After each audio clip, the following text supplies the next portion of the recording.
Yes, I know I'm streaming outside of my normal hours. I don't have much time left before I lose out on a free outfit, so we're speeding. Super Sach Ibai is now live.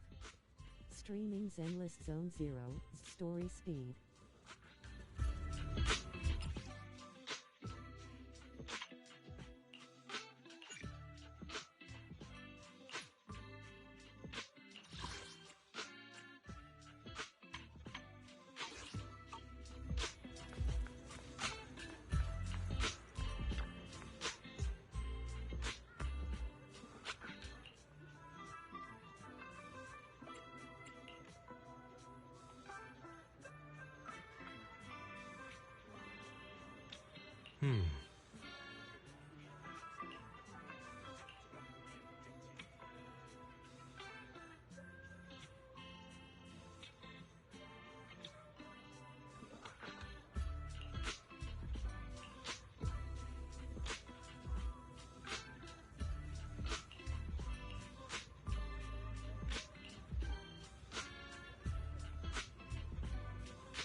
Hey kids, I trust you've been well.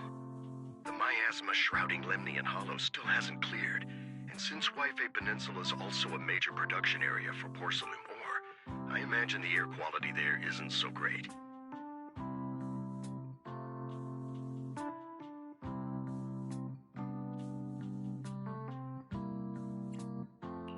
The city's air isn't great, but the real concern is the miasma still spreading through Wi-Fi Peninsula. Do you have any plans to handle it, Mr. Mayor? A close attendant friend of mine once told me that, as a senior, it's more friendly to start with some pleasantries before diving into the main topic. But enough small talk. I'm calling about the continued threat of the miasma and the danger still posed by the Exaltists. Miasma is a natural byproduct within the Hollows, a unique form of ether that causes more severe corruption effects than ordinary ether, producing even more powerful ethereals and sacrifices. That's nothing new to you two, Phaethon, but the miasma raging within Lemnian Hollow has far exceeded what natural seepage could produce. It's because of the Exaltists. They've been using miasma to research and create sacrifices, which has caused miasma to spread rampantly within the Hollow. That's right. From thwarting the Exaltists' plan to seize control of Wi-Fi Peninsula to dismantling Porcelumex, everything you've done has surely dealt a major blow to the Exaltists' influence in the region.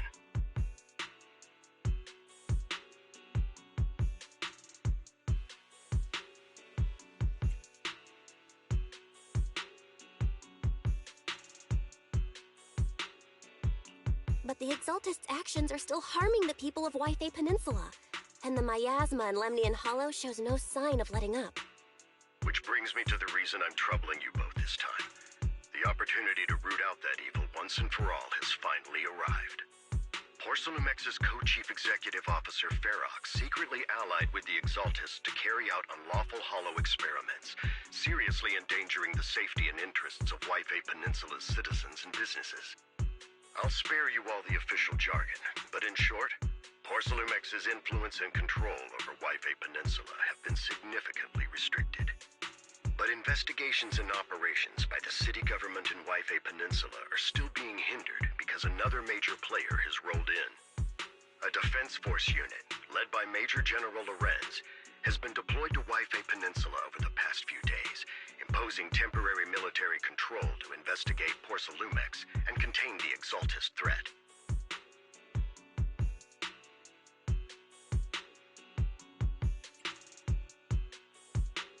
The Defense Force wasn't involved with the issues in Wi-Fi Peninsula before, so why'd they show up now?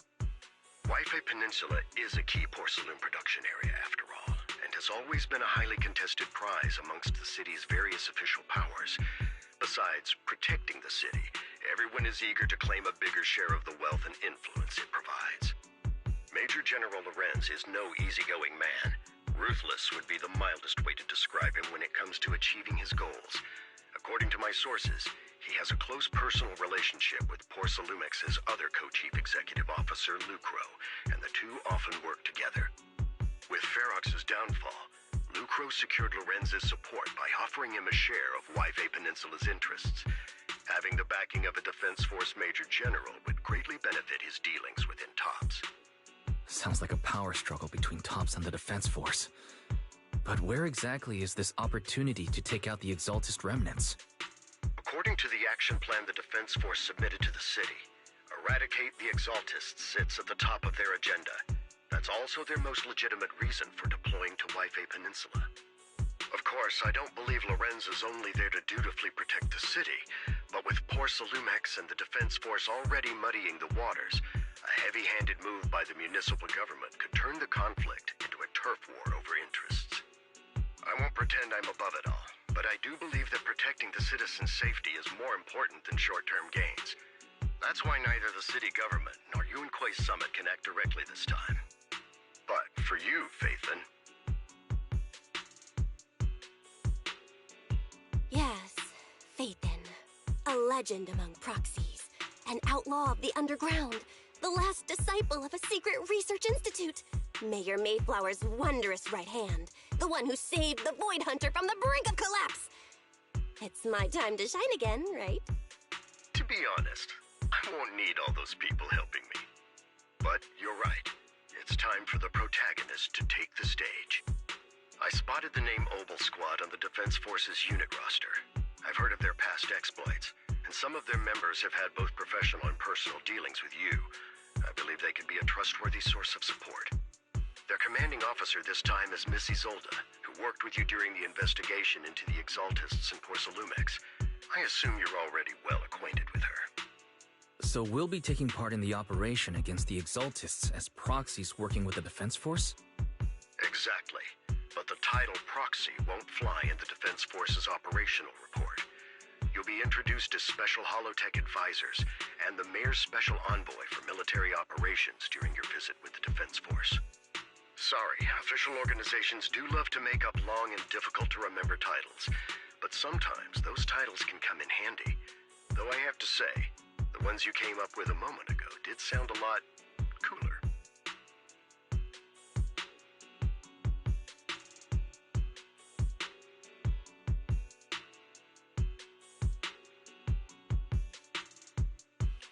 By the way, we came across a few scattered clues about our teacher in the last mission, but we still didn't make any real headway. There's still no solid intel on Miss Carol Arna, but within the limits permitted by the Defense Force, you're still free to pursue her whereabouts as you see fit. I've already informed the Defense Force and Miss Isolde in advance. The specific plans and arrangements will be up to you two to discuss with Isolde and Obel Squad. Well, I have official duties to attend to, and you both have an important mission ahead, so let's keep it brief. Once again, I wish you the best of luck.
The Hollow hit City Center out of nowhere. Without support from the Obsidian Division, they won't hold for long. I knew you couldn't count on Helios's warning systems. Doesn't matter. We've seen worse, haven't we? The track we're guarding this time is a key route for evacuating civilians and transporting aid. This is our last line of defense. The civilians are right behind us. We must hold the line. Magus, you're late today? You never miss Captain's pep talk. Let me guess. You were off doing last-minute gear checks for us. Still, they've got a point. Tardiness is unacceptable, soldier. Obsidian Division. Agamemnon Squad assembled. Obsidian Division, Agamemnon Squad, requesting backup! Obsidian Division, Agamemnon Squad, requesting backup!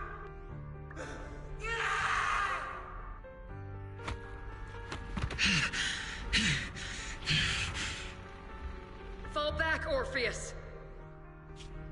Fall back. No. No. We have to kill it. Whatever it takes. Get back! I'm from Yunkoi Summit.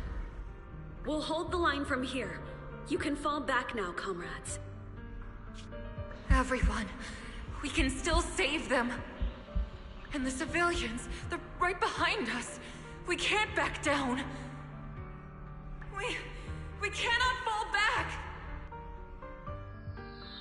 So, is this the end? Revenge.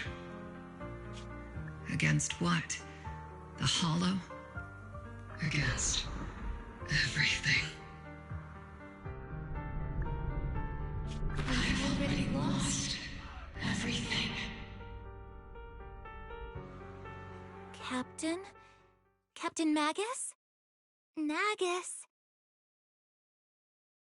Nagus, were you dreaming again? Intelligent constructs don't dream. It was just leftover cache fragments tucked away deep in my memory module. So, were you dreaming about the past again? It's a good thing you gave up your studies at the Meta School to enlist, Orphe. What can I say? My brain can be a bit slow at times. Anyway, Magus, you talk in your sleep all the time. I don't sleep. It's a self-diagnostic mode. And I've told you before, use my proper title while on duty, and stop eavesdropping on me. Yes, Captain Magus! I swear, I'll never listen to you sleep-talking again. But given how you're always right behind me, it's kinda hard not to overhear. It's not sleep-talking. It's echoes of residual signals from the vocal module during self-diagnostic mode. Yes, Captain Magus. I swear, I'll never eavesdrop on your, whatever that was during self-diagnostic mode again. Still, it's strange. I actually overslept today. I mean, my self-diagnostic ran longer than expected. It feels like some kind of bad omen. Are intelligent constructs superstitious too? Well, I am just like you. An idiot who dropped out of school to join the military. Superstition is the only knowledge I've got that I can actually rely on. Enough breakfast chit-chat. Time to get ready for this morning's operational briefing, Orphe. Yes, Captain Magus.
Good morning, everyone.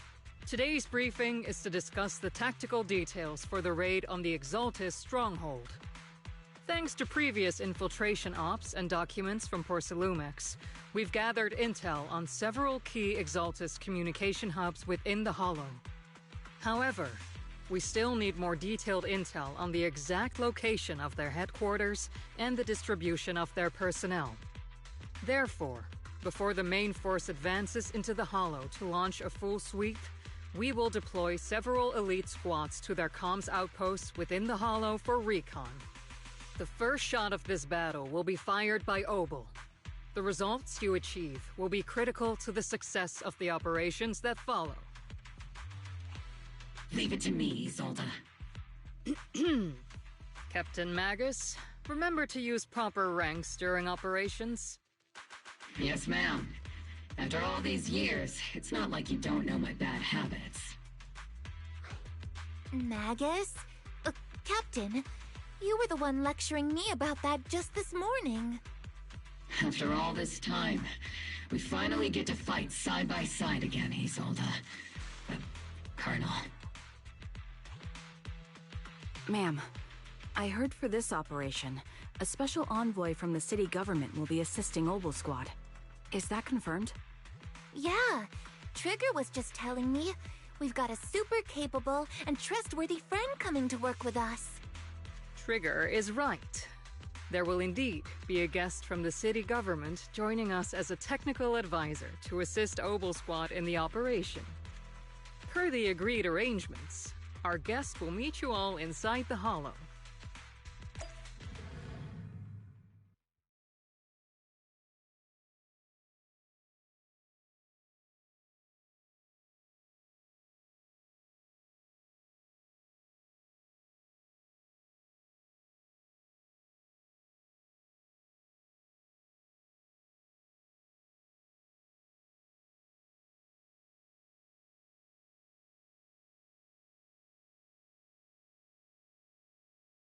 The Exaltists have long plagued Wi-Fi Peninsula.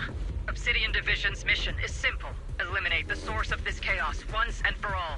Their repeated failures have cost them dearly. Our task now is to eliminate the remaining stragglers and strike directly at their headquarters. We have obtained intel on multiple enemy strongholds. You will be deployed as scouts. Your objective is to investigate and pinpoint the enemy's main base. Blitz Squad will handle the frontal assault. You will also rendezvous with the technical advisor dispatched by the mayor and assist them in securing the key data. Aegis Squad, you will strike the enemy from the air, providing firepower and intel support for all units on the ground. Operation codename Blitz and Aegis. Obel Squad, gear up and get ready! Obel Squad reporting in. We are at the target hollow.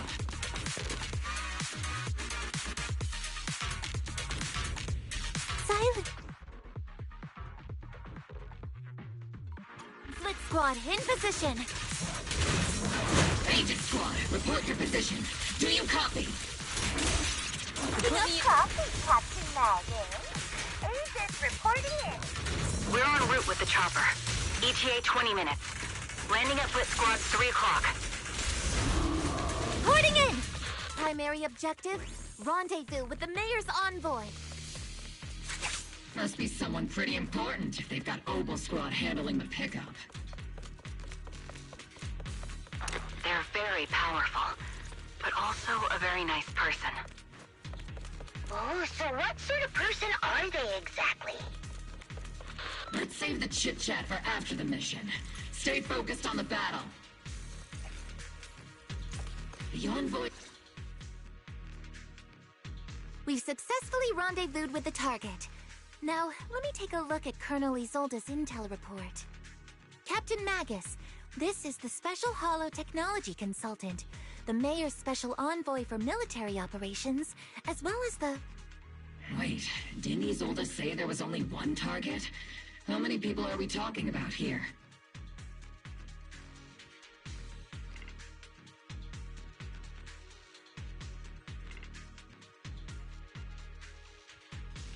You can call me Lord Phaethon. Okay, I'm kidding. I thought that might lighten the mood a little. Just call me Proxy. So this is the amazing Miss Phaethon that Trigger and Soldier 11 were talking about. Turns out you're actually pretty down to earth. I know who you are. You must be the infamous Phaethon they mentioned, right? Trigger was definitely talking about the renowned Miss Phaethon. Usually, only heroic characters are described as renowned. For villains, it would be... If the other side is a villain, then working with them means we're on the side of villains too. To be honest, I'm still a little uneasy about having a proxy join up with Obel Squad. I'm an old-timer who plays by the rules. No dramatic backstory, no need for wild adventures like the younger ones. So I've rarely had dealings with anyone outside the military. Especially someone from, well, the underworld, like you. A hero working from the dark side, protecting the city in secret. I have to admit, that sounds pretty cool. Sure, I've heard stories of your accomplishments, but don't mistake that for me seeing you as a hero. Everyone walking the city has their own purpose, especially someone with a complicated background like you. But I hope your goals won't interfere with Obel's mission, or violate the Defense Force's principles. Otherwise...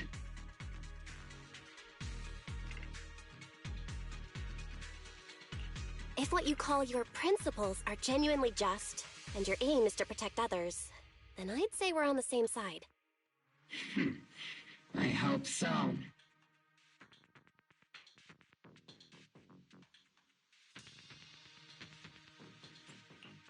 Whether I'm a villain or a hero, let's keep our focus on the mission. After all, we're still deep inside the Hollow, surrounded by Exaltists.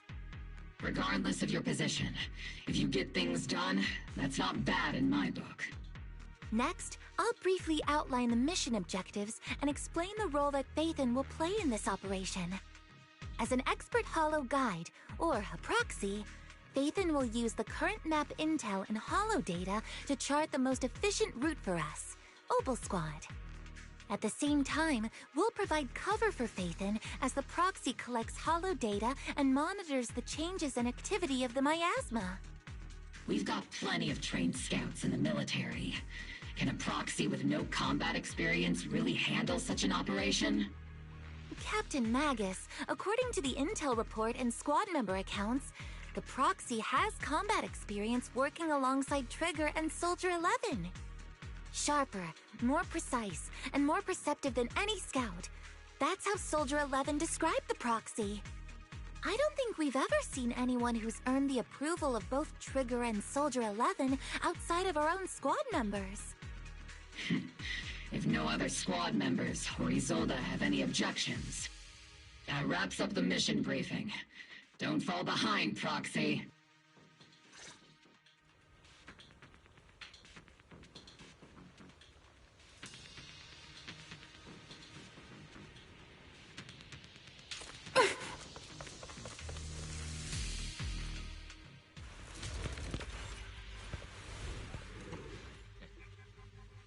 There are more enemies than we expected. Aegis Squad, report your status! Aegis Squad, come in! The enemy reinforcements just keep coming! This squad is pinned down! Aegis Squad, do you copy? Enemy reinforcements spotted to the northwest! Aegis Squad! Speed and the others should be okay, right? The fastest way to get comms back is to disable the nearby jamming devices. Am I leaving up yet? Feels like the miasma around us is getting thicker. Ether activity is rising around us. Watch out for stronger enemies.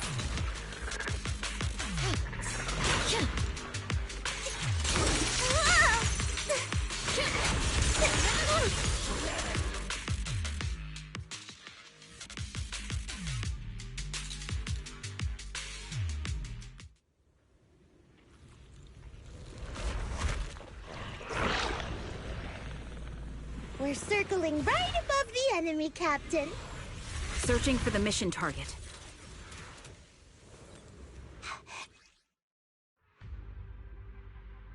Aegis Squad has reached the LZ. Blitz Squad, do you copy? From our blind spot. Fire support red. Comms seem to be jammed. Is Seed Senior's comm system still working? No, the speaker's all buzzy with static. Let's clear the nearby enemies first, then regroup with the captain ASAP. The area's all clear now! All those annoying pests? Good riddance. Come in, Blitz Squad. Do you...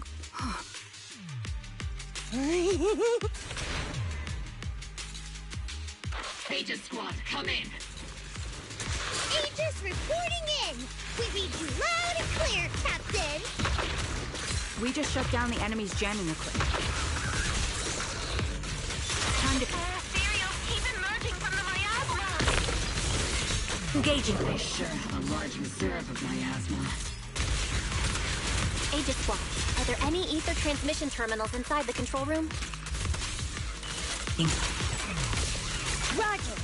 New objective! Shut down the ether transmission system!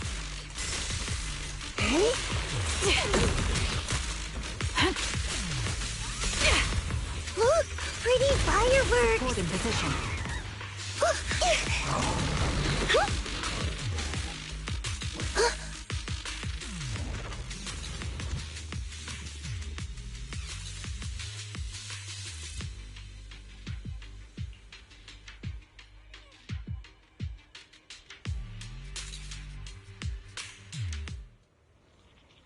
Remote support. In position.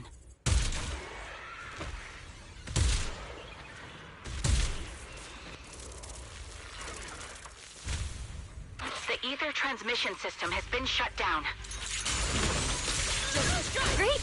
That cuts off the supply of miasma. Next, we eliminate the remaining enemies. Blitz Squad has finished clearing out the remaining enemies. Roger. Aegis Squad has successfully secured a data copy from the control room. Excellent. That about does it for our recon objectives. Meet up at the target. Those things look like coffins. They're kinda creepy. What's a coffin? It's a thing where people are laid to rest. Laid to rest? Huh?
The unknown device. Now analyzing.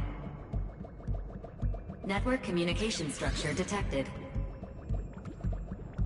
These devices are interconnected, probably forming part of a larger equipment array.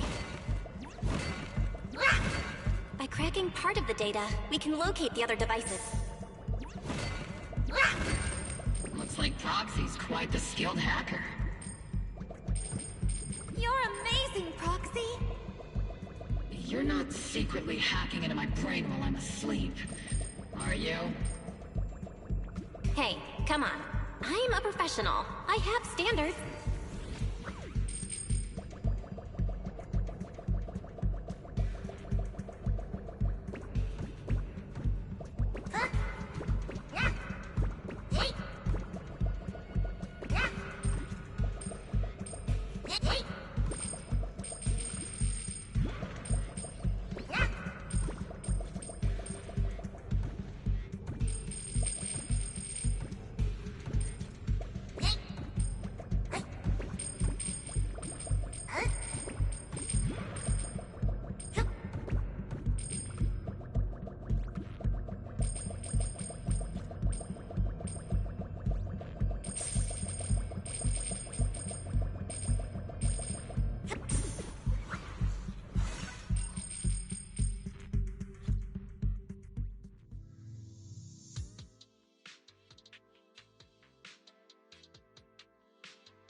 Those are ether reactors made by Porcelumex.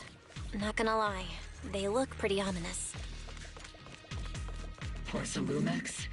That's the company working with the Exaltists, right? Not everyone in the company is bad. Hopefully. Even if they're not all bad, Funny still played a part in this. That might be true. But most ordinary employees were probably acting under pressure or coercion, right? And what about you? Were you forced or pressured into becoming a proxy?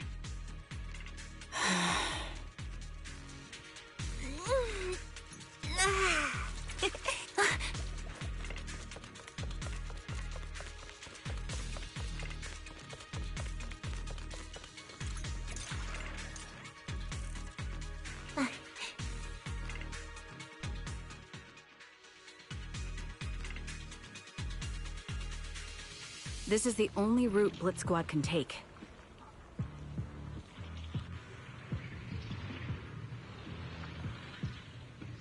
The mission went without a hitch. Great work, everyone.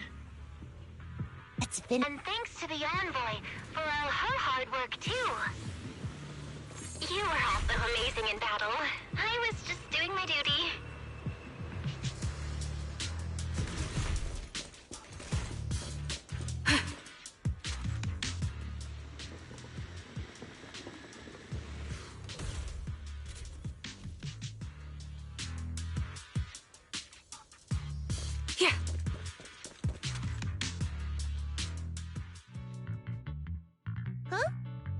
Seed, you've met them before. Oh, it's you, Proxy.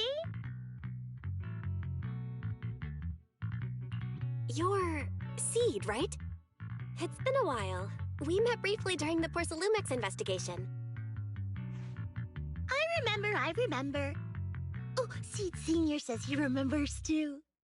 Shh, he's asleep right now, so he can't talk to you himself.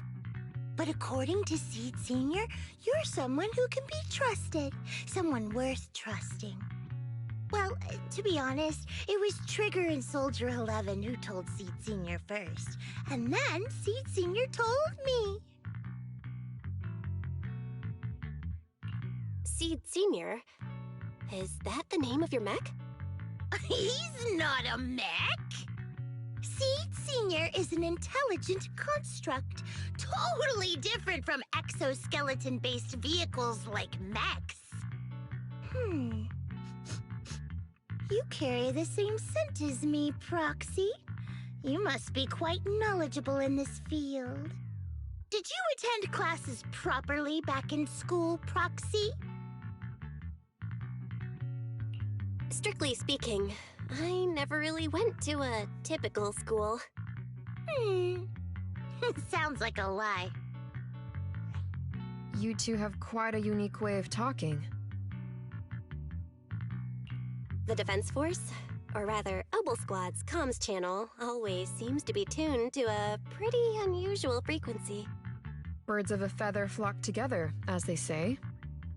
The Proxy wasn't complimenting us, Soldier 11. You dummy. Being able to tune into both Seed's and Soldier 11's wavelength at the same time. I have to say, you really are something special. Wavelength? Are Seed and Soldier 11 intelligent constructs too? Still, winning over these girls might be easy. But as the commanding officer, I have to assess you with the utmost caution. All right, everyone, that's enough chit-chat.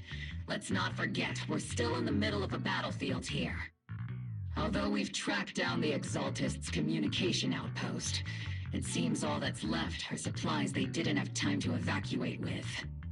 We came up empty on both the location of the Exaltists' main base and the research data you were looking for, Proxy.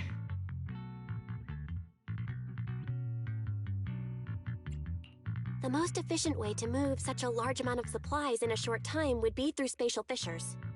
The Exaltists have been operating in Lemnian Hollow for a long time. They must have access to fissure coordinates that the Defense Force doesn't know about. But no one knows the labyrinths of hollows better than Phaethon.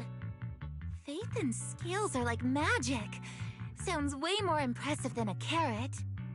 Sounds pretty mysterious. Anyway, you're confident you can catch up with them, right? I got this.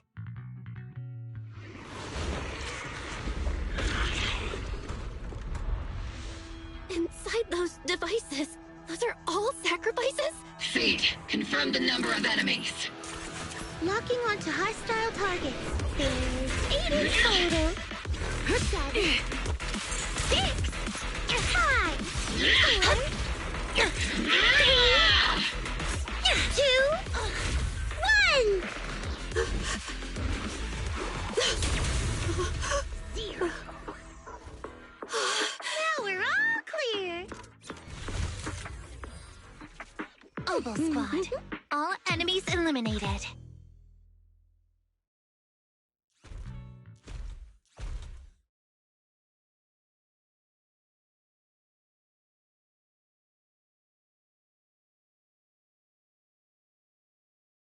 The rambling old man is a little Seed's trophy. The final sacrifice is about to begin. How can swirling dust compete with a blazing fire? Do all the Exaltists talk like this? It's really hard to understand. Seed, make him shut up. Foolish unbelievers! Hey, Seed Senior. You've got to be careful with how you treat prisoners. They've done more than enough harm. Being gentle isn't exactly a priority. What sets these Exaltists apart from typical villains is their fanatical devotion to the Creator. That often drives them to act unpredictably. Even if they act in the shadows without rhyme or reason, the miasma remains essential to them. If we follow that trail, it could very well be the weakness that brings them down. These so-called fanatics are nothing more than villains who treat ether as a deadly poison corrupting new Eridu, aiding and abetting its destruction. Let's see if they stay so devoted when confronted with 50 caliber high explosive rounds and military-grade high-energy lasers! Calm down, Captain Magus. As vile as the Exaltists are, not every member is guilty. Many innocent civilians were deceived into joining. In other words, not every Exaltist member deserves to be met with 50 caliber high explosive rounds and military-grade high-energy lasers. We've hardly caught anyone yet, and you're already defending them? I know how to throw around grand quotes too. Like no snowflake in an avalanche ever feels responsible. You're awfully sympathetic towards these scumbags. Perhaps because you're one of them? Enough! Captain Magus, I'm pretty sure your remarks have already exceeded the boundaries set by Commander Isolde's temporary protocol for addressing Phaethon, specifically the section designated for Magus. Huh? How come no one told me about it? Don't speak harshly to your squad mates, and don't say anything that kills morale. That's what you taught us, Captain Magus. I don't consider them a comrade. At least not yet.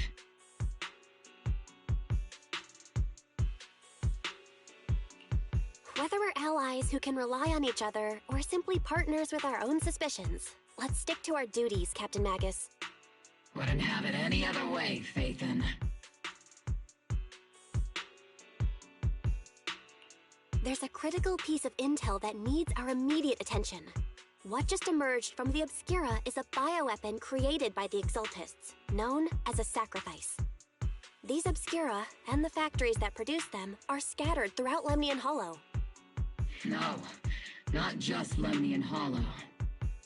According to the data from Porcelumex and the intel Commander Isolde has gathered, there are a large number of Obscura placed throughout Yphae Peninsula. Over 300 of them. Over 300? Not even the entire Obsidian Division could deal with that many monsters.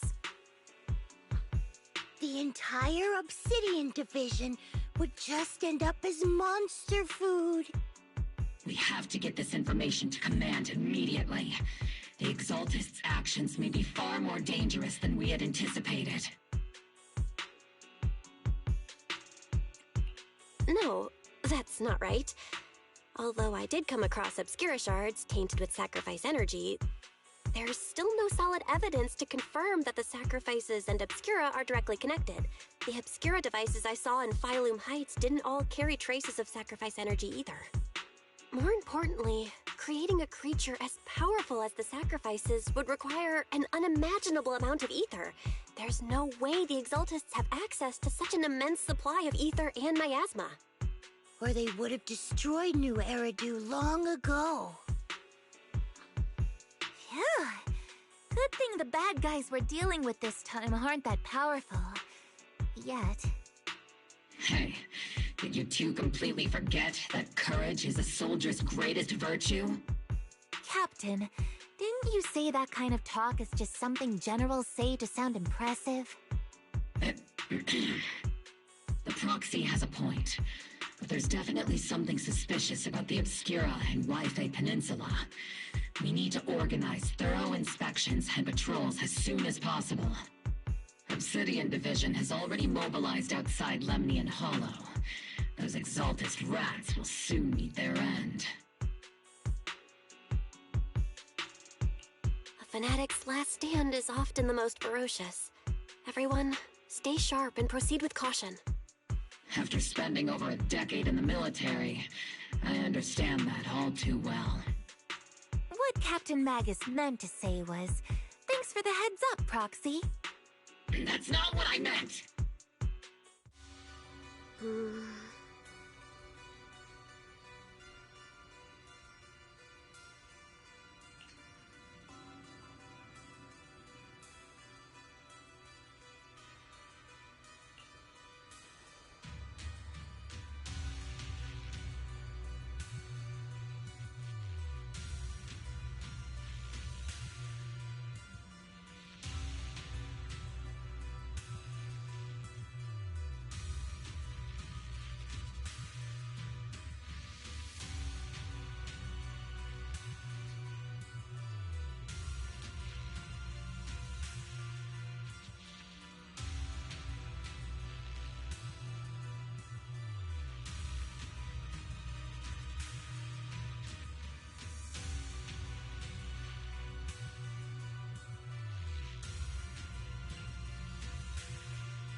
All in all, the scouting mission was a success. Obel Squad took no casualties. Against our firepower, those Exaltus lunatics didn't stand a chance. It's honestly baffling how HSO and public security got completely outplayed by the Exaltists. Their actions are chaotic and lack any strategy. Though credit goes to Commander Isolde's flawless planning. The proxy was amazing too. Just like Trigger and Soldier 11 said. And just like all those rumors on Internet. Huh? Orphe, since when have you been visiting sketchy sites like Internet behind my back? Help! Calm down, Captain Magus. What you've dealt with so far are just the Exaltus scattered remnants. I know. We already have the hollow coordinates for the Exaltus base. I'm not worried about a head-on clash. What worries me are those Obscura and the sacrifice creatures. Leave the search for the Obscura to me and the city forces. You focus on the mission inside the Hollow. You can't just grasp at weeds. You have to dig out the roots. All this might just be a diversion by the Exaltists. By the way, Proxy, I heard your performance in the Hollow was top-notch as always. How's working with Obel? Has Captain Magus been giving you any trouble?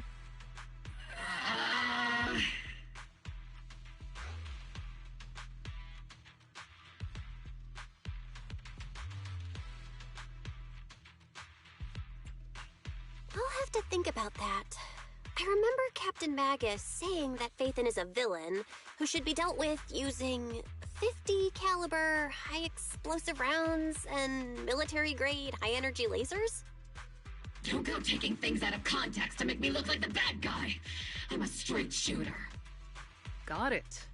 Looks like the temporary protocol for addressing Phaethon doesn't really hold much sway over Captain Magus. It's all because I wasn't decisive enough. Please don't punish Captain Magus.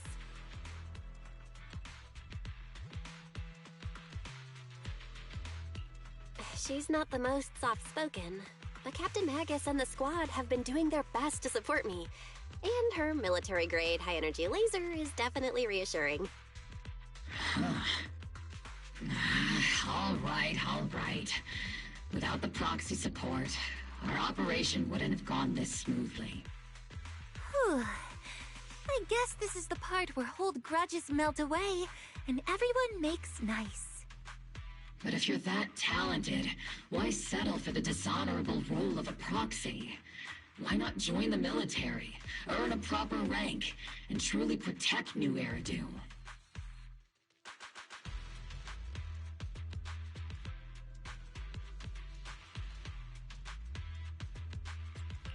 What's so dishonorable about it? The work we do in the shadows brings us closer to the light than many of those who stand in it. You're being a little harsh today, Captain. Proxy. How many unqualified civilians have you led straight into danger within the Hollows? And how many shady Hollow Raiders have you guided to dirty money?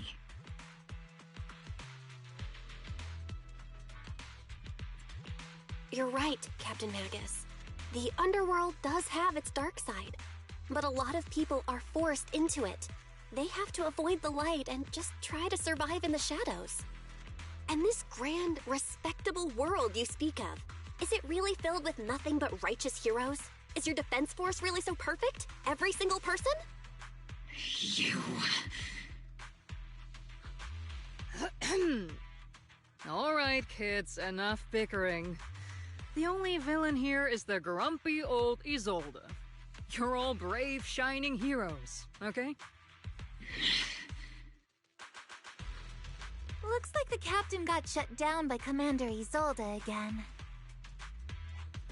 Even the proxy's been lumped in with the kids. Looks like we're all in the same class now. This concludes the briefing. Proxy, Major General Lorenz has expressed interest in meeting you. Would you mind coming with me later? The Major General wants to see me? That can't be good. Relax. I'll be with you.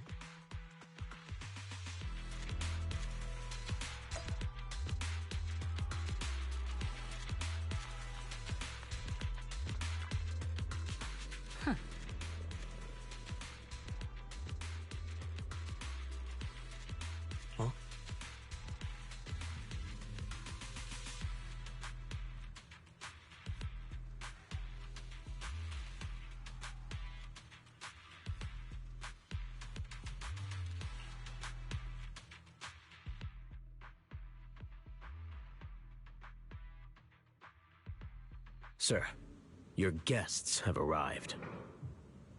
Colonel Isolde, I heard that, Obel Squad has already obtained the coordinates of the Exaltist headquarters.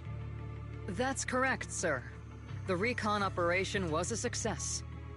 However, we also discovered something unexpected. There are numerous ether reactors installed around Waifei Peninsula, known as Obscura, which may pose a significant threat. You can handle the specifics with your squad. You know I've always counted on you. Just make sure I get results. Yes, sir. Among all the mediocrity in the Obsidian division, Isolde, you're the one who truly stands out. I'm really glad I found you back then. Someone like you shouldn't be stuck on the front lines. I'm pragmatic, but I always make sure my subordinates are treated fairly. This is a big opportunity, but I went to great lengths to get troops into Waifei Peninsula. So this mission is one we cannot afford to fail. Yes, sir. Ah, I seem to have forgotten about our guest. Isolde, the person beside you. This is the officially appointed Hollow Technical Advisor and the Mayor's Special Envoy for Military Operation, Bell. Welcome to Waifei Peninsula, Ambassador Bell. I've been in Waifei Peninsula for a while now. Honestly, it's more appropriate for me and Swabian Temple to be the ones welcoming the Defense Force. Swabian Temple? Ah, Yunquei Summit. Pardon my memory, I nearly forgot our guest works directly under Mayor Mayflower. Mind filling me in, Colonel Isolde? Why is one of the mayor's personal agents, an infamous proxy, getting involved in Defense Force business? Bell was appointed by the city as a technical advisor and envoy for Mayor Mayflower, sir. She's here to assist and oversee the Defense Force's operation. Assist, huh? If the High Preceptor of Yunquei Summit had shown up in person, perhaps I'd consider that worthy. And as for the supervision, since when does Mayflower get a say in when Obsidian Division pulls the trigger? Sir, Bell is only here to assist Obel Squad. This has nothing to do with the main force's operations or command. All part of the agreement to keep the City Council from meddling with our military affairs in Waifei Peninsula. Which, I imagine, suits you just fine? Of course. Your arrangements are always right on point, Colonel. This whole operation is running smoothly, thanks to you. Well then, since you're the Hollow experts and personally by the Mayor, it's only right that I give you a proper welcome. Unfortunately, military secrecy is of utmost importance. So I'm afraid I can't escort Bell to the more refined venues in the city for a proper celebration, at least for now. Colonel Isolde, until this operation is over, all of Bell's external communications and movements beyond Phylum Heights must be temporarily restricted. That's a very unique way to treat a guest. Major General, the Mayor and Yunquei Summit might not be too happy about that. That's an order, Colonel. Yes, sir. The people from Porcelumix are still waiting for me in Phylum Heights. Something about a banquet to welcome the Defense Force to Waifei Peninsula. Typical corporate parasites. Always know how to adapt and survive. I'm afraid I won't be able to personally entertain our guest, Isolde. Let's go, Madam Ambassador.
Oh?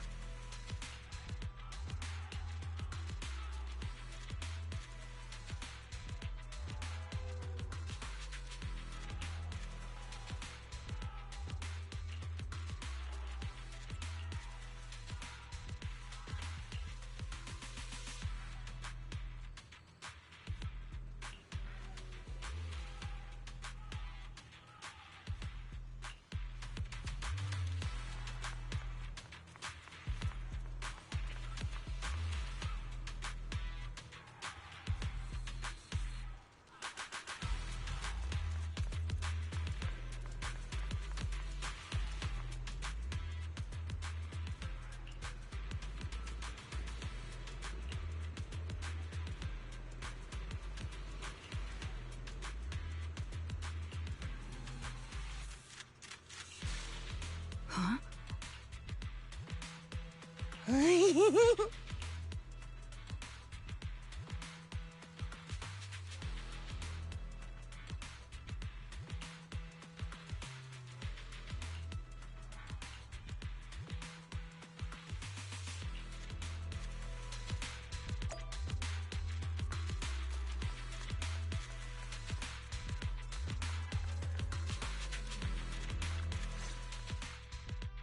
Captain, Proxy made it through the interrogation unscathed.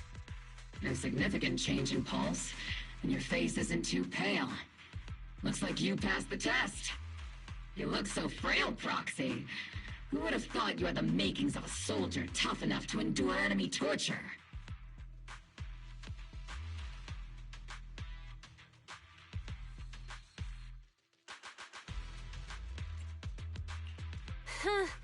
With you already calling me the villain, I figured I'd better get good at dodging torture. The Major General may be tough to deal with, but interrogating the Mayor's envoy? That kind of thing doesn't happen in the Obsidian Division.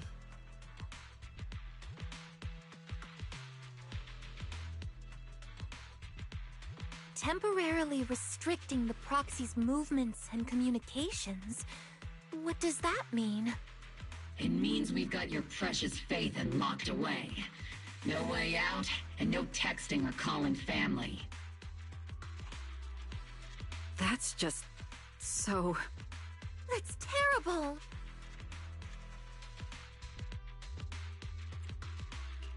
What a shame. I never thought the legendary proxy Phaethon would end up getting caught one day. On the plus side, at least the legendary proxy Phaethon was caught by Obel Squad. The Major General's idea of hospitality might be questionable, but for a soldier, orders are orders. So, as much as we regret it, the legendary proxy Phaethon will have to stay put in Phylum Heights for a while. You sure you're sorry, Captain? I'm pretty sure you were holding back a laugh just now. Don't worry. Obel Squad and the Obsidian Division are the first line of defense against the Hollows. We'll wipe out the Exaltists faster than you'd think. And then the proxy will be free. As ordered, a technician will now attach a tracker to the proxy and temporarily block all communication functions of their electronics.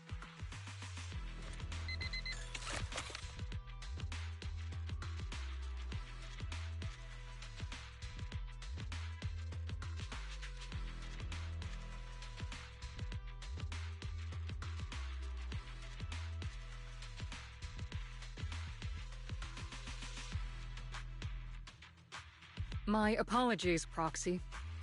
For the Obsidian Division, Orders carry more weight than mountains. I don't like restricting someone's freedom like this. And I'm not exactly your biggest fan. But I hope you won't hold it against Isolde or the squad.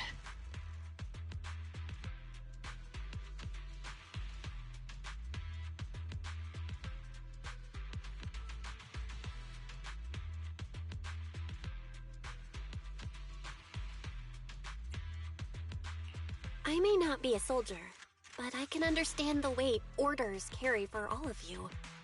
If temporarily restricting my freedom helps the operation go smoothly and keeps the people of Wi-Fi Peninsula safe, I'll gladly go along with it. I never thought you'd show such resolve, Proxy. Don't worry. I'll keep an eye on you while you're with us. Captain Magus keeping an eye on you? Just a heads up, she's not exactly the caring type. Once again, Proxy, you have my apologies.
Huh?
As Master's supreme assistant and a thoughtful, all-purpose AI, I would never sit back helplessly while Master's freedom is being restricted, unlike the second assistant. Very. You really can't stop chasing that first assistant title, can you? When will you finally understand that as her sibling, I'm irreplaceable? All right, you two, enough arguing. I'm just the pitiful, useless captured proxy here, while you two are elite hackers, okay? Negative. Although Master was unfortunately captured, Master remains an elite hacking expert. Save your useless sympathy, First Assistant. Luckily, not even the Hollows can interfere with the HDD's unique signal, so the Defense Force's jamming is barely an inconvenience. Still, I was the one who actually encoded the anti-jamming signal. Which means Bell can still reach me through the HDD, and EOS's deep dive can continue as planned. I saw some new data with my eye implants in the Hollow. I need you to run some calculations. Whether or not the military's info checks out, nothing is more trustworthy than your calculations, Fairy. Affirmative. Additionally, I've made a full copy of the military intel files that EOS and Master saw. If the Defense Force comes knocking because you did something without permission, make sure they know Second Assistant and your Master had nothing to do with it. Anyway, leave the rest to me and Fairy Bell, just like always. Then leave clearing out the Hollow to me and Noble Squad, just like always. The Defense Force's mission is bound to be dangerous. Be careful, Bell.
All units be advised. At 3 o'clock, 300 meters.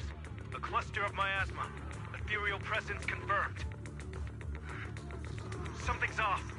Are those humans coming out of there? Hey, look! Someone's crawling out of the miasma!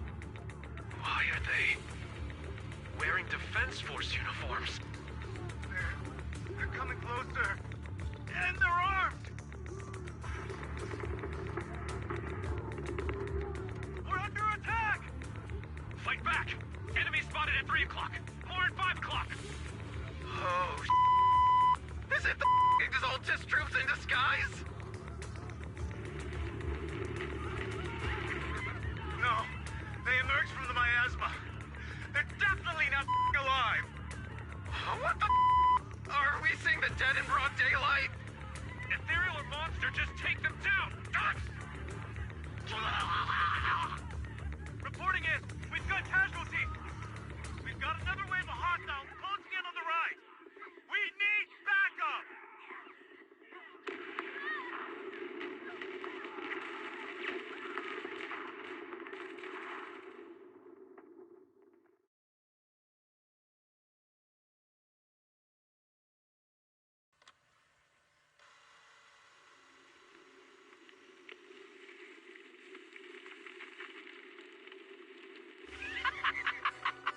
It's just as the Overseer said! Even a miracle like resurrection is nothing for the Creator! Don't let joy blind you, my dear brother. Until we stand before the Creator, every miracle is just a small step toward the gate of the final domain. don't worry. My joy hasn't clouded my judgment, and my knowledge as a researcher remains sharp. The large-scale miasma activation experiment has already begun ahead of schedule. They'll never catch up to us on our path to the Creator.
The Exaltists have already figured out that we're launching a full-scale operation?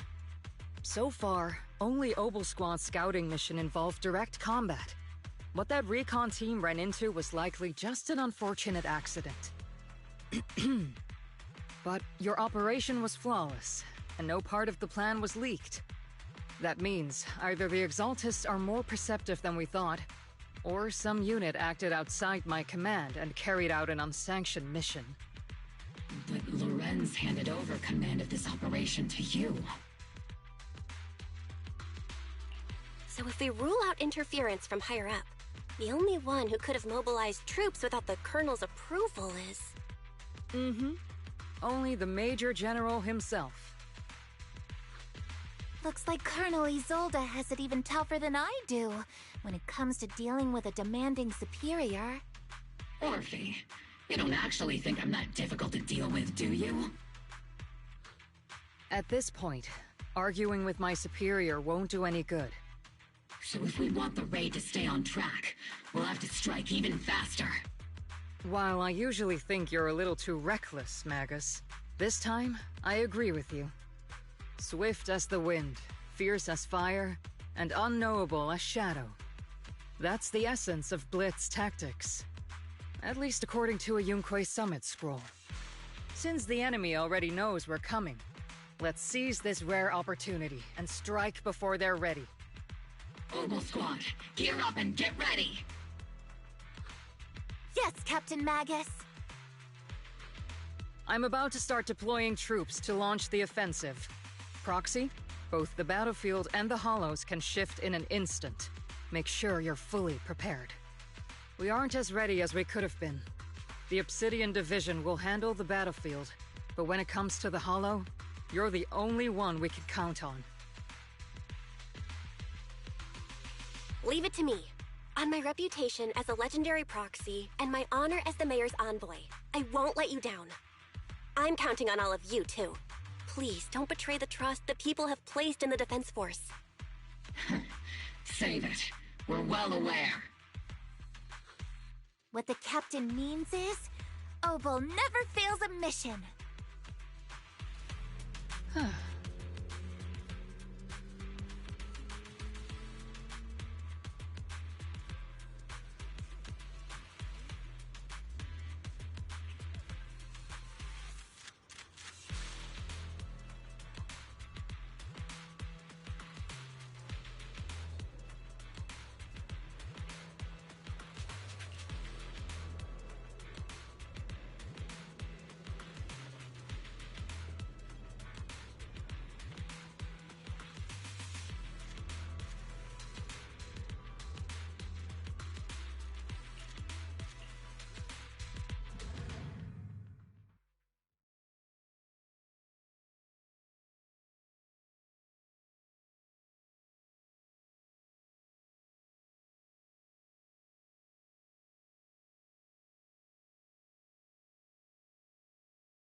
The unexpected deployment of forces beyond Isolde's plan has put the Exaltists on high alert, like a startled bird ready to flee. We can't risk the Exaltist core members escaping right under our noses. We have to strike quickly and hit their key bases. Based on the intelligence we have, the target stronghold in this operation is very likely the Exaltists' main base. I'm not usually one to spoil the mood, but from what I've seen of the Exaltists, they're not that easy to pin down. Which raises the question, can we really trust the intel from the Defense Force? You really know your way around intelligence and information warfare, Proxy. But it's Isolde's strategy and intel that have been key to the Defense Force's success so far. I understand your concerns, but I've no reason to doubt the reliability of Isolde's intel. Captain Magus, you sure have a lot of trust in Commander Isolde, don't you? That's because Captain Magus and Commander Isolde were comrades in arms. They fought side by side years ago. Technically, fighting side by side isn't exactly accurate. But yes, Isolde and I go way back. She's a comrade, a senior, and my commanding officer. In fact, Obel Squad itself wouldn't exist without Isolde's support and guidance. If I can't trust Isolde, then there might not be anyone left in Obsidian Division I can trust. I understand. So please believe me, when I'm acting as your proxy, my one and only goal is to lead you all to where you're meant to be.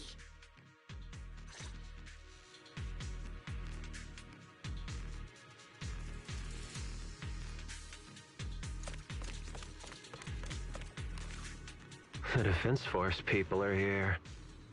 Yeah. Who goes there? Petty thugs, blocking the way to the Creator.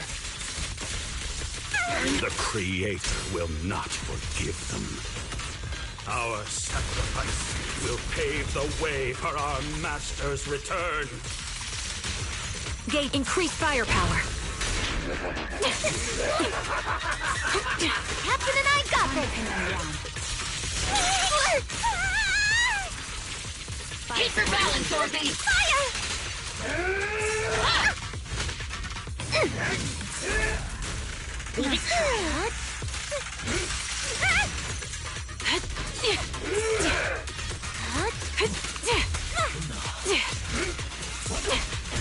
Oops, I can't really control my strength.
Which unit are you in?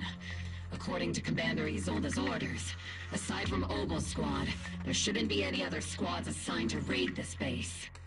Isolde may be the acting commander for this op, but our squad reports to Major General Lorenz. So, these idiots are the ones who alerted the Exaltists to our plan. And it was all under orders from the Major General? Mind your tone. The Major General sent us because he was worried you wouldn't be able to handle this alone. We're here to support the operation. Support the operation? We were just out there fighting alone as a single squad.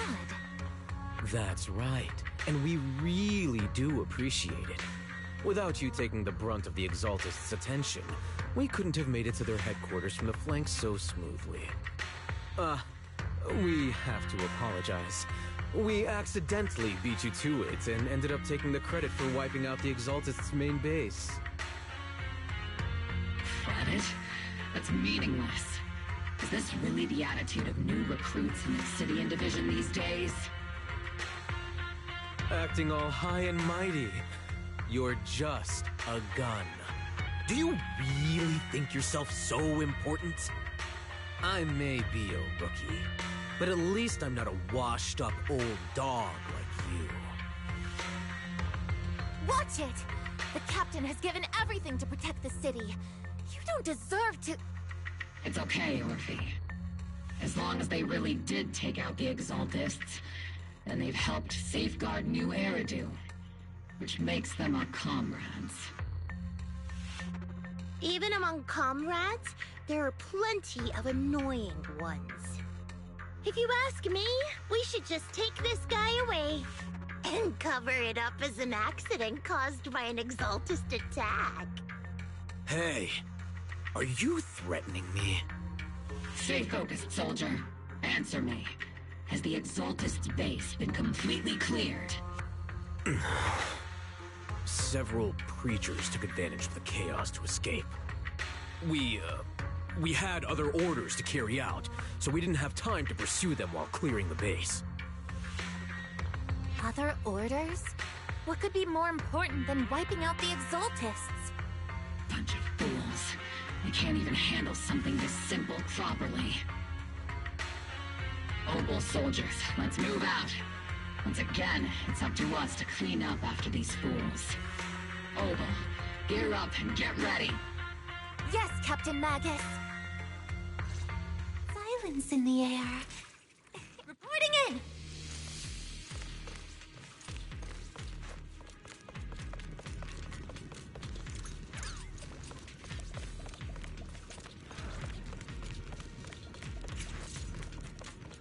The Exaltists are fleeing in all directions! These second-rate troops sure are surprisingly good at messing things up. Fire! Who would ever call this an ambush? We've already failed half of the mission's objective. Be careful! Hopefully we can still find some useful documents and materials.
have appeared.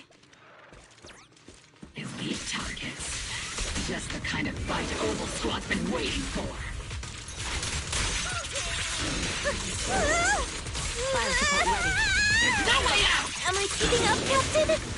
You've exposed your weakness.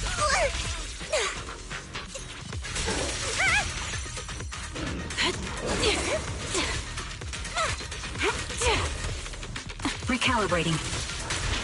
Circle them. It's not over yet. Time to pin them down. Burn them all! Am I keeping up, Captain?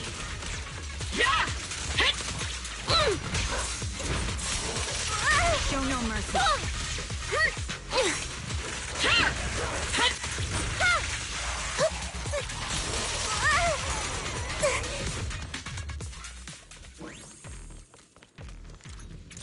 Everything is moving along smoothly, Mr. Lucro.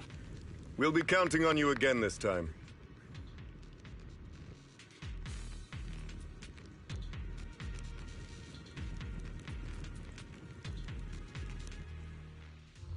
Major General Lorenz, you're here in the Hollow.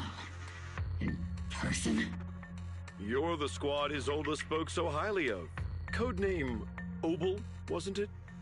This is quite a surprise. You arrived even faster than I expected. It's just as Colonel Isolde said, you're quite a capable squad. Given that you're leading this entire operation, I'd expect you to be at the command post. And the person with you is... You must be Mr. Lucro. We met briefly at the Porcelumix Safety Inspection Reception Banquet. A reception banquet? For a safety inspection? That makes no sense. This, gun certainly has a blunt matter of speech. Anyway, we are acquainted from the banquet, aren't we? Also involved with the Obsidian Division, I see. For someone so young, you must have made quite the impact with the military. Not so, Mr. Lucro. This young lady is the mayor's envoy, specially sent by the kind-hearted Mr. Mayflower to oversee our work.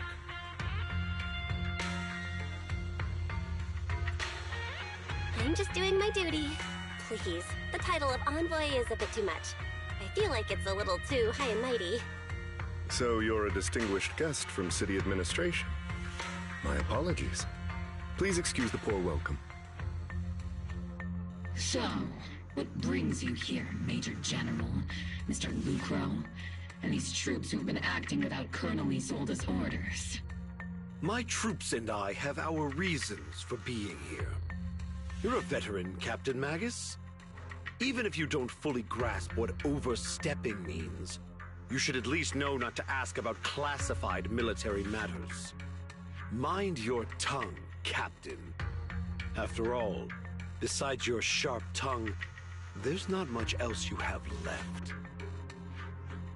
Major General, shouldn't we be going? Staying too long in areas with high ether activity isn't good for my health. You're right, Mr. Lucro.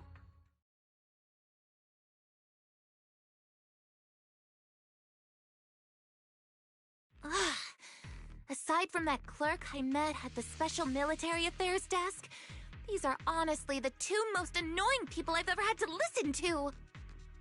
Sorry, Captain Magus. It was wrong of me to speak disrespectfully about a commanding officer.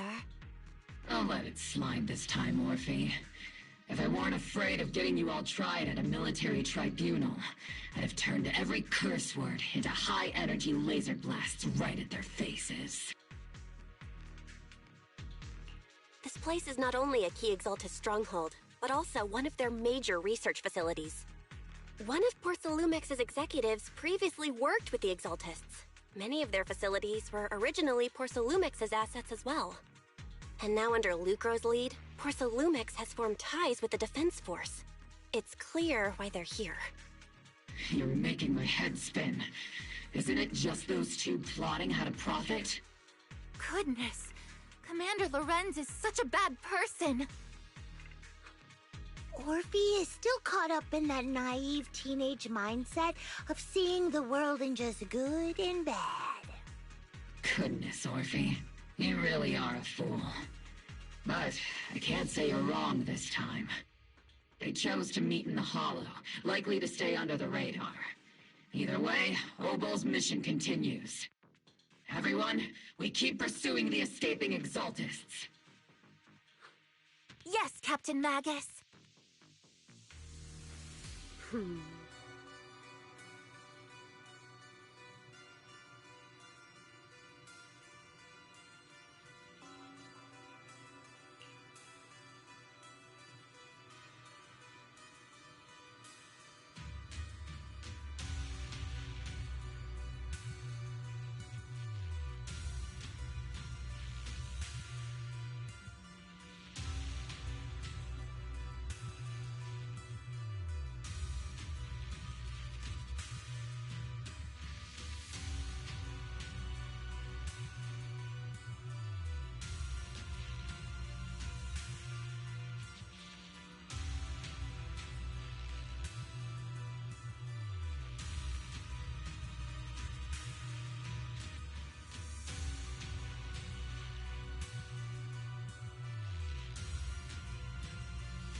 Huh?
Ah.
Everyone!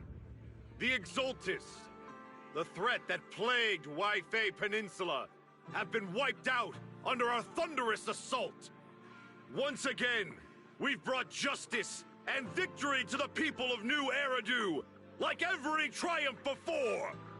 Give it up for yourselves, soldiers! Cheer for victory!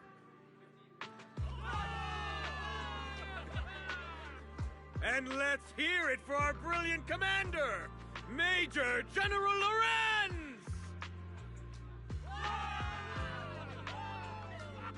I hate to be that girl, but isn't it a bit early to celebrate?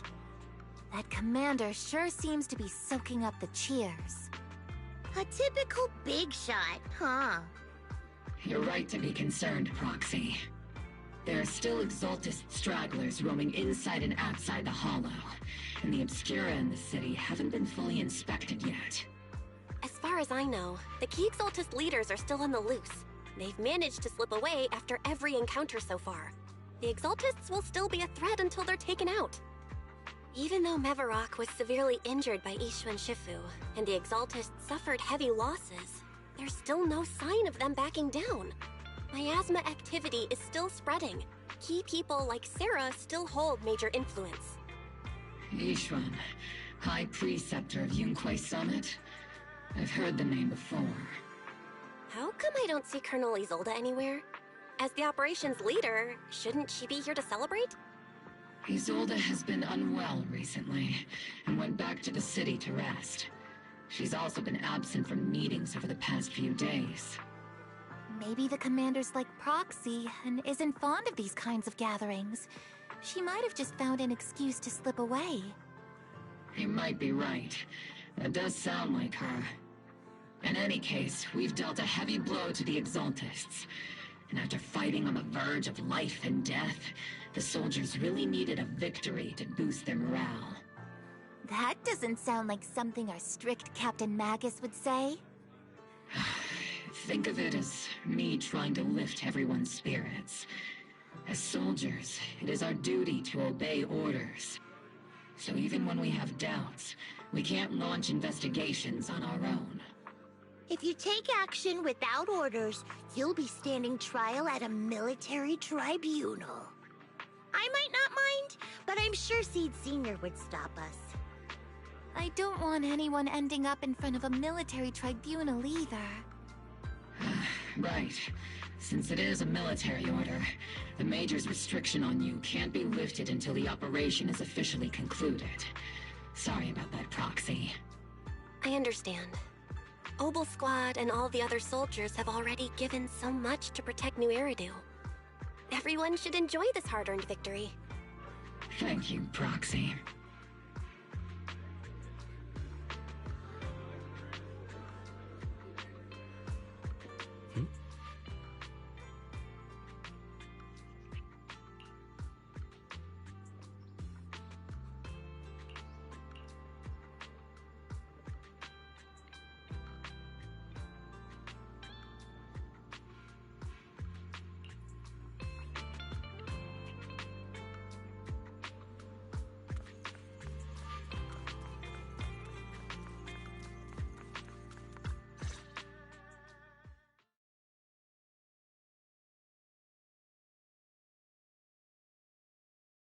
Actually, I've already heard about Lucro personally entering the Hollow and the Major General's movements.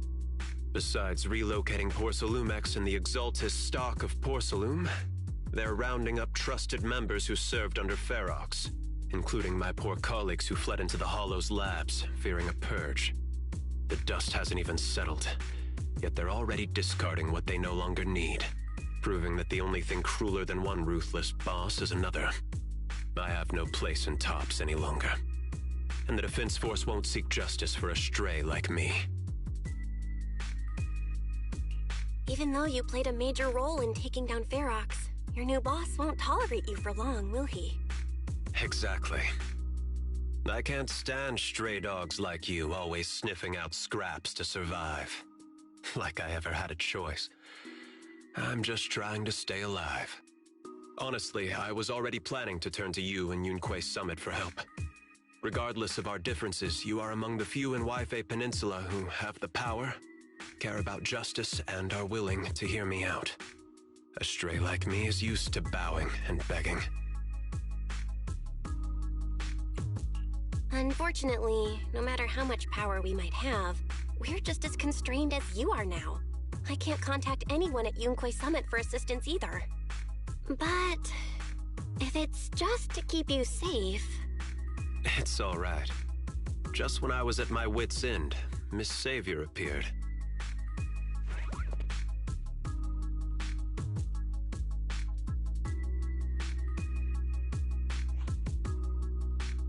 Hiya! I'm the savior he was talking about. It's funny, most company employees usually see me as a disaster. Who would have thought I'd ever be called a savior? Allow me to introduce you. This is Miss Zhao from TOPS, affiliated with the Krampus Compliance Authority. Nice to meet you, Miss Zhao. The Krampus Compliance Authority. Is that the name of another company within TOPS? It doesn't sound as familiar to me as the other big companies. That's alright. Most people haven't heard of it. Krampus isn't actually a company. Our role is to inspect, decide on, and enforce regulations. Brutal competition is an inherent flaw of the market system. For the members at the round table, it doesn't matter if a company's executives are tearing each other apart. However, the condition is that all actions by the company and its management must comply with the core rules and interests of the Alliance.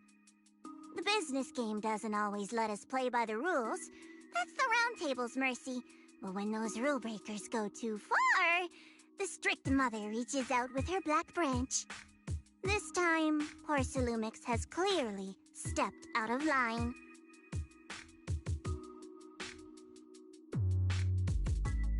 I think I get why the corporations might see members of Krampus as a disaster. Even so, having regulators like you is probably a key reason TOPS has managed to maintain its strong position in the city. So, it's not hard for you to understand why I see Miss Zhao as my savior, right? We'll only know whether I'm your savior or your disaster once all the investigations are complete. Better than letting someone like Lucro treat you like a fish on a chopping board, right?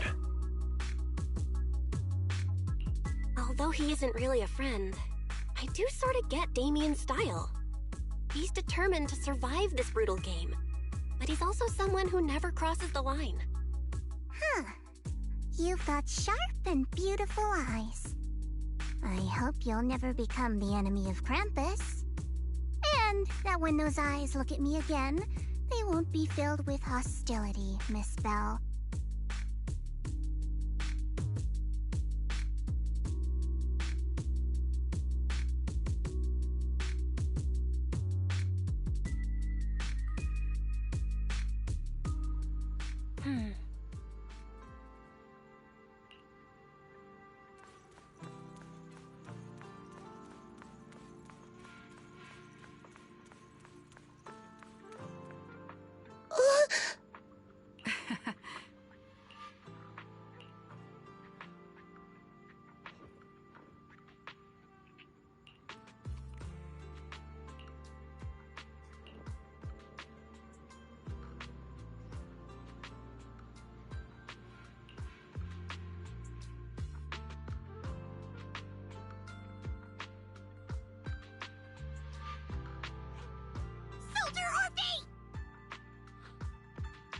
Soldier Orphe! You two again?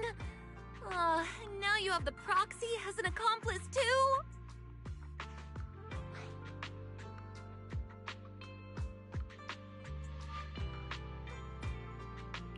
You've got it all wrong, Orphe. I had no idea those two were planning to scare you. Captain Magus is asleep. Don't wake her up. We should let her rest. Is it time for the captain's self-diagnostics? Is Orphe more worried about waking the captain, or about the captain catching you secretly enjoying some prohibited items? Excuse me. First of all, my concern for the captain is absolutely genuine. Second, the field manual doesn't list lemon-flavored chips under prohibited foods during deployment. I have every right to protest Captain Magus's executive decision to declare all snacks as prohibited. Oh. Then why doesn't Orphe protest when the captain's actually awake? I'm sure Orphe has her own reasons. Anyway, if Orphe doesn't want us to tell the captain, How about sharing some of those lemon chips with us? Ah! Seed and Trigger are robbing me again! Isn't this just a regular part of our night ops briefing? The law doesn't punish the majority, Orphe. Then, the proxy should also share the responsibility.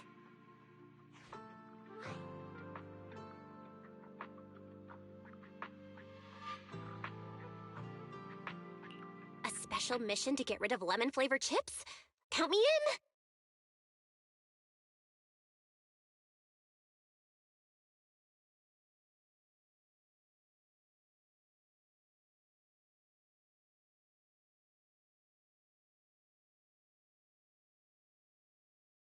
Proxy, there's something I need to talk to you about.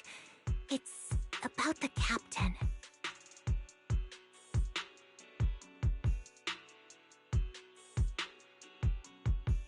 Let me guess. It's something that you can only say when Captain Magus is asleep? That's right. Proxy, I want to apologize on behalf of the captain for her bad attitude toward you during the mission. But there's a reason why the captain acted that way.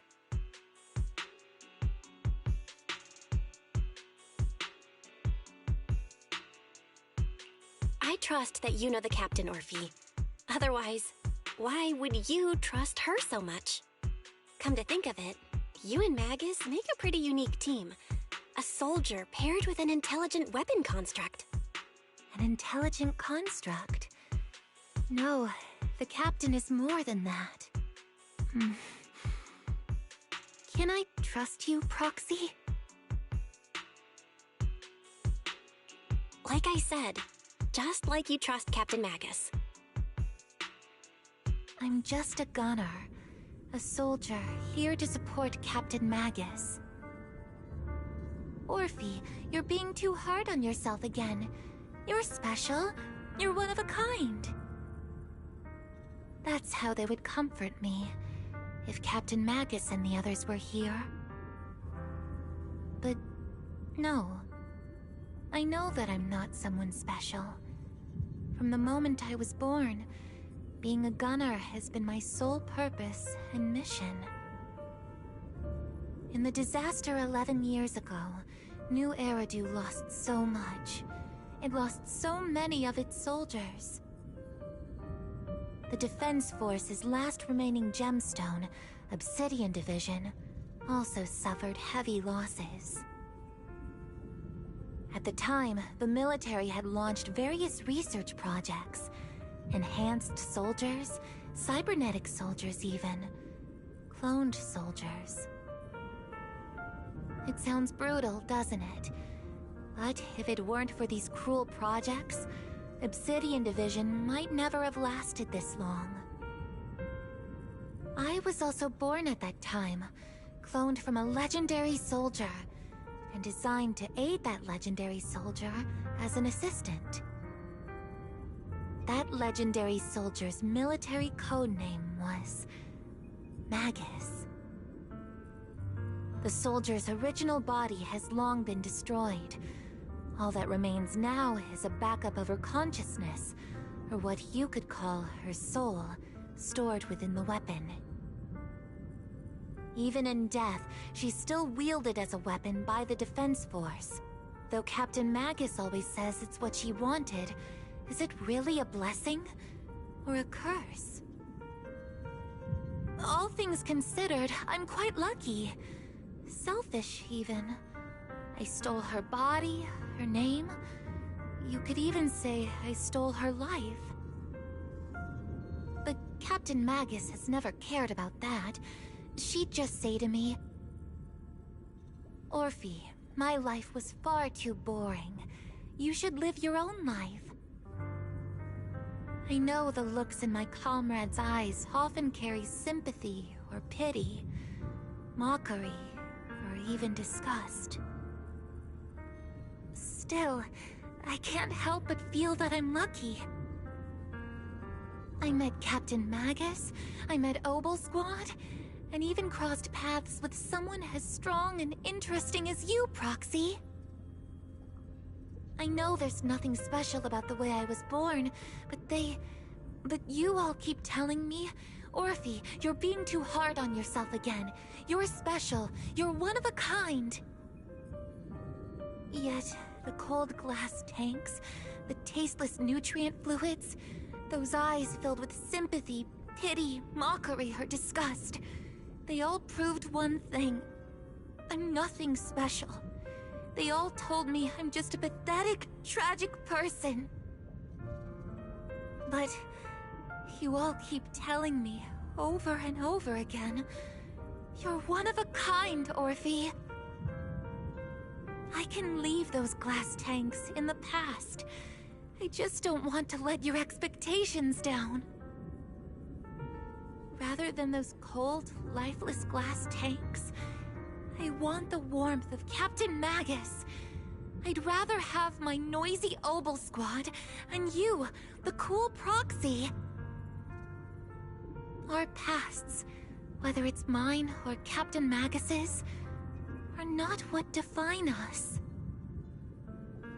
Although Captain Magus often jokingly calls you the villain, that's all just talk. Our pasts are not what define us. Instead, it's up to us to determine our destinations. As a proxy, you'll lead us to the right place. I believe in you, Proxy.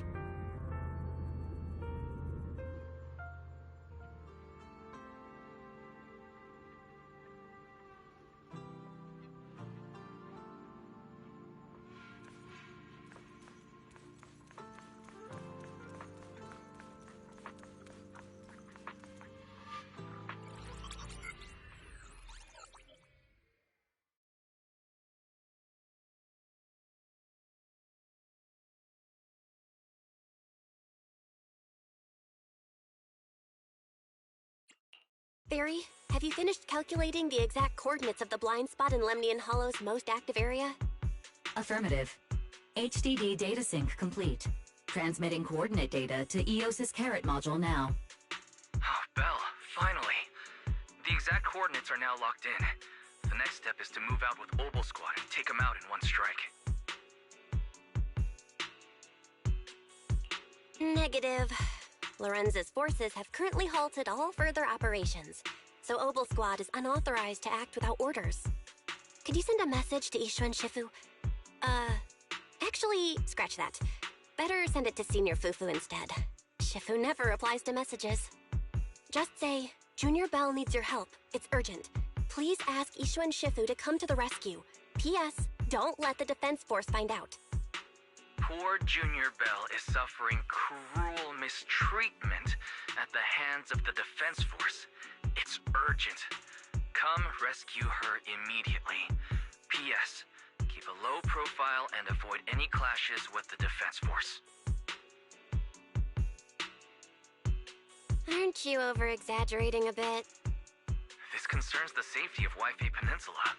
A little exaggeration won't hurt, right? All we can do now is pray that Yunque Summit sends help soon. Who knows what kind of mess the Exaltists might be stirring up in the Hollow, while Lorenz is basking in the limelight. There's no time to waste. I'm logging off now.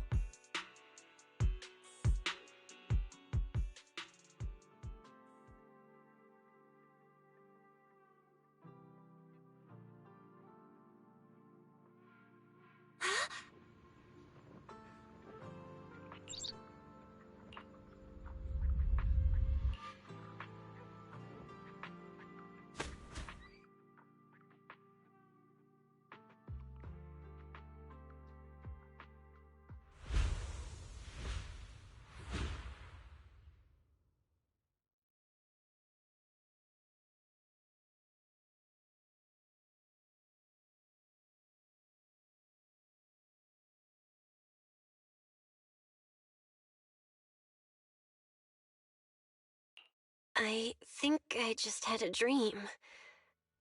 Am I dreaming? Or is this really Swabian Temple? My disciple. Fufu told me poor Junior Bell is suffering cruel mistreatment at the hands of the defense force. It's urgent. And that I need to stay low and avoid any clashes with them. word! The message came straight from Junior Bell's brother! By the way, I'm here too. Someone's messing with our junior out there. That's the last straw. Shifu, it's time we step in and get an explanation, don't you think? What do you mean by step in? Junior Bell just looks a little dazed, that's all. I don't see any signs of cruel mistreatment. Did Ishun Shifu use a technique to bring me to Swabian Temple? Seems you're finally catching on now. Your safety, of course, is our highest priority. But given how you contacted us in such a rush, I assume you've run into some trouble with the military? Come on, Junior Bell! What happened out there that made you call Shifu for help? Don't worry, you can tell us. We're all here for you. That's right. All your seniors are here.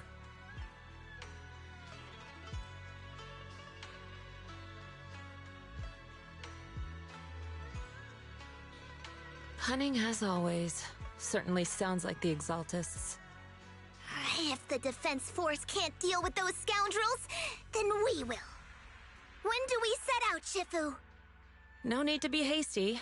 Let Junior Bell get some proper rest first.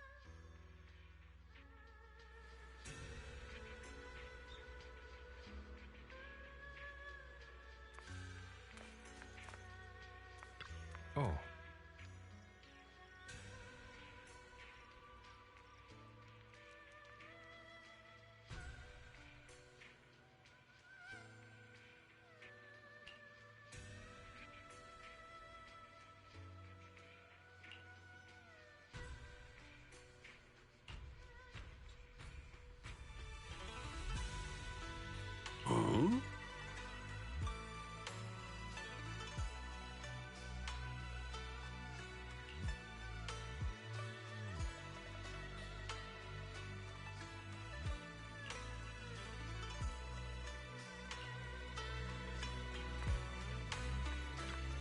Huh?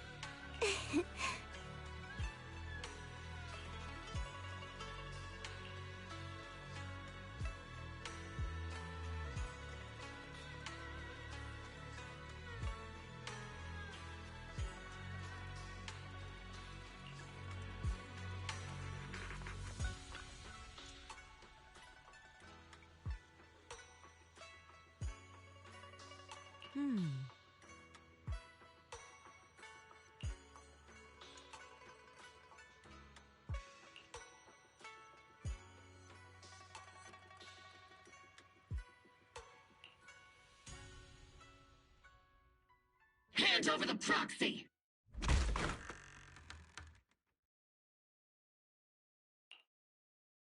I was wondering who would break into Swabian Temple in the middle of the night. Turns out it's soldiers from the Defense Force. Please be aware that although Phylum Heights is under military control, soldiers have no right to enter private residences without permission.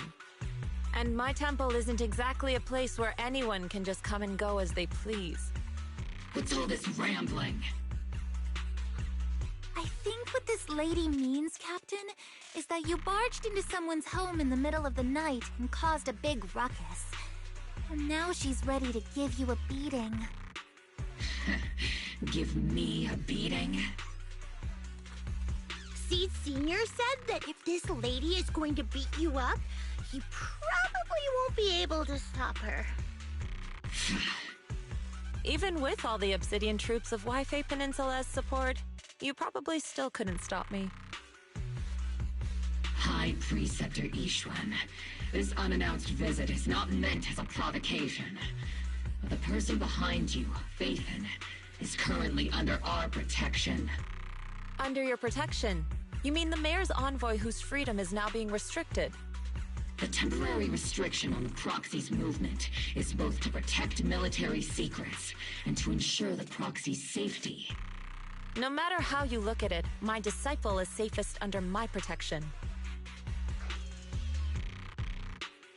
Listen, you two. There's something more urgent to deal with than my safety. Proxy, are you okay? Oh, so the proxy wasn't kidnapped by Yunquei Summit. Apologies. This is my mistake. I thought it was the city authorities who took the proxy away, trying to extract military information. I've never cared about military secrets, only about the safety of my disciples and the well-being of New Eridu.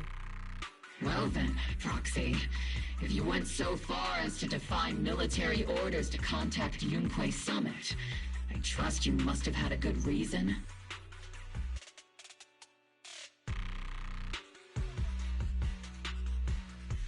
You mean you're absolutely certain that the Exaltus still have a real stronghold hidden somewhere in the Hollow?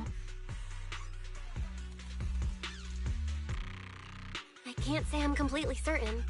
Not until I enter the Hollow myself and reach those coordinates. But as Guardians of New Eridu, shouldn't Yunquei Summit and the Defense Force investigate, even if there's only the slightest chance of danger? Belle, I just received an alert from Fairy. According to real-time Hollow monitoring data, ether activity is rising across the entire Lemnian Hollow. Warning. Ether activity across Lemnian Hollow is approaching record-high levels. Warning.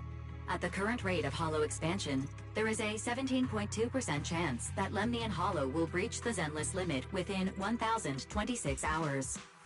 What's that voice assistant rambling about this time? Basically, she's saying that if left unchecked, the Hollow might just go boom.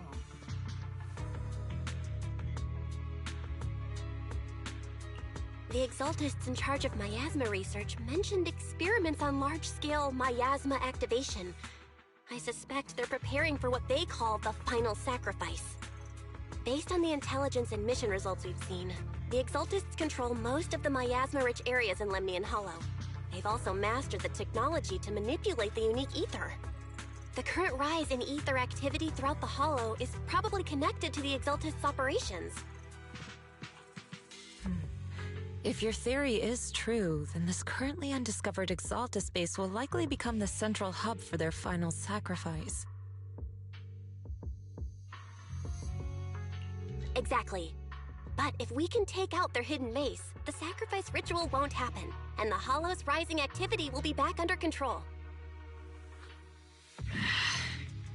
How do you manage to sigh with a mechanical throat like that? Although I tried to ignore some of the seemingly fabricated technical terms, you still managed to lose me.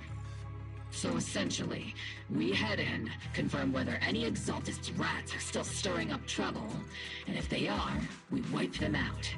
That should eliminate the threat, right? Wow, Captain Magus. You actually understood everything this time. Amazing. Then let's move out. Obel Squad will personally eliminate the looming shadow that threatens Wi-Fi Peninsula. But Captain Magus, weren't you just saying an hour ago that military orders must never be disobeyed? Disobeying orders? Hardly. We were chasing after Phaethon, who fled all the way into the Hollow with classified military intel. Captain Magus, your enthusiasm is truly moving. But you could have just left it to Yunquei Summit. It's our duty as the Defense Force to wipe out the Exaltists. If our superior officers have failed in that duty, then I'll take responsibility myself. Besides, the Obscura still haven't been fully examined. If a sacrifice really did emerge from the boxes, then Defense Force soldiers, and even civilians, would pay dearly. I understand.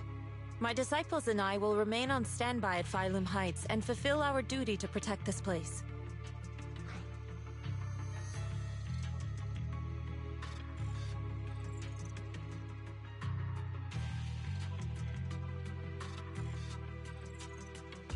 In that case, the attack plan and the operation start time need to be decided ASAP. Deploying all of Obel Squad would draw too much attention. I'll need to wait for the right moment. Let's regroup and launch the operation first thing tomorrow morning. All members of the Obel Squad, return to base and get some rest. Ah, yes, Captain Magus. Tomorrow's probably going to be a long day.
Experimental ether units called Obscura were placed in large numbers within the Hollow and around Wi-Fi Peninsula by Porcelumex and the Exaltists. Obel Squad was the first to discover that they could hold and even generate a sacrifice. Later operations by other squads also confirmed this. That's about all we've got on the Obscura for now, and there are still many unchecked ones hidden in Wi-Fi. According to our investigations, none carrying sacrifices have been found outside the Hollow. But we can't gamble with people's lives with some big unknown. Right, Colonel Isolde? You're right, Orphe. Which is why we're launching the Hollow evacuation plan, starting with relocating the residents of Phylum Heights. We're moving them into the city, at least until every Obscura in the area has been inspected. The evac op will be handled by troops under the Major General. As for Obel Squad, you'll be on standby as a mobile unit, ready to jump in the moment anything goes sideways. On standby as a mobile squad, huh? In other words, we get to move however we want for now, correct? It's on standby at all times, not do whatever you like. Is that clear, Captain Magus? Crystal clear, Colonel. I assure you, we will not act on our own or do anything reckless.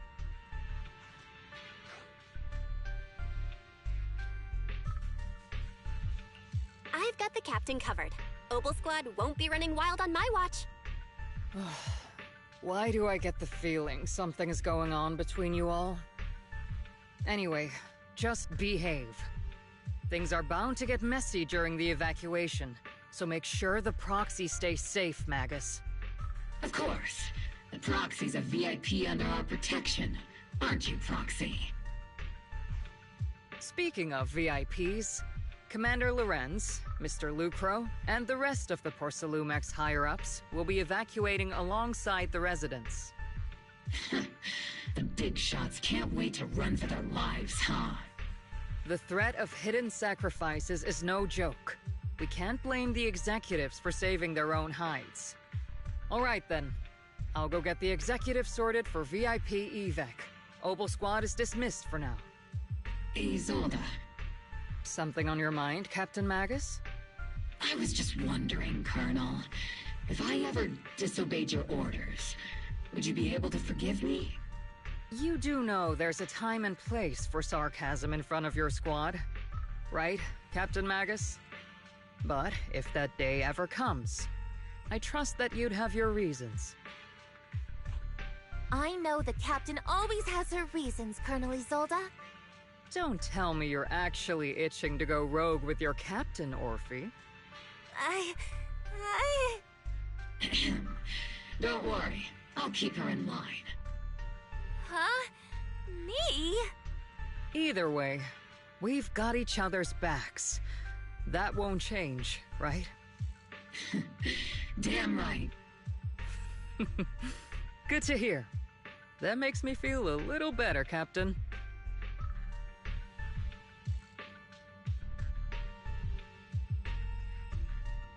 Proxy! Proxy! Why are you sneaking over and whispering like this? It totally looks like you're trying to rope me into some secret plan. The captain said that you should sneak over and meet us over there in a bit. It'd be way too obvious if we all moved together. Isn't the captain always, like, right behind you? Why bother sending you to pass on a message?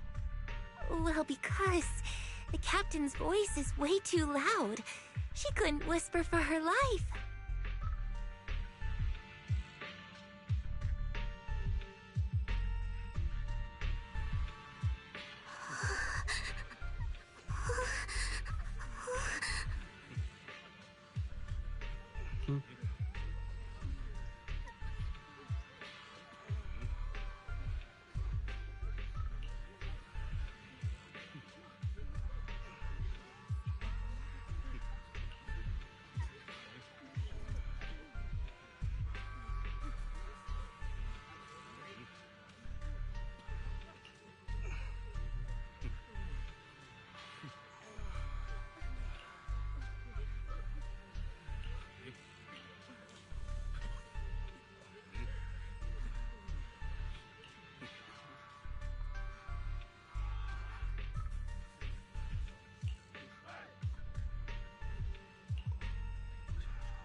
Tell the workers to pick up the pace. That porcelain's worth more than their lives.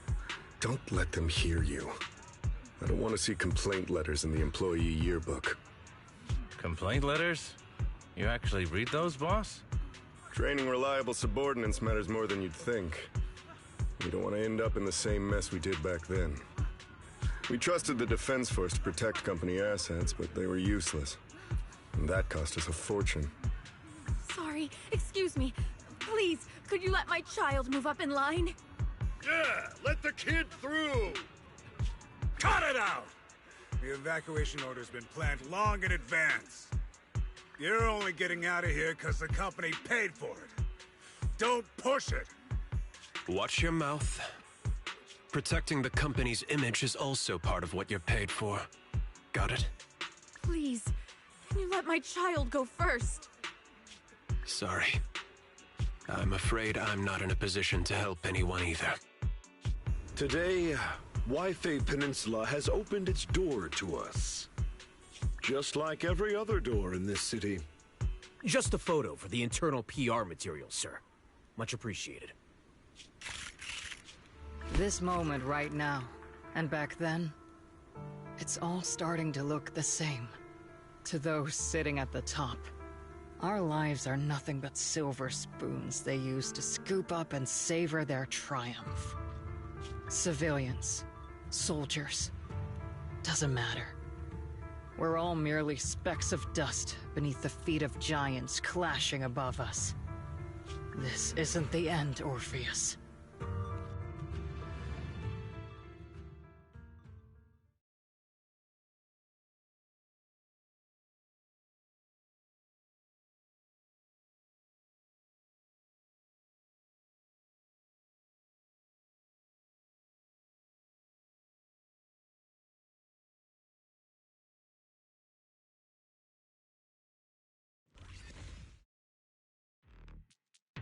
This is the Exaltist base we cleared out earlier. The proxy was there too. Weren't we looking for a hidden base? Why are we back here again?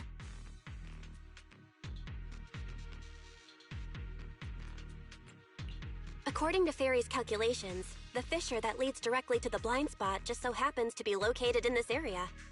I guess you could say we let the Exaltists slip right under our noses. If it weren't for Lorenz and Lucro's interference, we might have uncovered signs of a base much earlier. The fissure is close by, but Fairy's calculations could only narrow it down this far. We'll need you all to head into the hollow to confirm the exact location. Commencing operation. Objective, locate the nearby fissure. Yes, Captain Magus.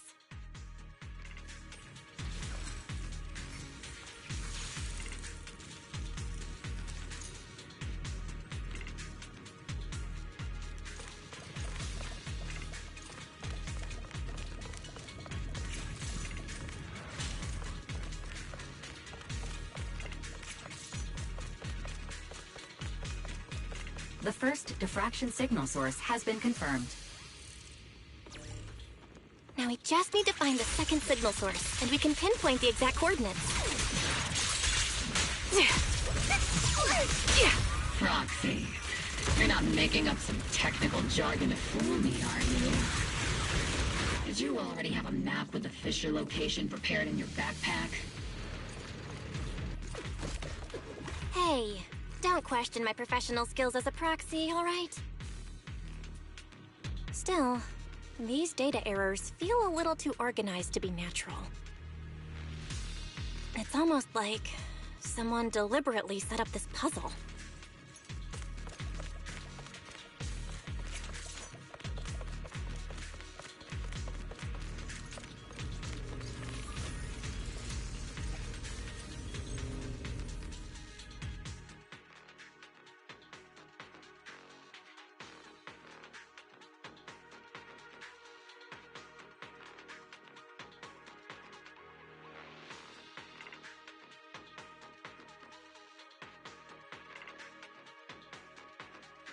Analyzing devices operating protocol.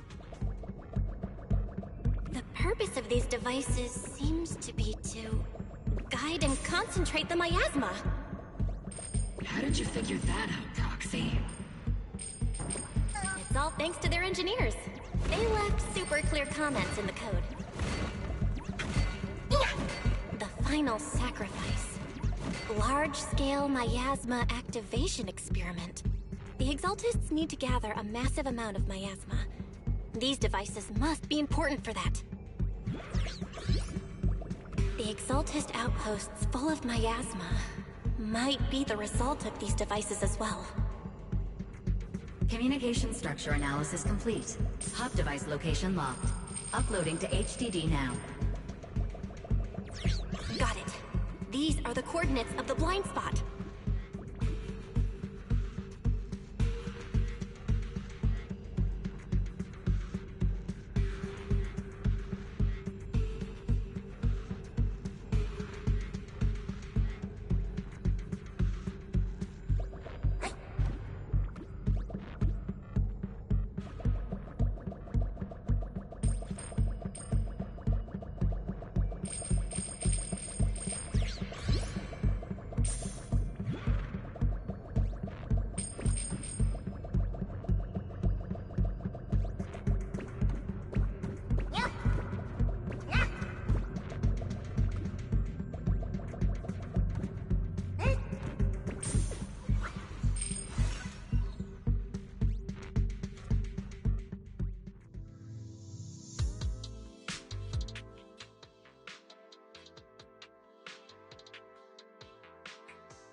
Pinpointing fissure coordinates. Hey, you soldiers over there! Well, well, look who it is. Isn't this the same guy we bumped into last time? Obel Squad. What are you doing here? Yeah, that familiar, annoying voice. It's definitely him. I want to ask you the same question. What are you doing here? We're here under Major General Lorenz's orders, of course. All right. We all know you're his right-hand man. But haven't you given me that line already? I have no obligation to explain myself to you. But to avoid unnecessary conflict between so-called allies, this facility holds a stockpile of porcelain belonging to Porcelumex. We've been assigned to constant guard duty here to prevent any of the returning exaltists from stealing the city's strategic resources. Wasn't it Porcelumex who originally handed these strategic city resources over to the exaltists? You sure are going out of your way to clean up the mess they made. I'm not in the mood to bicker with you.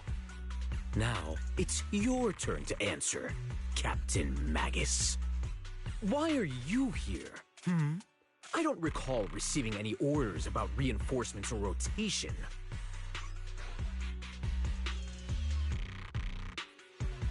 As I'm sure you're aware, I'm the restricted operative designated by Commander Lorenz. I fled into the Hollow carrying sensitive military info. Mobile Squad is just here to capture me. Proxy? Oh. This envoy really is good at causing trouble, huh?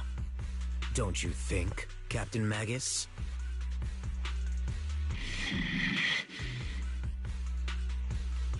No. We've received new intelligence indicating that the Exaltists likely still have a key base in the Hollow. Oval Squad's mission is to clear any threats to civilians here. You're a soldier too, so you should understand a soldier's duty. A soldier's first and foremost duty is to follow orders. To follow orders. And doing that is what keeps everyone safe. You're leading your squad without authorization. This is a clear violation of military command, Captain Magus! Forget the orders. I didn't form Obel just to dance to someone else's tune. If disobeying orders is what it takes to protect this city, then so be it. I'll face a court-martial. I've got a recording device, you know. Every word you say will be used as evidence in court. And I've got heavy firepower. If you don't step aside, every word you say might just become your last. The intel came from me, and this operation is under my lead. If the Defense Forces commanders have a problem with that, they can take it up with me directly. Threatening your comrades only adds to your offenses, Captain Magus. I'm not obligated to stop you from engaging in conflict.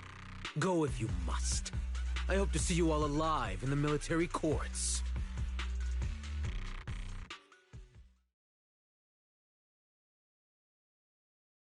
Finally, that annoying guy's gone.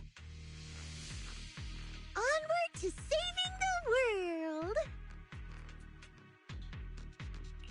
Now Obel Squad really is in big trouble.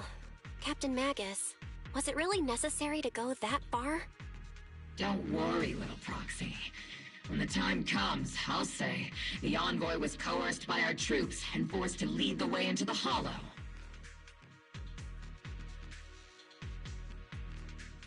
That's not what I'm worried about. It's you and everyone from Obel. I will take full responsibility for disobeying orders. And I'll go to Isolde to plead my case. No. Captain Magus, if you get arrested, I'll have to face the battlefield all alone! Hey, couldn't you say something that shows you care about me, Orphe?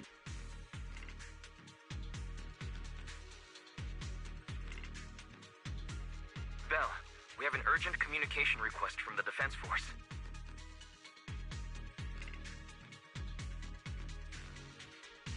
An urgent call from the Defense Force? Well, actually, Colonel Isolde contacted Ishin Sufu, who then got in touch with me.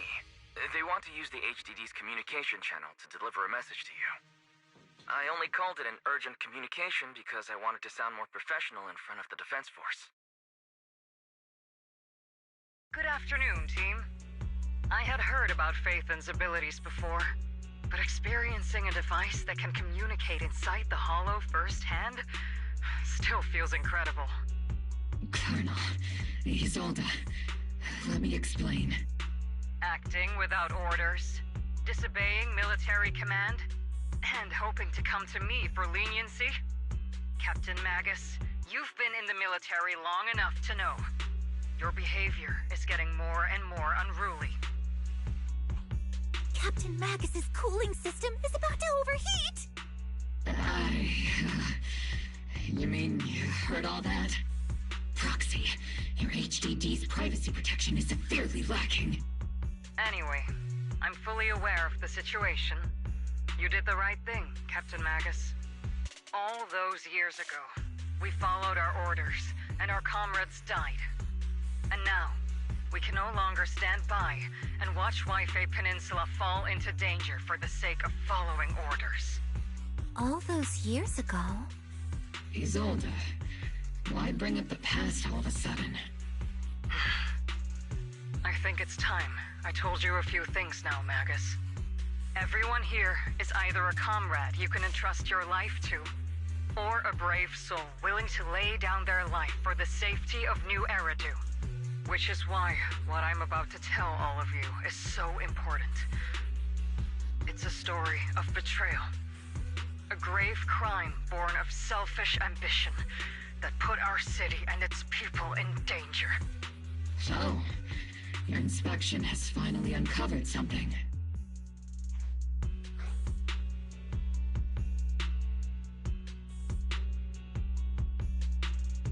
Captain Magus and the Colonel's comrades all died during the fall of the old capital due to a lapse in commands from higher up. Is that what you want to tell us about? That's right.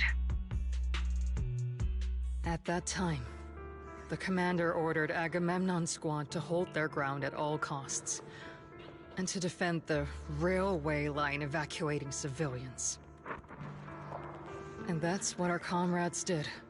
They fought to the very end, till the last drop of their blood was shed.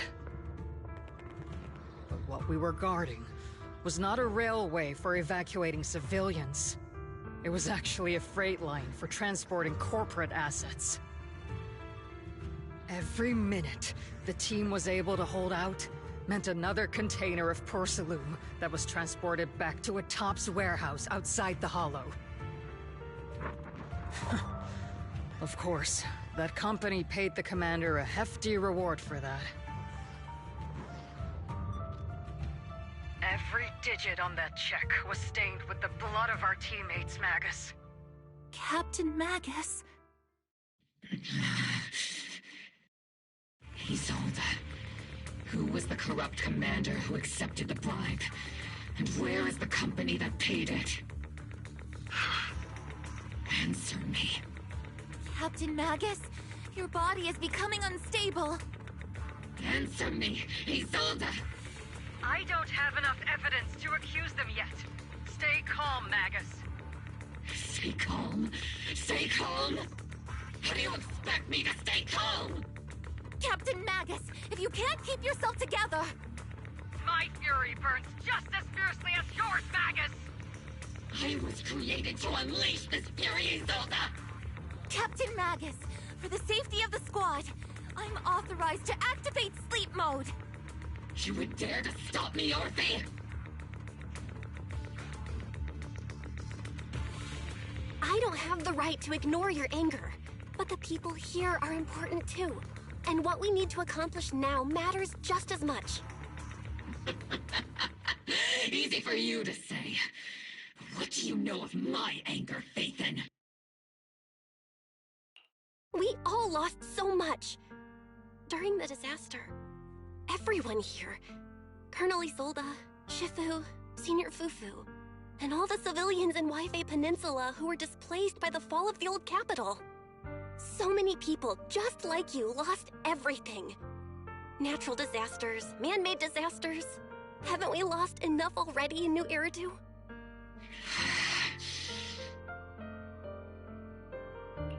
But we didn't let anger, sorrow, or regret pull us down. Thanks to our courage, we've achieved everything we have now. Your Obel Squad, Orphe, Trigger, Seed, and Soldier 11. Your story with them. Sure, the past does matter, but they do too. Captain Magus. How am I a part of this? Thank you, Proxy. Isolde, I won't let this go. As you said, I'll wait for the right time to act. Yes, let's leave it for later. What's most important now is for you all to carry on with your current mission. I'm telling you this now because you were right about one thing. Merely following orders doesn't make you a good soldier. Keep moving forward, everyone. I'll take the heat from command. Time's ticking, and the Hollow is changing rapidly. If we wait any longer, the fissure might disappear entirely. Understood, Proxy. Obel Squad, we're moving out! Yes, Captain.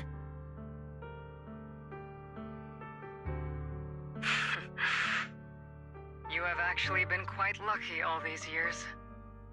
Far luckier than I have, Magus.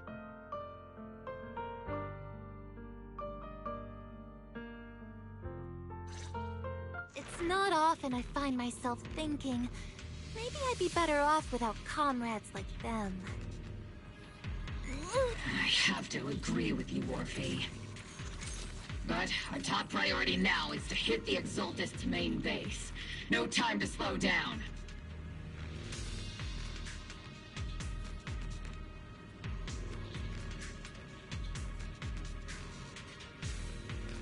There's an unusual silence in the air. Oh.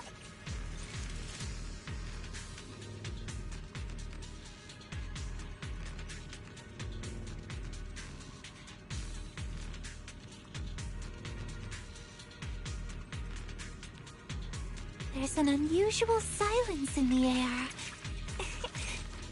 Oh.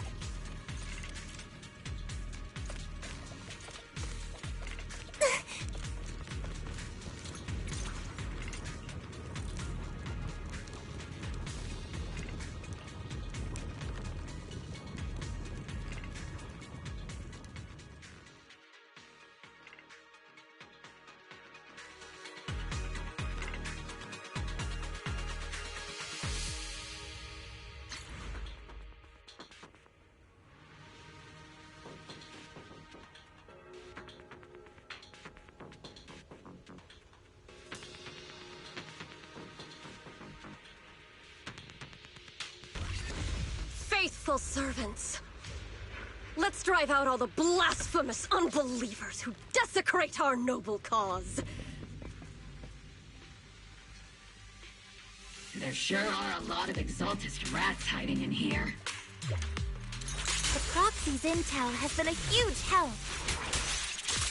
They keep saying something about the final sacrifice. We have to stop them. Orphe. Leave it to Seed. It'll be A-okay. Maintain firing. I'll warm up your mech. Keep moving forward and take them all down.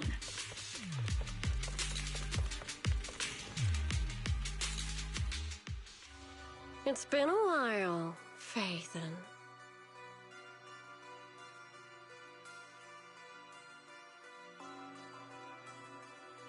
Sarah, how many of the Exaltist's crimes have you been quietly orchestrating from the shadows? Crimes? You mean those reasonable and necessary sacrifices? As a loyal servant of the Creator, my answer is, of course, every single one.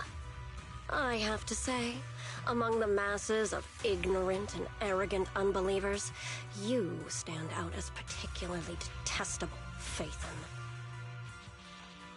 Captain Magus, that woman is making personal attacks on the Proxy! I might not be good at personal attacks, but I'm an expert at suppressive fire. Prepare to die! Prepare to meet your end, you... You stubborn fools. Struggle all you want. The Overseer has already reached the gate of the final domain. It's just one more gentle push.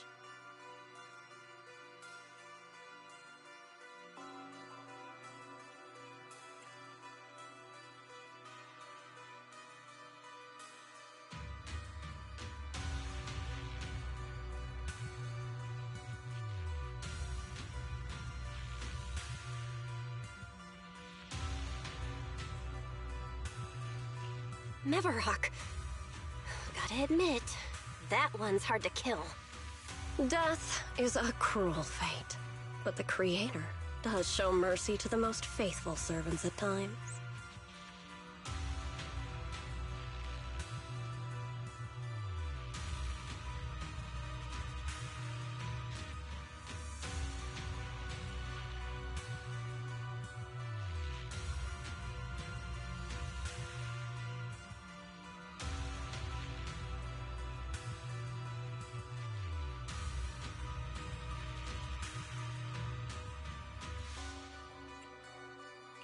No matter what tricks or lies you try to use, we won't let anyone threaten New Eridu.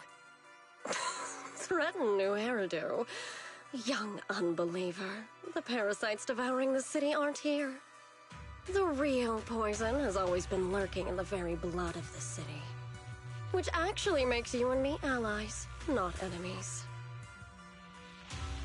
Don't you dare compare my proxy to you. But I don't think we'll have the opportunity to work together. The end is drawing near. The Overseer's ritual must not be interrupted. Faithful servants, the Creator will remember your names.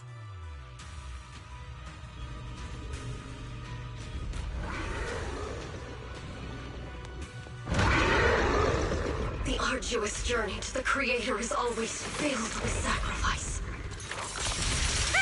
The path back to the Master is always paved with blood and bones. For the Creator! For the Creator! Life and death, existence and annihilation, brilliance and decay, bliss and suffering, all shall return to the Creator.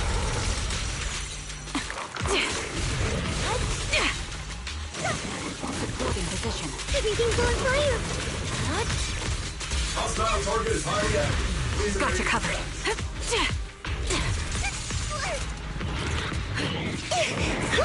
Is it my... There's no way out! Am I keeping up, Captain? Watch over the Captain, Orphe! I'll warm up your method! Circle them! Leave it to me, Captain! Orphe, target locked.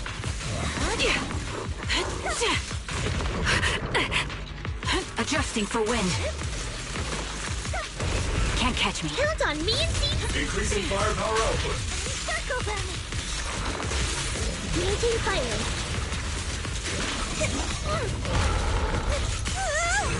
Tactical strategy! Cluster! The target's exposed. What's that line again? One shot, one kill. What the? Tactical strategy! Relay combat! Burn them all! Not over yet! Reporting! Show no mercy. Target locked. That's the target, right? Let's go take a look.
Come now.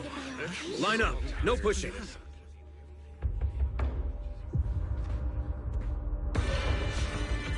May the Creator refine us! Sanctuaries chosen, favored by the Creator!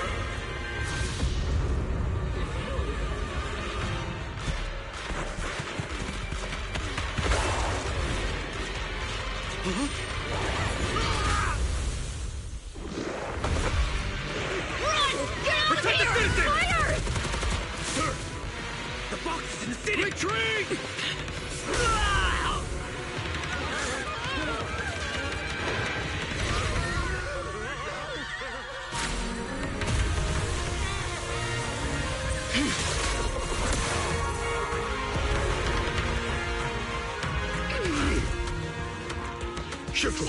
The monsters have swarmed the entirety of Phylum Heights. Be sure to stay vigilant. Belle, we have an emergency. Exaltus priests and sacrifices are attacking Wi-Fi Peninsula. They're pouring out of the Obscura, and there's a lot of them. Our attack on the base in the Hollow led to chaos in the city outside. Are they using the attack as a cover to escape? The city is under attack? Do we keep pursuing or fall back to assist? Rather obvious and sloppy scheme. Our comrades from Obsidian Division are stationed in the city, along with the mystics of Yunque Summit. The city should be in good hands for the time being. Isher Sifu and the other disciples are helping suppress the sacrifices in the main district. There's a gap in the defenses on the mountain road above Phylum Heights. The mountain road? But according to the distribution map we received, there shouldn't be any Obscura in that area. Which is why we didn't deploy heavy defenses near the mountain road.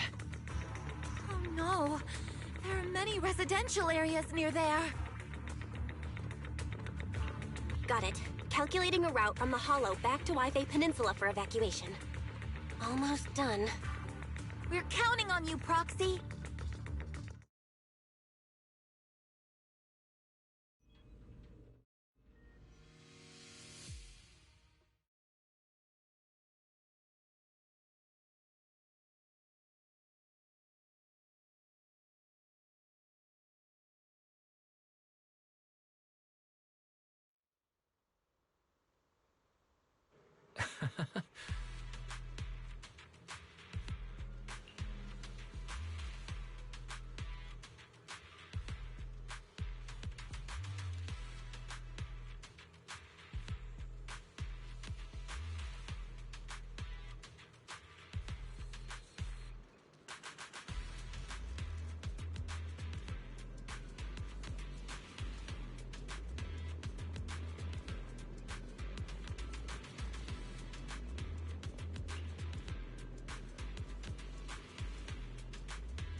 thanks to the support from Yunque's summit, the sacrifices in the main district have been suppressed, and the civilians in the city are safe. Our mission is to eliminate the sacrifices and exaltists around the Mountain Road area, while protecting 2 VIP targets.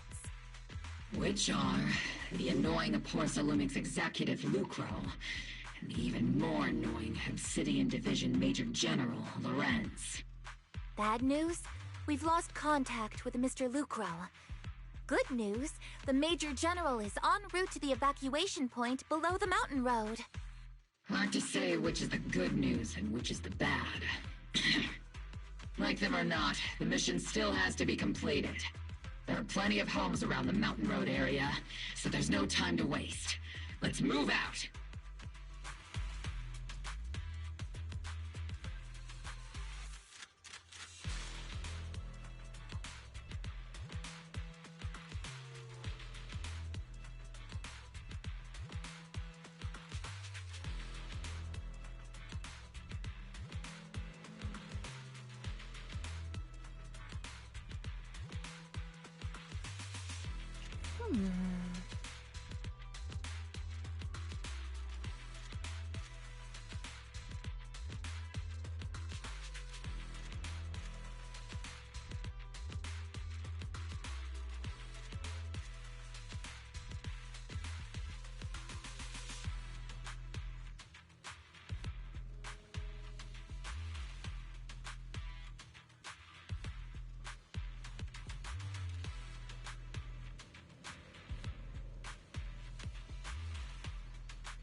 Prioritize eliminating the sacrifices emerging from the Obscura.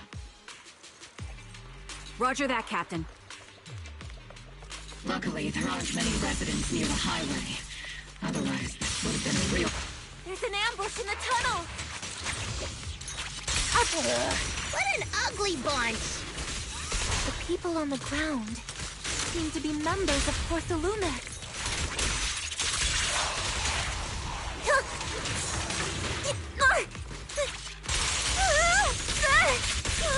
Keep your balance, Orphe! Fire!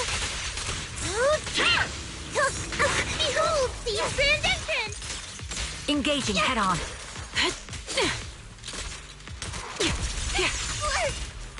Ether vision activate.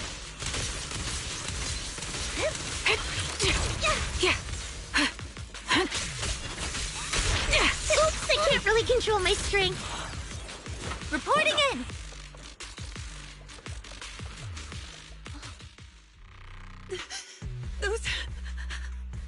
Those monsters. Ethereals. Calm down, ma'am. No. They weren't Ethereals. We're from Obsidian Division. You're safe now. They're all dead. Remain calm. You're not in danger anymore. Those deadly ghosts got them! This woman's experiencing shock. Her companions were likely killed in the recent attack. Judging by her outfit, she's from Porcelumex. And I remember seeing her at the banquet. Her companions were most likely Porcelumex executives. Though I really can't stand those people.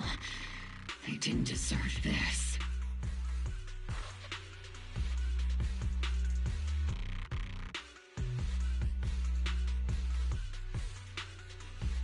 Magus, aren't you curious?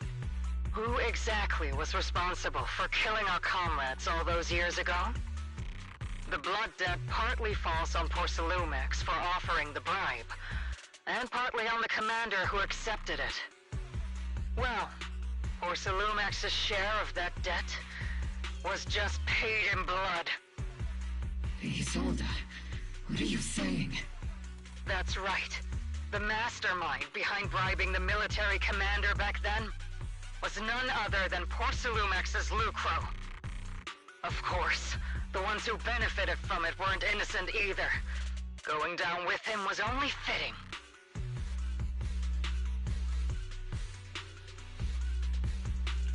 Even if they weren't innocent, they should have at least had a trial. Forget it, Proxy! Your sense of righteousness is admirable. But I also believe you've been through something like this yourself. Unjust accusations, hopeless justice, endless struggle.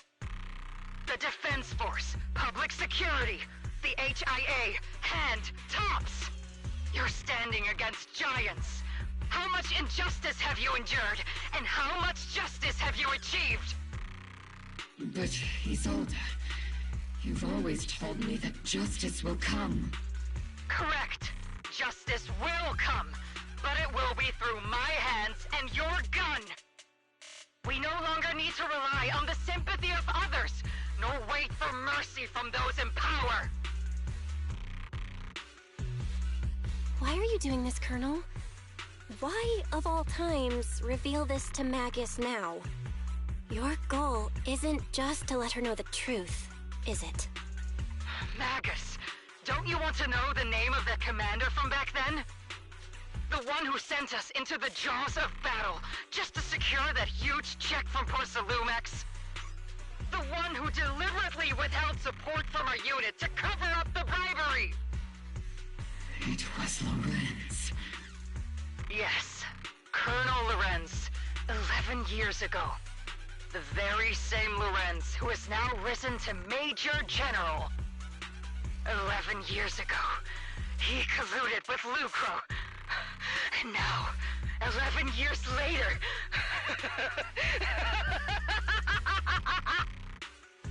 Lorenz, the lives lost, my years of suffering, this ridiculous body of mine. Is it all because of him? Lucro is already dead, and Lorenz stands right before you at the end of this road. I've already made my choice. Now it's time to make yours, Magus. We're the only ones walking this road. Don't let me down.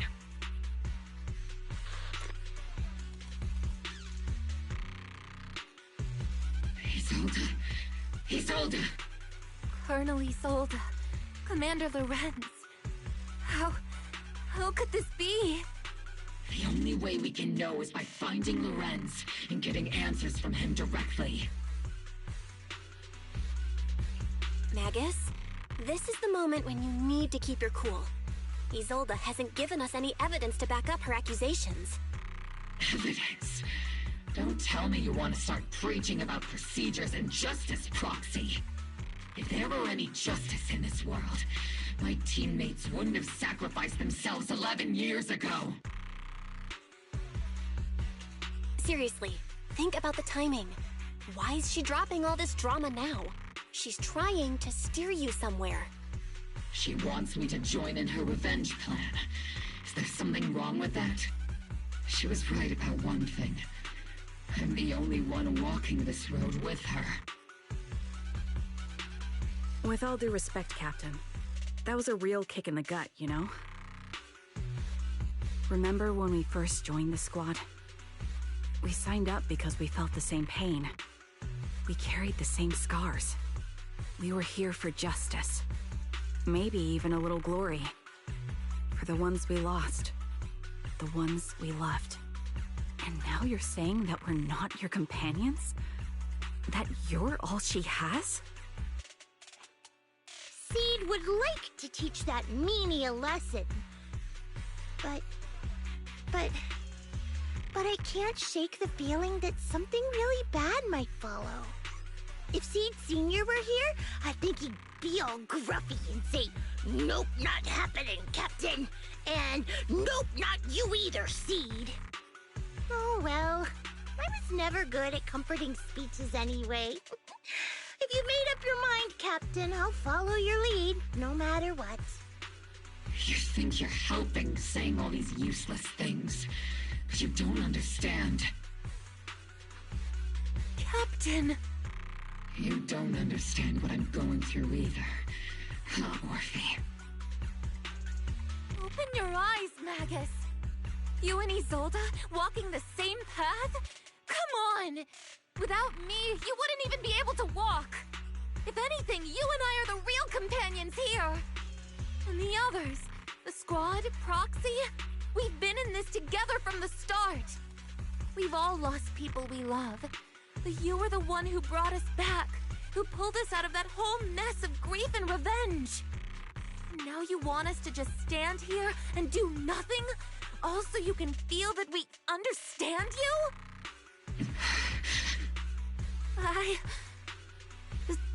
Sorry, Captain. I didn't mean to snap like that.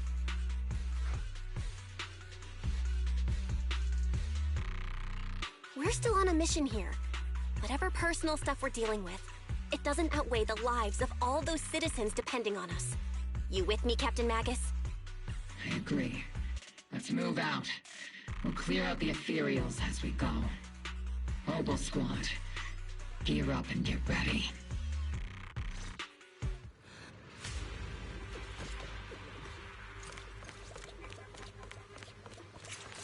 There is an unopened Obscura nearby. The monsters are crawling out of those devices. Eliminate the nearby Obscura to cut off the source of the threats.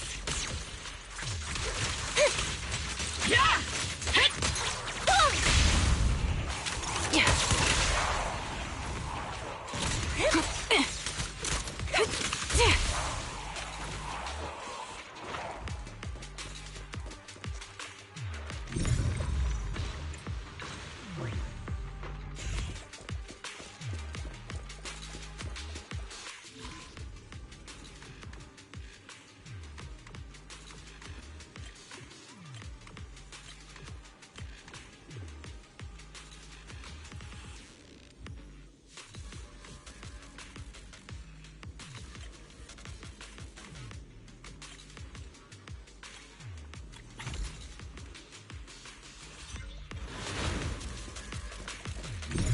The Obscura have been confirmed to be deactivated. The locations of these Obscura don't appear to be included in the Colonel's intel. There might be gaps in the intel. Roxy, can you help search for nearby Obscura? Equipment inspection complete.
mongoloid up ahead.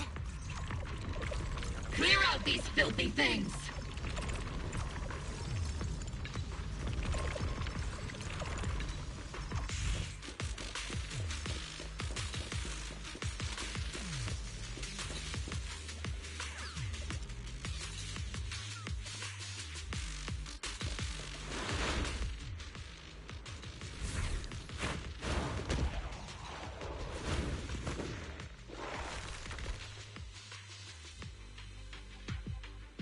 Sacrifice is incoming. Stay alert!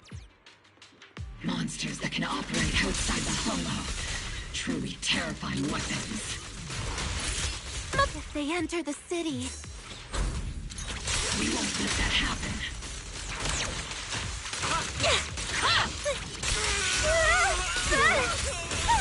There's no way out! Fire! Show no mercy.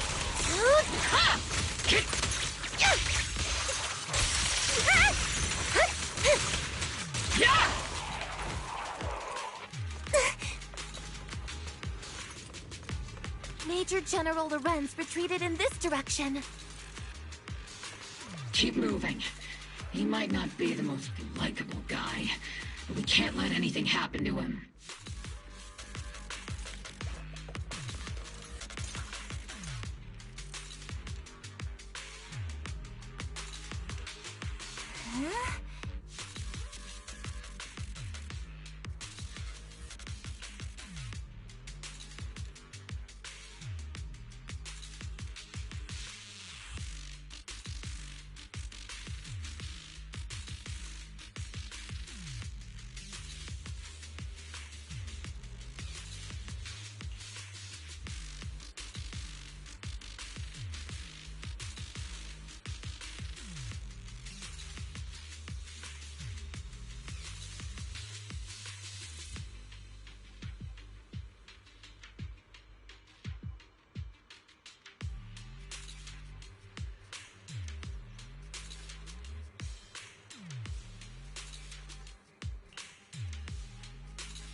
I'll pierce right through.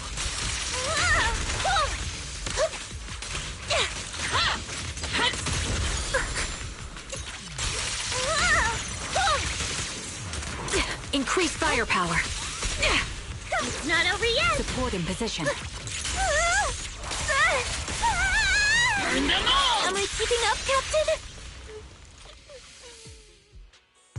You're the ladies from the Defense Force.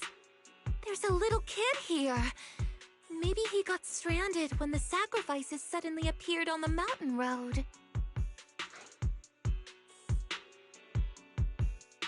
You're not hurt, are you, Dante? What are you doing all the way out here? Is your mom okay? Belle, you're here too. I was just playing on the mountain path with Mello and Ayu, like we always do. It was hide and seek, and I hid inside that empty grocery store by the road. But then, monsters started crawling out of those boxes. The ones that make the sighing noises. There were monsters inside. Mello and Ayu ran down the mountain path back to Silum Bay, but I got stuck here. It's all right, Dante. The Defense Force is here. You're safe now. You know this little one, Proxy? His name is Dante from Silum Bay. His uncle used to be a Defense Force soldier, just like you all. He used to be... Just like your old comrades. Dante's uncle also died in the fall of the old capital 11 years ago. Oh. Zoe's family have one of our old comrades, huh?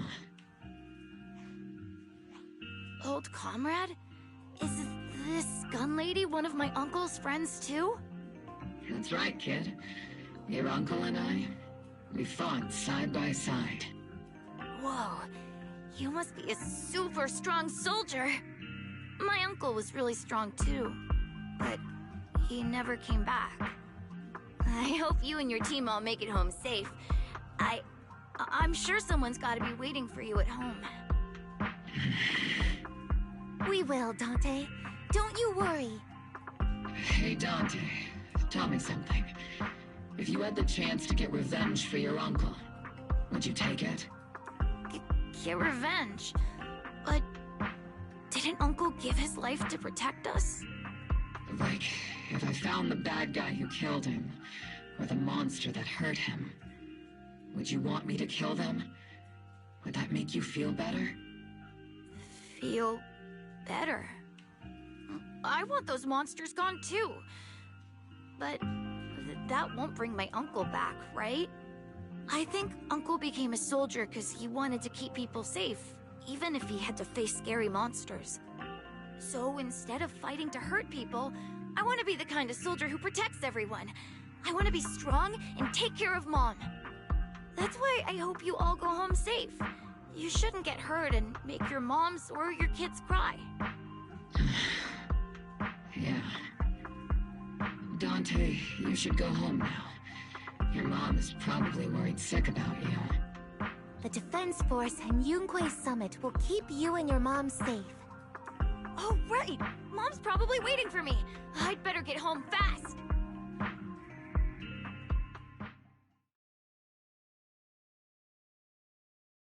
Dante's such a sweetheart.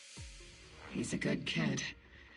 But people like Lorenz, back then and even now, how many kids have lost their families because of scum like that? Captain. All right, let's keep moving.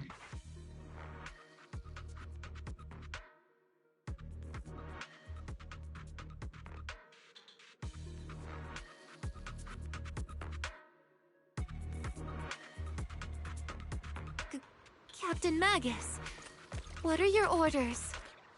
Lorenz, I need to question him face to face and get to the bottom of this.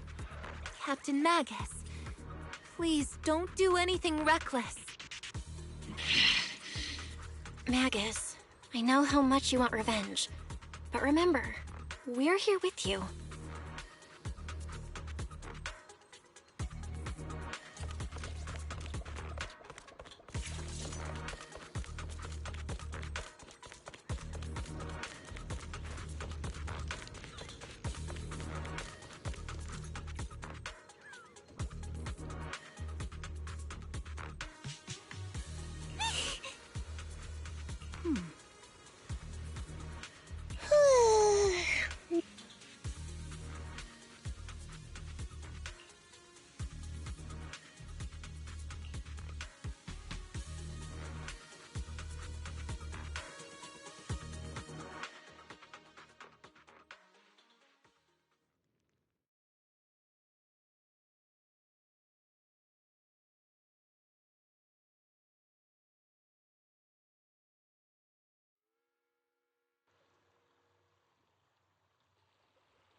Who filled your head with such baseless claims and slander, Captain Magus?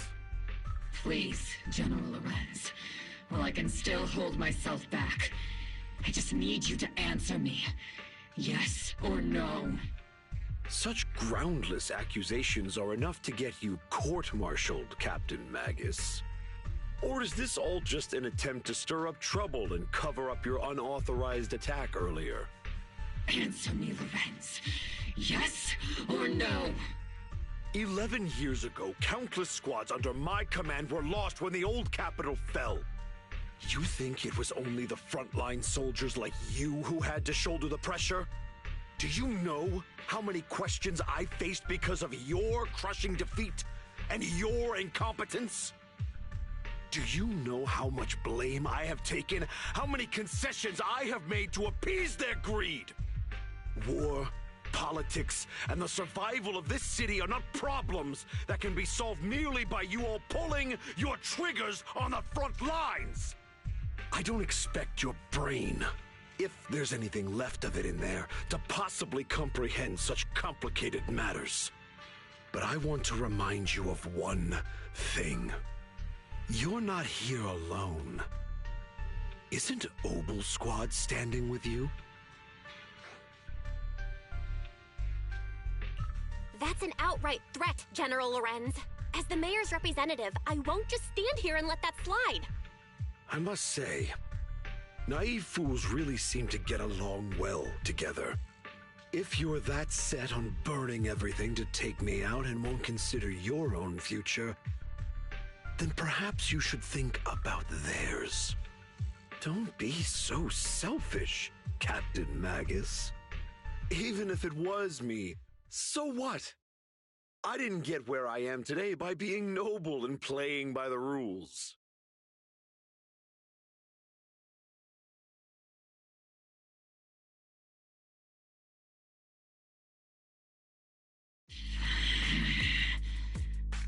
Captain Magus.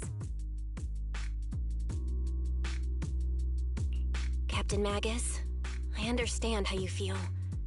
Even though it might sound kinda cruel, I think you made the right call holding yourself back.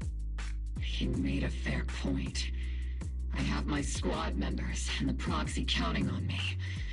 Acting recklessly wasn't an option. But I and Isolde wouldn't just stand around while he makes things spiral out of control. There must be a reason why she has revealed all this now. Where could Colonel Isolde be? Accusations without evidence are just baseless slander against your superiors. We'll settle this later. After this operation, no one will be able to stop the Defense Force from staying here. You're right, sir. No one can stop you from staying now. Isolde. Why don't you come with me, Colonel? We can't leave our big hero behind. Hero? All the soldiers who never made it out? The ones you abandoned? Weren't they also your stepping stones? Your heroes?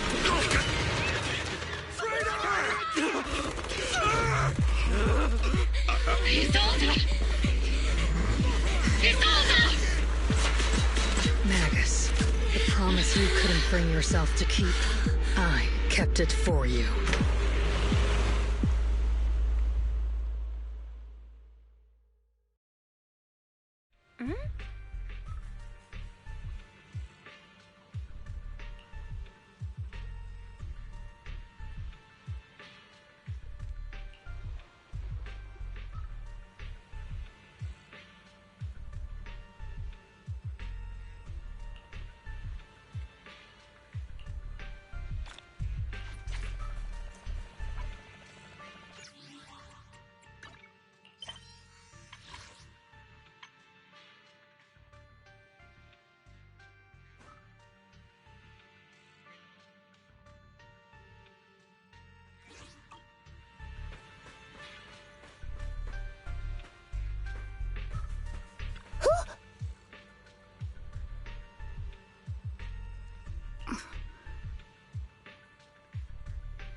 Warning. Ether activity across Lemnian Hollow is approaching record high levels. Warning. Abnormally high ether activity detected. There is an unusual surge of miasma. Great. Why now of all times? I assume the Exaltists are on the move again. Maybe the final sacrifice is about to begin. Magus, about Colonel Isolde. I never imagined that Isolde could have been planning something like this all along. It's really not like her at all. And maybe I haven't known the real her for some time now. Sorry, Magus. I know your feelings must be pretty complicated. But the situation in the Hollow... All right, no need to comfort me right now. Besides, I can see how worried you are. I am a seasoned soldier, after all. Don't underestimate me. The Exaltists, the Obscura, the sacrifices... all these factors coincidentally paved the way for Isolde's revenge. And now that Isolde has fled into the Hollow itself has started to undergo some unusual changes. If Isolde has broken the soldier's code, I won't let her off the hook. Whether it's to stop the crisis in the Hollow, or to get answers from Colonel Isolde, we have to strike again! I'll keep supporting your operation. Phaethon won't let any threats to New Eridu go unchallenged. Now that things have come this far, it wouldn't be right for Yunque's summit to sit idly by. Some terrifying energy is surging within the Hollow. I doubt you can handle this threat alone. I'll join you in this fight. 11 years ago, a Yunque Summit High Preceptor stood before me and pulled me out of a crisis I couldn't handle on my own. This time, I'll fight by your side, High Preceptor Yixuan. I believe the High Preceptor from 11 years ago would be proud to see this. The city's defense will be in the hands of the military and the other disciples. I'll be joining Shifu to support your mission. Oboe Squad, gear up and get ready!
The miasma inside the hollow is gathering around that tower.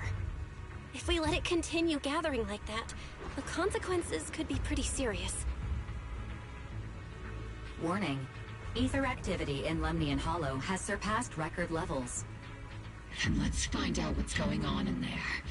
And no matter what happens, we must stop it. Warning.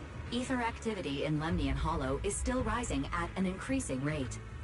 If we don't manage to put a stop to this, will something terrible happen? Warning. At the current rate of expansion, Lemnian Hollow will breach the Zenless limit within 7 hours. Boom! Like a crushed nutshell. Like a popped balloon. I won't let that happen. Yunque's summit will not back down. It's like a scene straight from the underworld. Where did Isolde go after taking this path? And why? Let's move forward. Whether it's to find Isolde, to stop the Exaltists, or to prevent the worst from happening. Obel Squad, gear up and prepare to move out!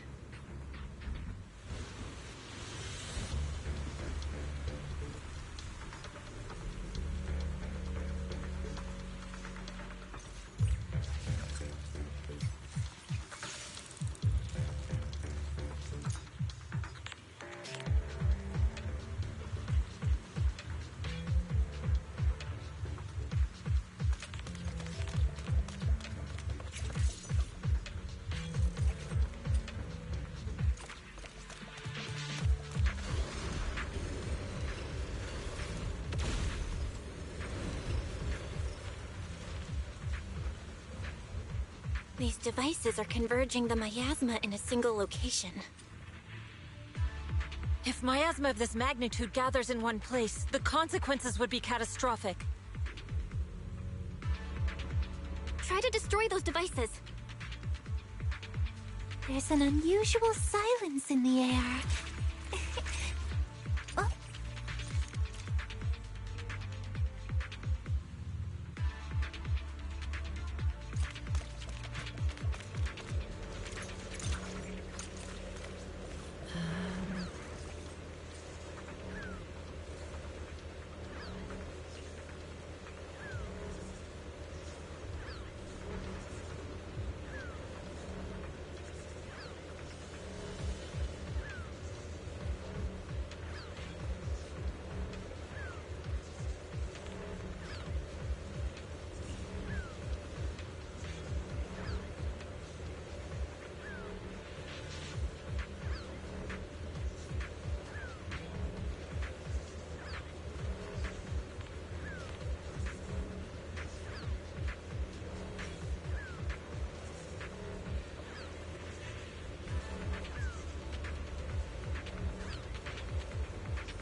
These devices are linked by the miasma, making them difficult to destroy. To prevent the miasma from gathering further, we'll likely need to go to the point where it's converging. Pick up the pace, and stop Sarah from activating more of the miasma devices!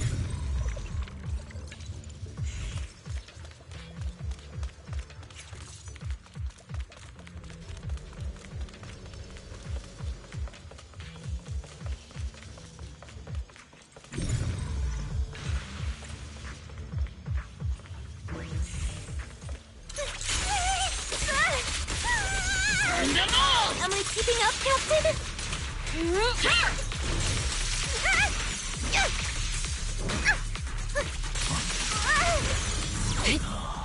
You lack training. Take this!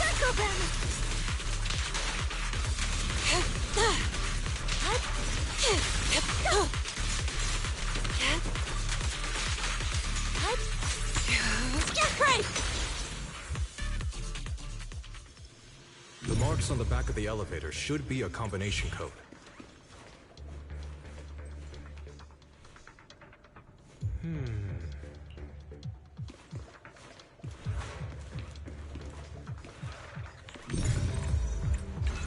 These marks on the wall. Let's investigate them using the perception technique.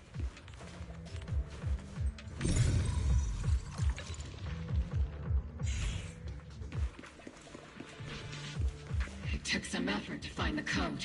We're running out of time. I've already pinpointed Sarah and Mevrock's trail. But something about Mevrock's presence feels oddly familiar. Whatever scheme they're planning, we have no other option but to press on. Soar with the wind!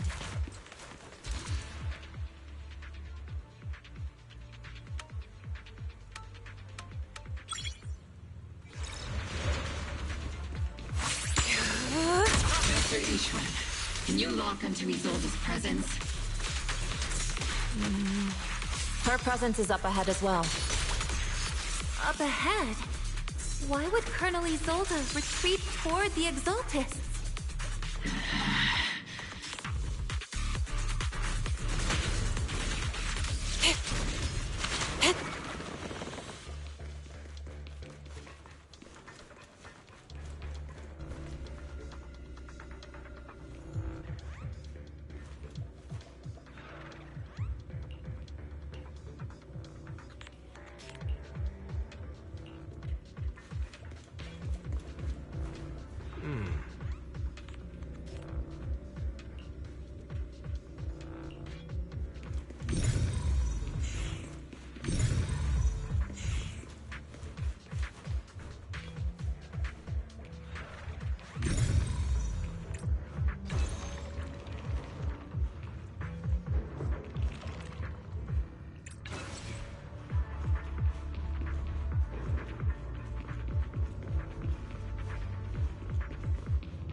Be gone!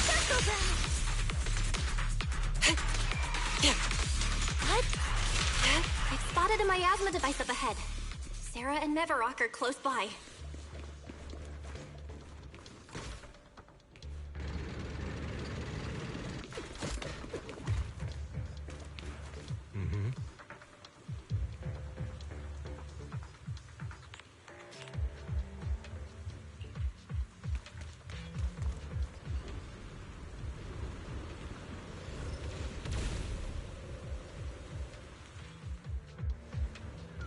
That way. It's a beam from a miasma device.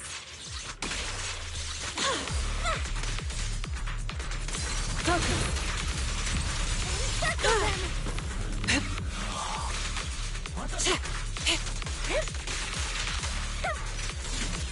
Careful! Let's provide cover fire! Burn them all! Am I keeping up, Captain? Leave it. Inadequate.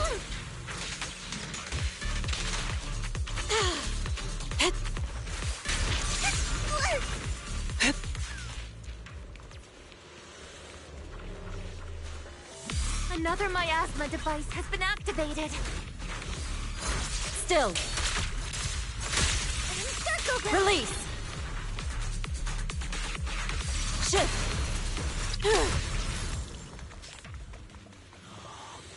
They're activating the device! This time, don't let them get away. What kind of teachings has this creator of yours given you? Destruction? Disaster? Chaos? Is this really what your creator wants? Not everyone is blessed with a name as bright as yours, Phaethon. In this dark world, is the sun you chase truly the only source of light? You don't understand the price we're willing to pay, the sacrifices we're ready to make to meet our Lord of Hope. What kind of hope can something that robs others of their happiness ever provide? Proxy, Orphe, don't waste your time with her.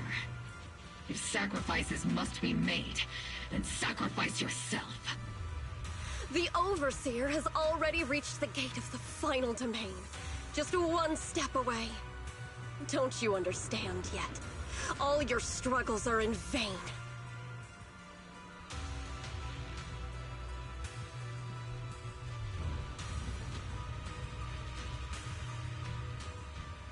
She's trying to run away again! Leave her to me.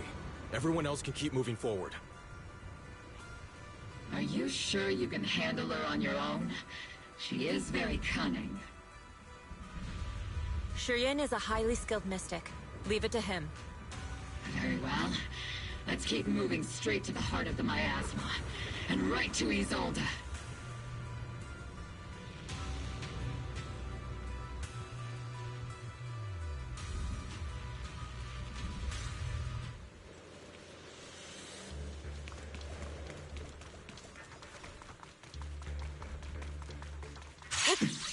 Soldiers. Their uniforms. They're from 11 years ago. They're just illusions formed by the miasma. Pull yourself together, soldier. I can't really control my strength. Break!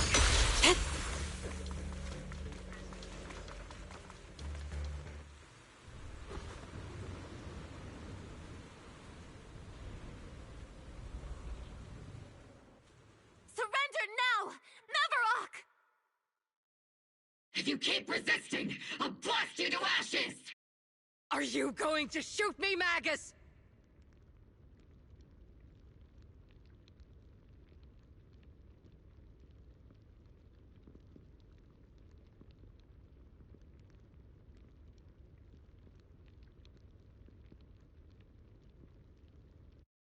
Then why didn't you pull the trigger before?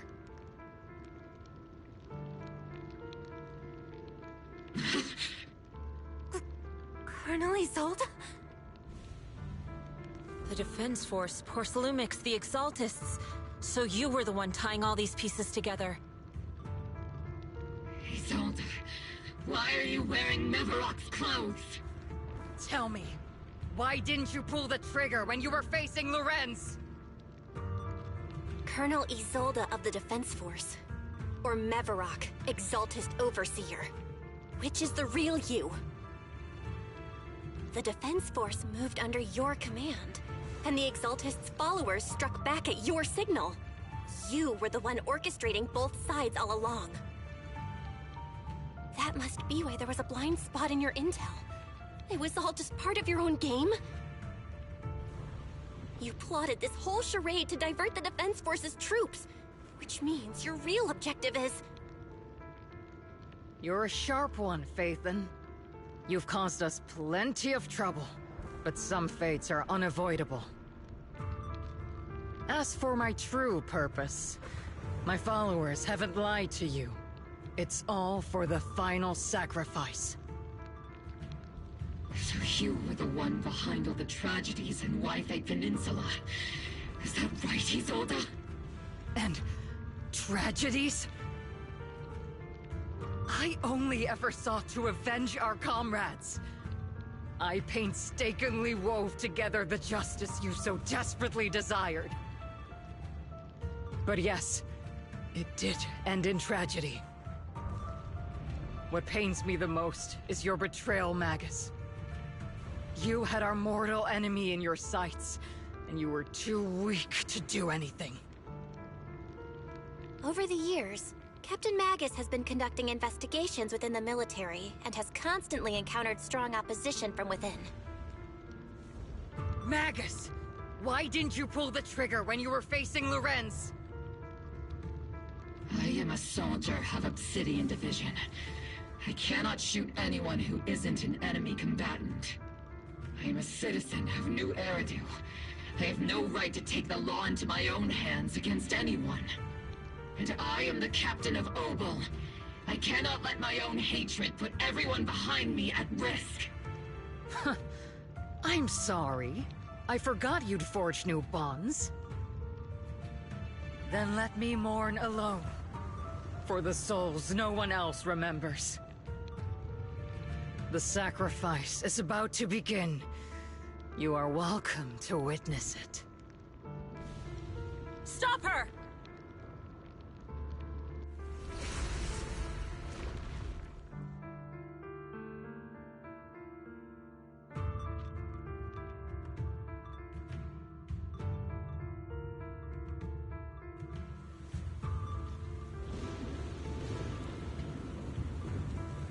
Colonel Isolde. Why? 11 years is plenty of time for many things to change. Who once walked side by side. How long has it been since I worked alongside Isolde? How long has it been since we walked side by side? Come to think of it, I might not be older than you, Captain Magus, so perhaps I shouldn't be lecturing. But I have also gone through many partings, moments of loyalty and betrayal. And regardless of the reason, turning and betraying who you once were is always a regrettable thing.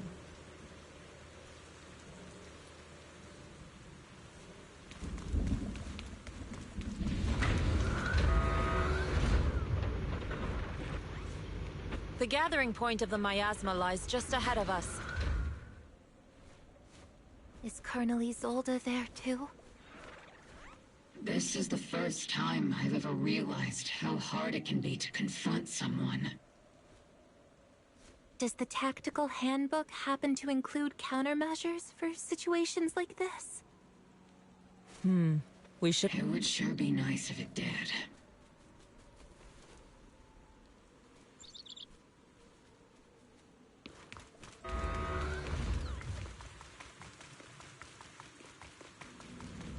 Magus, Isolde has most likely committed some unforgivable crimes. I understand. Don't worry. I'm a seasoned soldier.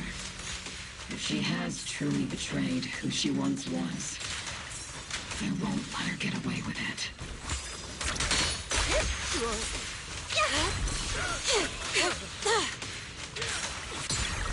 Let's make this quick.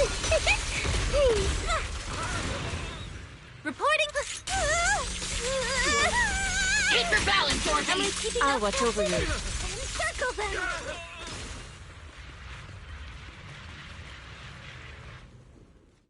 Colonel Isolde, you have committed a serious crime.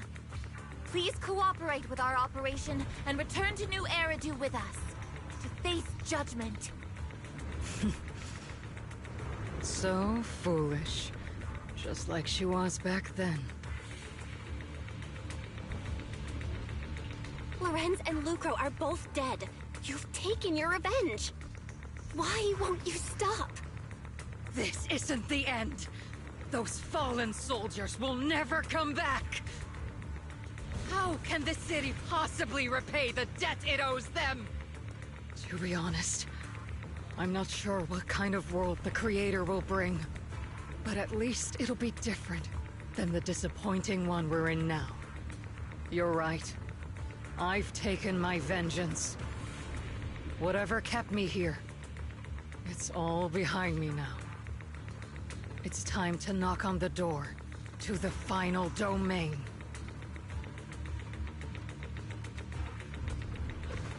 Are you a soldier protecting the city? Or an overseer wreaking havoc? Isolde. Or should I say, Mevarok? It's just a name, young Proxy. Just like you wear the name Phaethon. To the world, Carol Arna is the name of a sinner. But there are still those like you who believe in her innocence. If I don the name of a sinner for those whose names have been forgotten, Does that make my justice any less true? Even if it was for the sake of revenge, why did you choose such a twisted path? How would you carry out revenge then? With kindness, justice, or love? These tainted hands are all I have to depend on! Turn back, Isolde. They're gone. And I don't want to lose you, too. I've already come this far. So let's skip the empty reassurances and heart-wrenching farewells. Let's settle this with guns and blades, just like real soldiers would!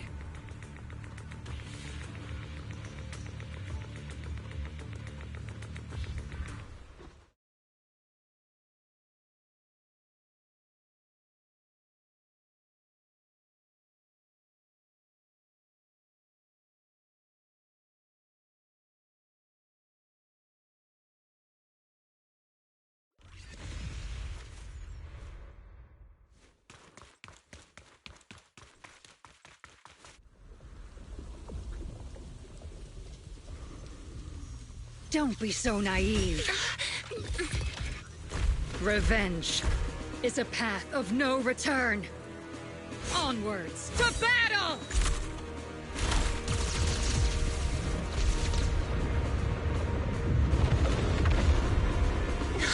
Careful! Hold the formation! Keep the proxy safe! We've already chosen different paths. So, there's no point in looking back now!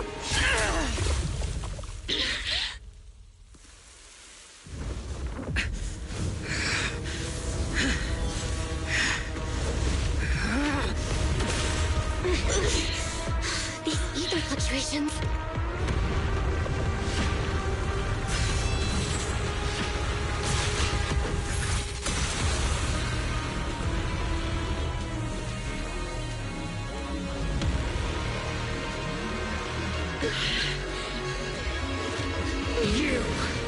You're not the same flame you once were. You don't deserve the name I gave her. Magus!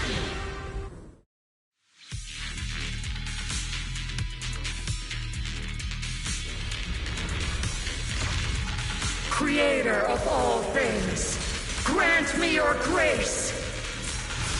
Why are you still clinging to that for protection? My ass was gathering around her!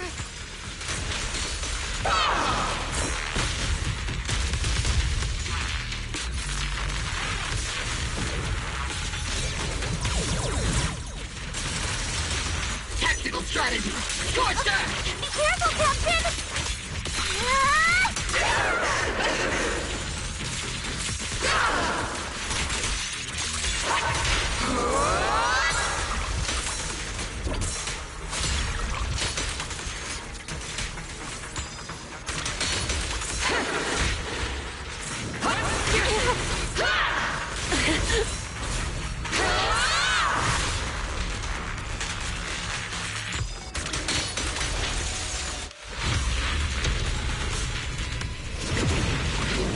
Well then, be washed away by the great rain!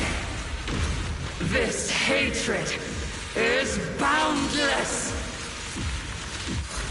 Spirit. Scatter. Annihilation! Focus! Evil shall be purged. Resistance is futile! The miasmic shield's broken! The enemy's weakened. Now's our chance! Give him a full salvo, Senior!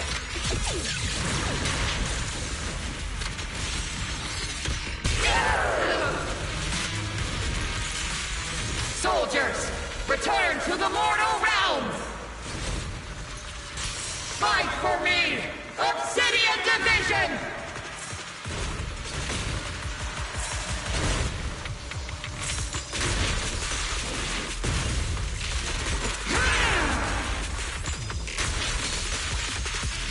Obliterate form and spirit.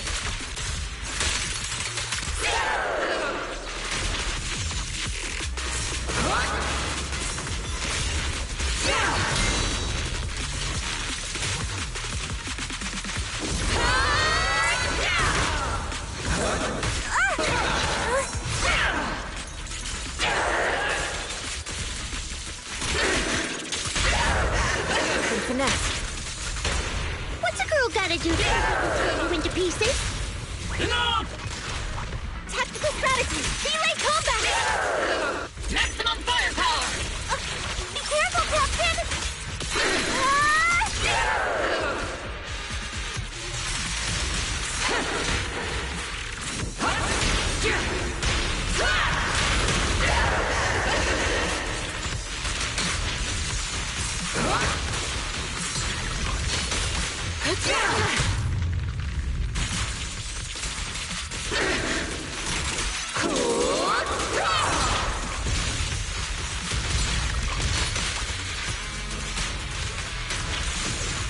Swift yet still, clear yet murky.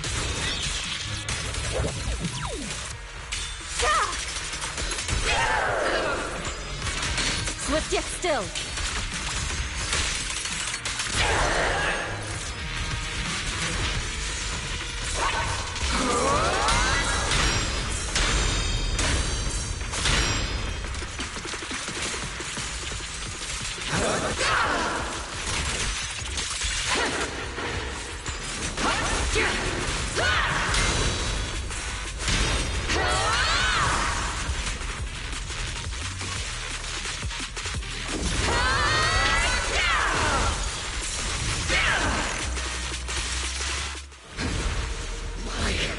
Why must you stand against me? Stop getting in my way!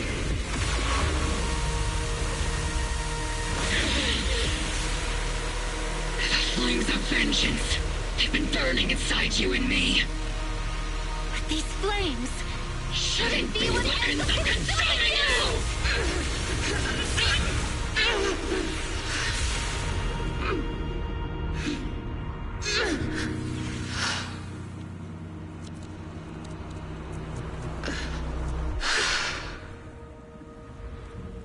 The miasma's clearing.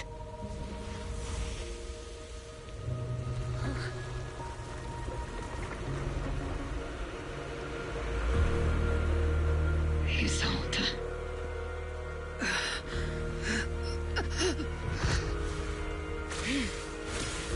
Ishwan Shifa. You can leave the rest to me. I think you mean us. Right. Us.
Captain Magus, you must be going through a lot right now, huh? I've told you before, installing those unnecessary emotion chips isn't worth the trouble. How can having a heart ever be unnecessary? Our hearts have been beating together since the day we were born, Captain Magus. I share the rhythm of your heartbeat as well. That's a pretty cheesy line, Orphe. But I understand how you feel.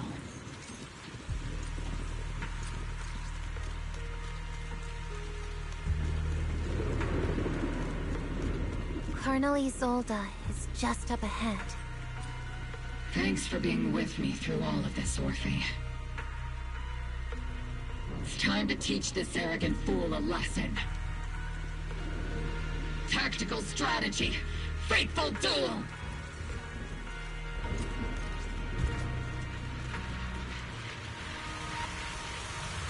Back in the day, you never managed to beat me during training. I hope both of you, have grown since then. I might still be stuck where I was. But Orphe... I'll do my best.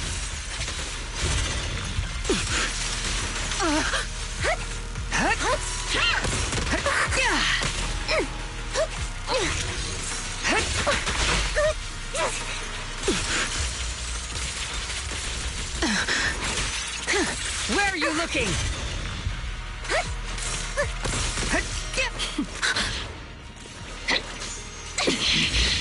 Show me your conviction with that blade of yours, Magus!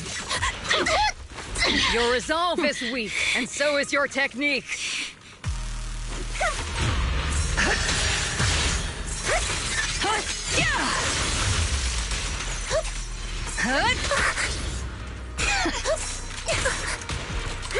The one still stuck in the past might be me. Weren't you the one who pulled me out of my stubbornness? Weren't you the one who saved me from despair? Well, now, it's my turn to wake you up!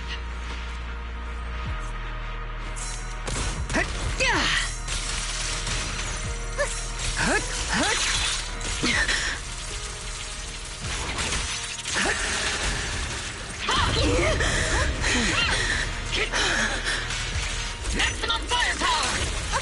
Be careful, Captain!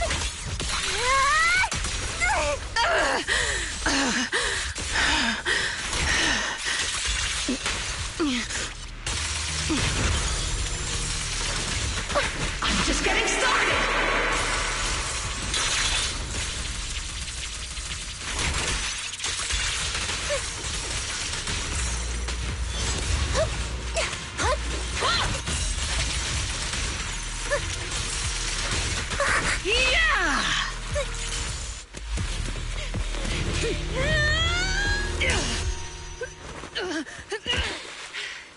Enough, Colonel.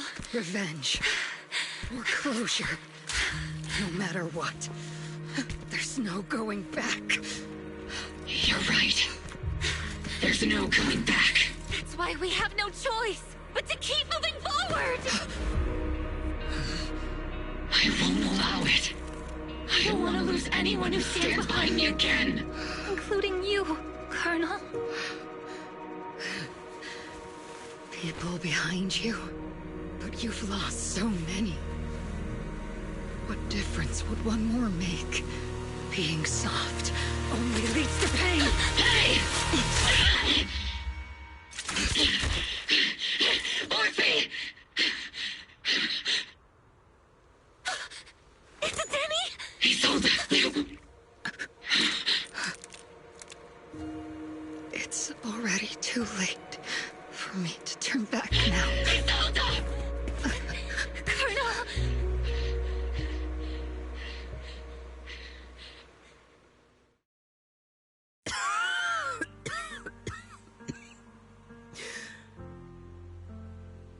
It's too late to turn back now. And I've always hated dealing with court-martials. Isolde, why didn't you ever tell me everything that happened? Because you're Orpheus. My Orpheus. You had already lost so much. Your comrades, your body, and the life you were meant to live. Isolde. After everything you'd lost, I didn't want you to carry any more burdens. But if I had known sooner, maybe you wouldn't have... Everything I've lost, you've lost too. There's no turning back, Orpheus. My hands are stained with blood and guilt. I know. I'll pay your debts for you. Me too. Orphe? I'll stick with Captain Magus, and we'll make up for your mistakes together.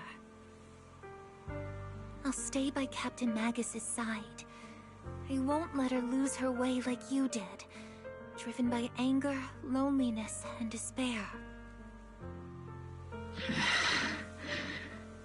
I know you're in pain, just like me. But you're also very lucky. Orphe is a good kid. Don't let her down. Don't disappoint your younger self, Orpheus. I won't, Isolde. I believe you. I'm the only disappointment here. It's been so long, Orpheus. I've missed you so much.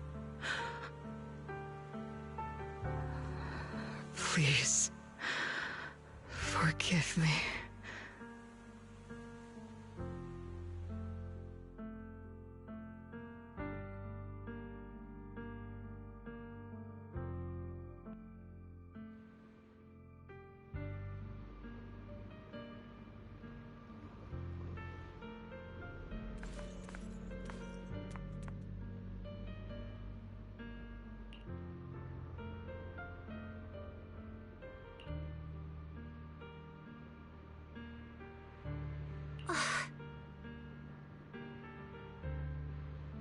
Master, an abnormal ether fluctuation has been detected nearby.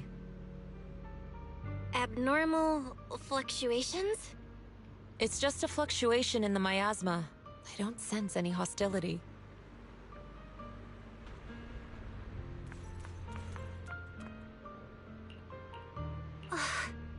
Master, an abnormal ether fluctuation has been detected nearby.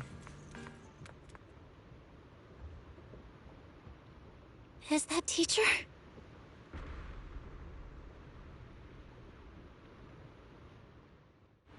Teacher? Is this just a hallucination caused by miasma? Belle, Wise, Belle. You two now walk this path alone. You are the bravest, most gifted children that Helios Academy has ever seen. Was that from the time we were separated from teacher?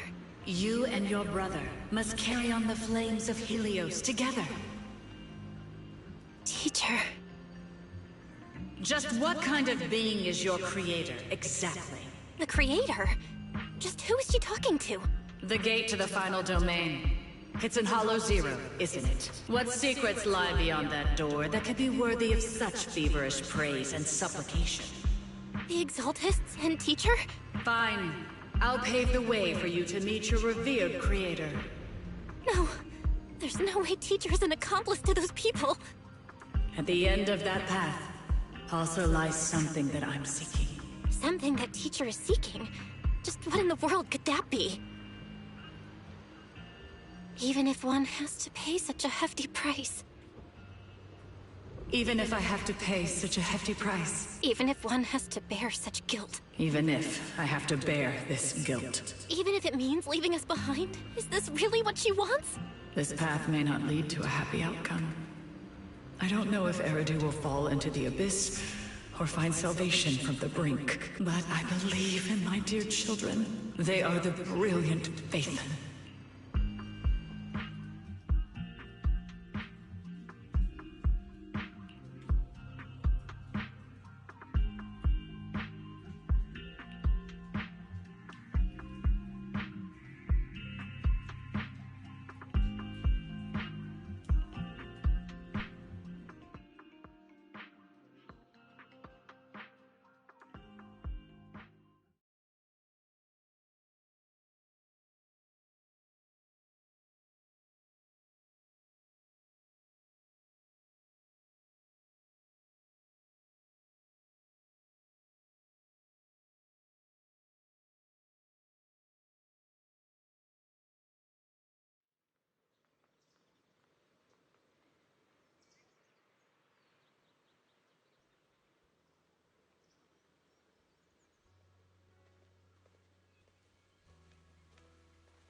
Proxy!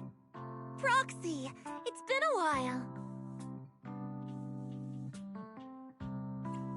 Captain Magus, Orphe, it's been a while. How have you been? Absolutely terrible! Our desk is buried under a mountain of paperwork. The worst part is, after finishing my own stack of papers, I still have Magus's pile to deal with too. We share the same desk, don't we? Why bother separating our paperwork? The good news is, I don't have to share a desk with these two. And there's more good news. They gave us an extended vacation. Partly out of compassion, and partly just to smooth things over. This incident involved senior Defense Force officers and top executives from TOPS. An incredibly tangled web of interests. But it's all been settled at last. The truth behind the fall of the old capital and the defeat of Agamemnon's squad, where Magus and Colonel Isolde once served, has finally been uncovered. Evidence of collusion between former Defense Force Major General Lorenz and former Porcelumix Executive Officer Lucro has been confirmed. Both have lost their titles, and they will be publicly condemned. So, the truth about what happened all those years ago is finally coming to light. Maybe those soldiers who never should have been sacrificed can finally rest in peace now. But since both men died during the Waifei Peninsula attacks, a public trial has been put on hold for now. Neither the military nor TOPS wants to damage their public image. At least they got what they deserved. Defense Force headquarters also disciplined and demoted several high-ranking officers who were entangled with the factions and engaged in misconduct for years, reportedly due to pressure from Mayor Mayflower. What about the citizens who were harmed by Porcelumix and the Exaltist experiments? Will they be okay? The victims of the sacrifice and miasma experiments have all been sent to recovery centers, and the illegal assets resulting from the cooperation between Porcelumix and the Exaltists have been seized by public security.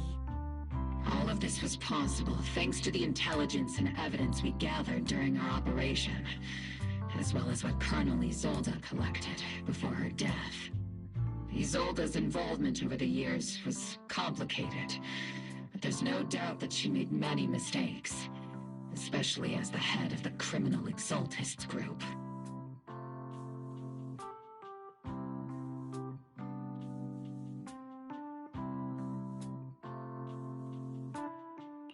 A lot of what the Colonel did was driven by the hatred that blinded her. I imagine you must have mixed feelings towards her, Magus. Of course. That arrogant fool, fueled by anger and loneliness, made so many grievous mistakes. Captain Magus often keeps her anger to herself and acts on impulse. What? Promise me, Captain Magus, in front of the proxy, that you won't make such grievous mistakes like she did. With the proxy as my witness, I give you my word. Whoever lies has to wear a pink weapons holster.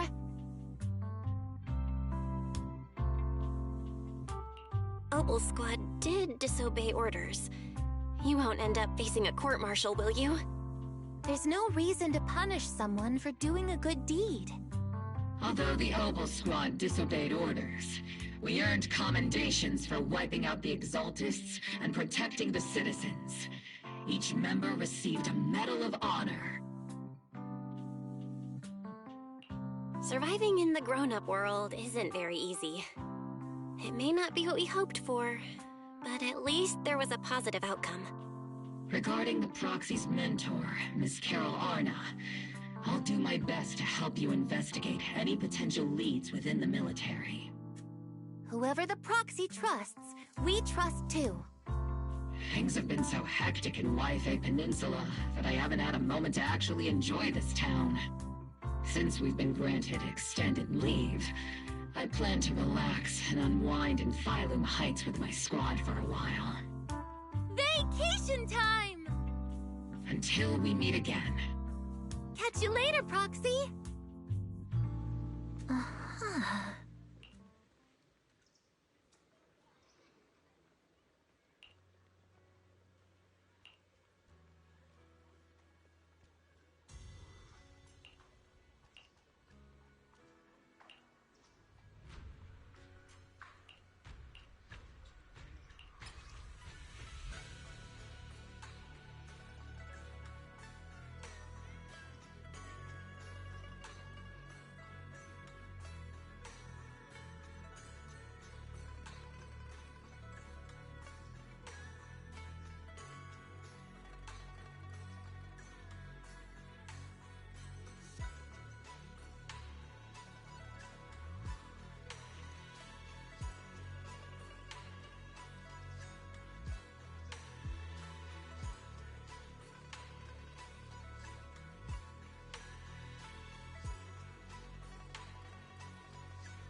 And with that, I'm going to be taking a short break for bathroom and drinks and everything else. So, be right back in about 5-10 minutes.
Oh.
The Overseer has fallen. Yet, you don't seem to feel any sympathy at all. Sympathy? For an Overseer who wasn't even truly devoted? Overseer is just a title. A symbol of inherited power. Nothing more. Your left hand. That power? Yes, a gift from the Creator. The glory of wielding their authority has finally come to me. Is the Creator actually real? Isn't what you see right in front of you the best proof? The power Isolde wields is far beyond that of ordinary people. I know you're no devout believer, but even someone as selfish as Isolde can wield the Creator's blessing.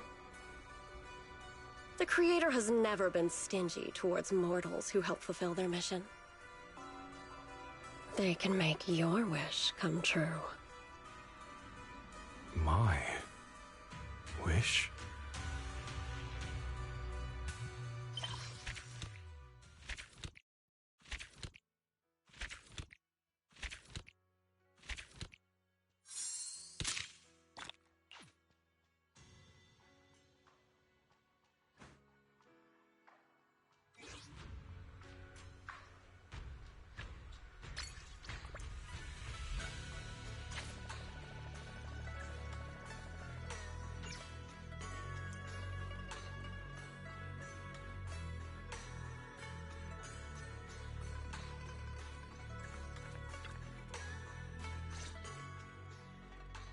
Good morning, Belle.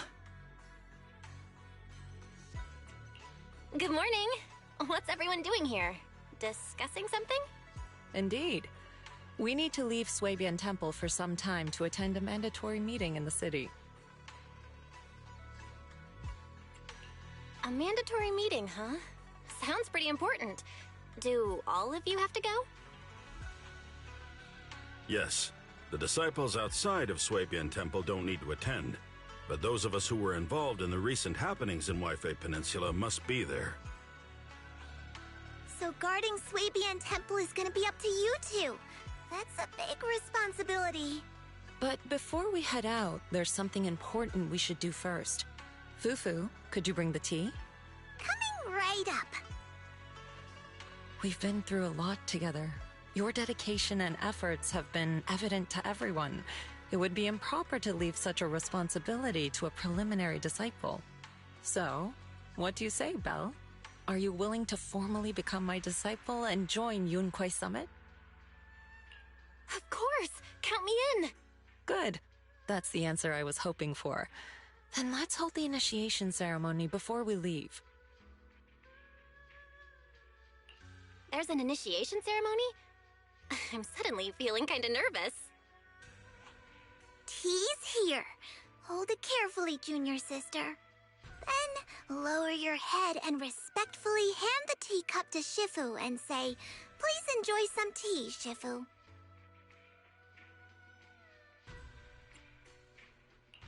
Please enjoy some tea, Shifu. Okay, that should do it. Yay! All done. Congratulations. Welcome aboard, junior sister. Yeah, welcome! Even though we've already known you for a while now, it still feels great to welcome you again. So, is the ceremony over? Was that it? According to the rules, you should have studied at Yunkwei Summit for 2 years before choosing an auspicious day to hold the ceremony at the mountain. Then you and the master would swear an oath to become officially recognized as a disciple. But here at Swabian Temple, those rules don't really apply. You are a disciple who has been recognized by me, and that is enough. You're incredible, Shifu. Actually, it's mainly because Shifu can't remember those long vows. She said it'd be better to skip them altogether. What are you muttering about, Fufu? Don't lead your junior astray now. Nothing at all. Oh, by the way, does that mean Wise can also become an official disciple now? We were both preliminary disciples. I already served the tea about half an hour ago. You were still sleeping. So, I officially joined before you, which, according to the rules, makes me your senior. Wait, you mean I could have been the senior? Okay, out with it, Wise. Did you secretly turn off my alarm? I knew I woke up later than usual today. We can leave now that the temple is in good hands. Fufu, Inhu, if you have anything you'd like to say, do it quickly. We should prepare to set off.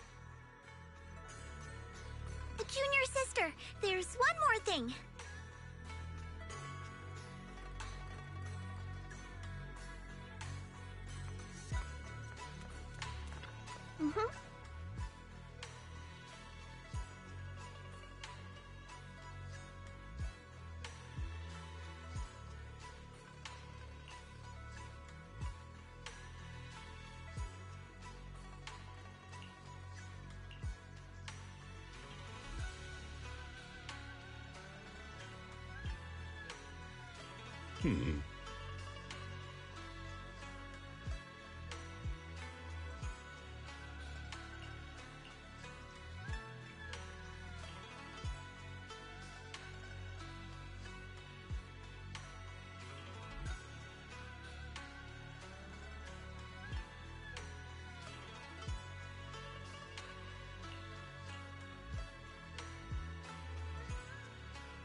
What do you mean by that?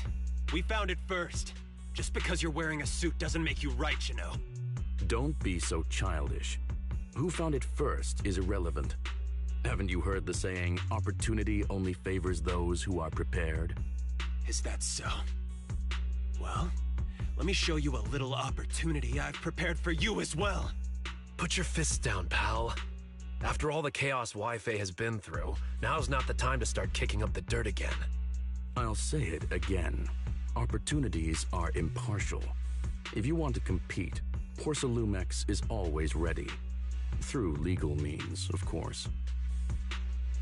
Look at him, Monato! Acting all smug. No, I can't let this go. He wants to compete, huh? I'll give him competition! Wait, we've been over this before. It's impossible without a proxy's help. Oh, don't worry about that. I'll find a way to handle it.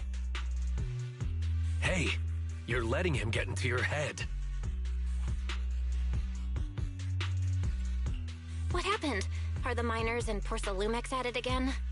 Yeah, as you can see, the miasma is retreating, and a place that was once too contaminated to enter is now accessible. It's called Time-Sworn Hills. It's a treasure trove with loads of unmined Lumite ore resources. Some even claim to have seen large abandoned facilities there. After everyone returned and prepared to begin exploring, Porcelumex quietly got a head start. They spent a fortune to poach all the nearby proxies and Hollow Raiders. If things keep up like this, we'll end up watching Porcelumex carry away all the Lumite ore to Tops's factories.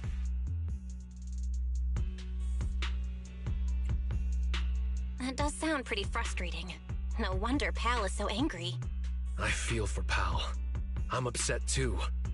But there's no way we can afford to offer more than Porcelumex to get those skilled proxies to join us. Wait, aren't you a great proxy? Can you help us, Belle?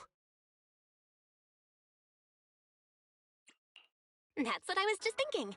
Let's treat it as my first training as an official disciple of Swabian Temple. I'm ready whenever you are. All right, it's settled then. I'll make some preparations and contact Pal before he does something stupid. Oh, and we should bring her along too. Her? A friend I met online through Spook Shack. She came to Phylum Heights to meet in person. Her personality's a bit different, but don't worry. She's easy to get along with. We can head out once I'm ready.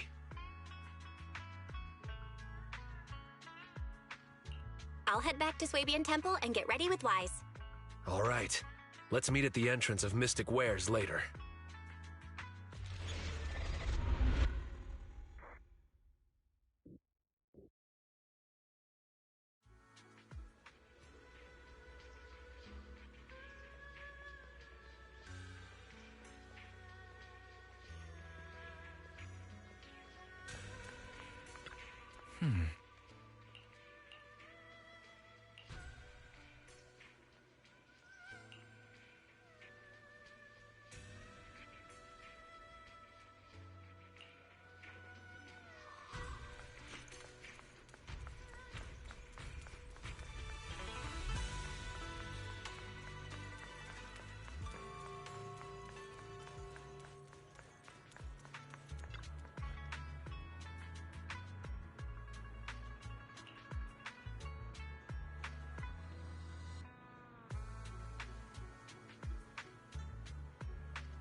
pawn shops run on sharp eyes, not dull hearts.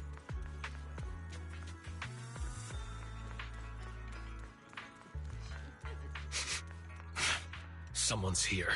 Lucia, stop staring.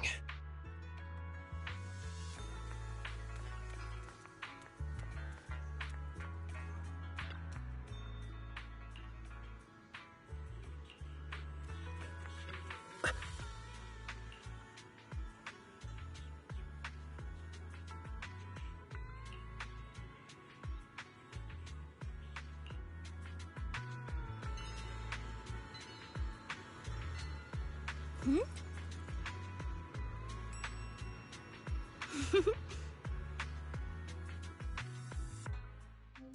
Let me introduce you to Belle, a reliable buddy of mine. And this is Spook Shack's. Hello, friend of Aranamamaru. I'm Night Emissary. Huh? Emissary? Wait, just use my real name, Lucia. It'll make things easier when we work together. I see.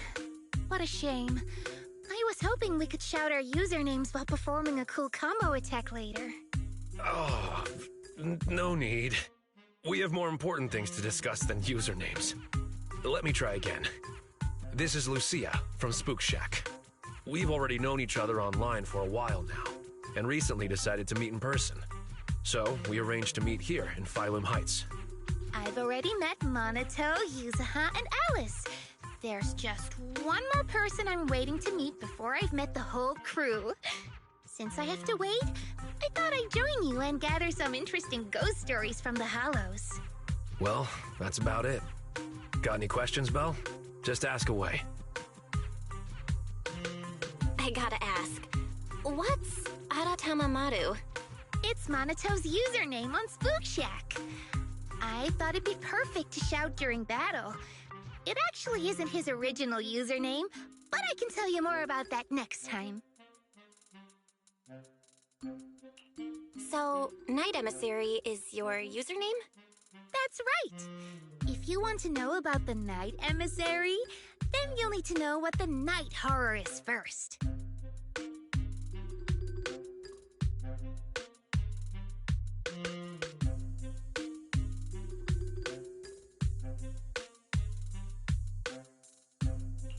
Okay, so what is the Night Horror? You've asked the right person. I know more about it than anyone else. I've got secrets even the HIA doesn't know. The Night Horror. A beautiful yet terrifying dream ethereal. What exactly is it? Class is now in session. If you have questions, remember to raise your hand. I won't call on you otherwise.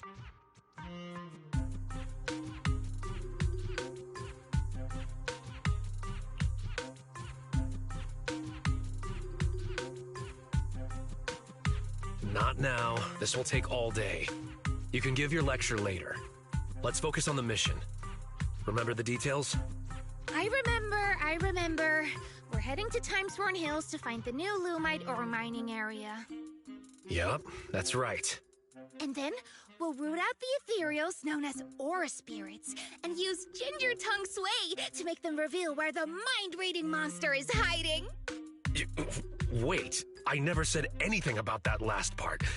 Are you really planning to do that? Aura spirits? Care to clue me in? They're mythical creatures set to dwell in Lemnian Hollow. There's a trending thread on the forum discussing them. It's said that aura spirits are ethereals about the size of stones. When someone picks them up, mistaking them for a mineral, they take over the person's body. But once it comes into contact with Ginger Tongue Sway, it returns to its true form. Not to pour cold water on your idea, but locals have never heard of this legend. It's probably just some made-up story, especially that part about the Ginger Tongue Sway. It's okay. I'll do my best to find them. Maybe they're well disguised. Or perhaps there's something different from what people have described. But if we assume from the beginning that it doesn't exist, we might mistake it for something else, even if we do encounter it and waste our opportunity. Fine, let's go. I was thinking of bringing Pal along, but he keeps ghosting me. The route will be up to you, Belle. We need to find the mining area for the Lumite ore before Porcelumex gets there.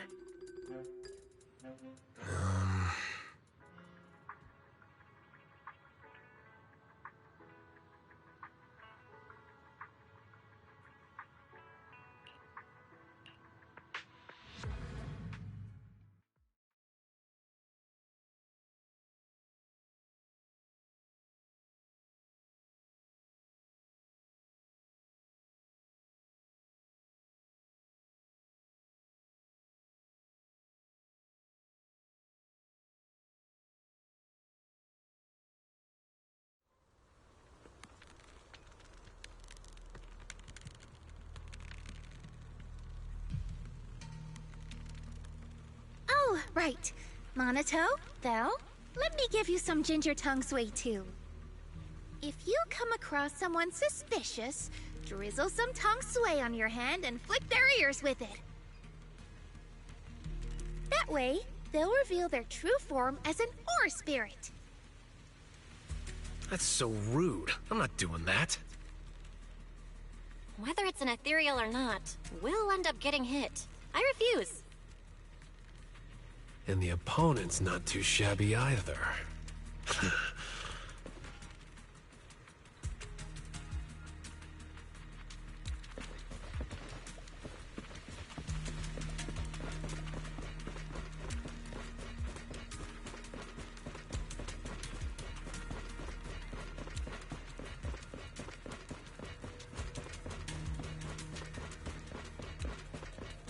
There are ethereals ahead. Leave them to me.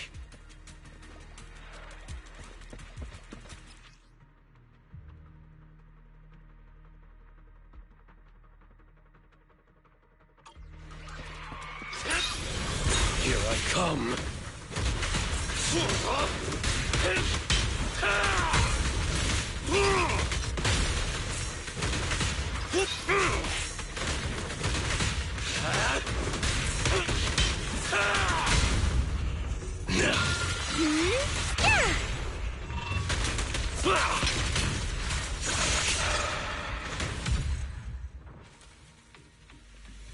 There's someone up ahead. Do you know them, Monato?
Careful. There are ethereals up ahead, too. Take a break.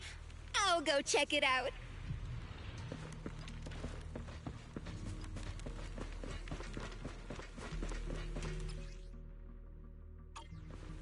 Don't worry, the stage is mine!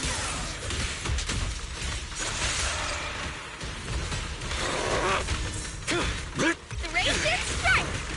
Wanna play a game?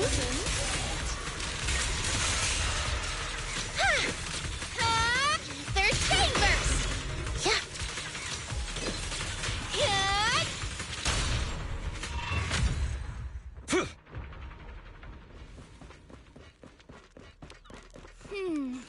We can't go any further.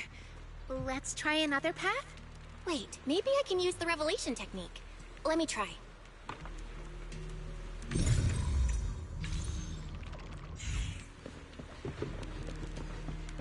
Impressive! What was that move just now? It's a technique from Swabian Temple. It allows me to see things other people can't.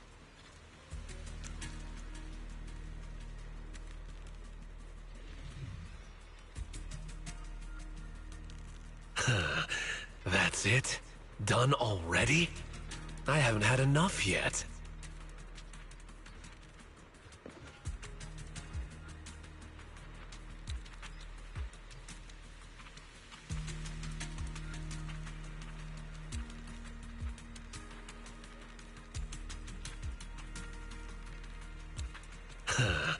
That's it? Done already?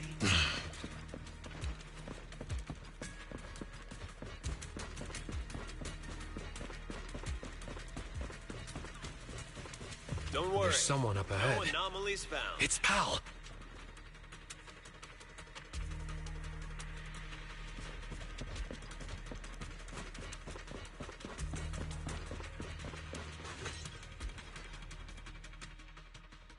Pal? What are you doing in the hollow? Oh, it's you, Monito. Looks like you called a proxy for help. I thought Pal was a minor. Is he a disciple of Swabian Temple now? Something's not adding up here. I've been wondering the same thing. Why are you wearing this outfit? Why else would I wear it? A mystic of Swabian Temple should walk the hollow in person, using righteous energy to pave the path of saving the world. Master, I've consulted with Beelion on your behalf. The product list from Swabian Temple does not include disciple outfits, nor do they offer costume rentals. Since we ran into each other here, why don't we stick together? Let's go. We need to find the Lumite ore mining area before Porcelumex does. No, you go ahead. Porcelumex and the Lumite ore are only trifling matters now. I'm here to hone my skills, banish evil spirits, and live up to my title as Supreme Martial Arts Master of Swabian Temple.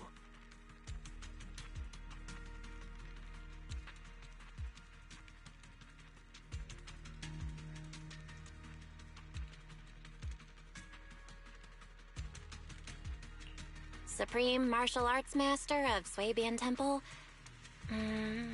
Doesn't ring a bell. Fairy, got any information on that? No results found for a Supreme Martial Arts Master by the name of Pal.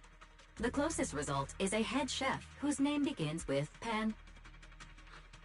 I see what's going on. You charged into the hollow unprepared, and now the corruption's messing with your head. Come on, let's get you out of here first. No, I came prepared. I've even got a guide. He's investigating just ahead. Look, here he comes now. That should just about do it for the survey. Let's head back. Monito? Well, look who it is!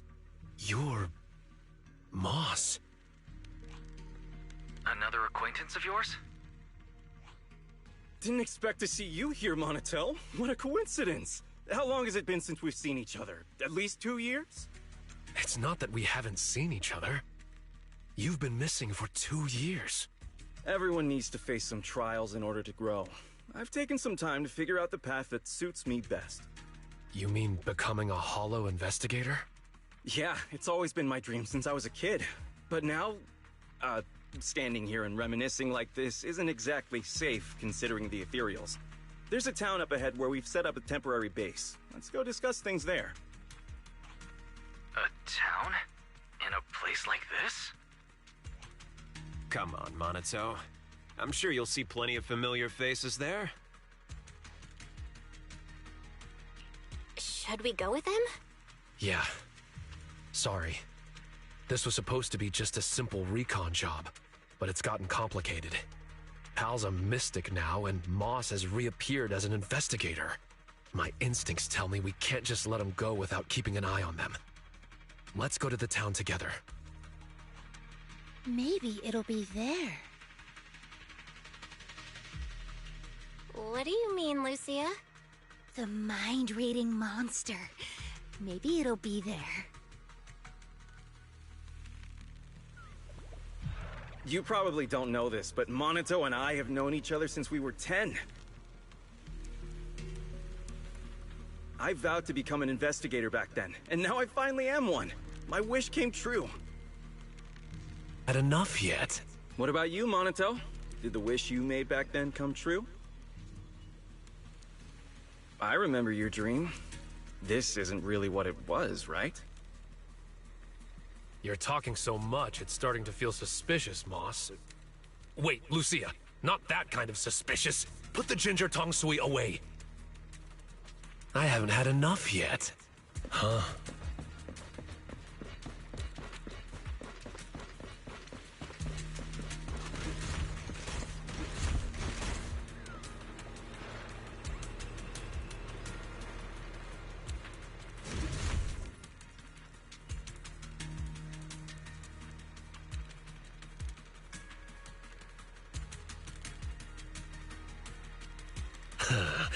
That's it? Done already? I haven't had enough yet.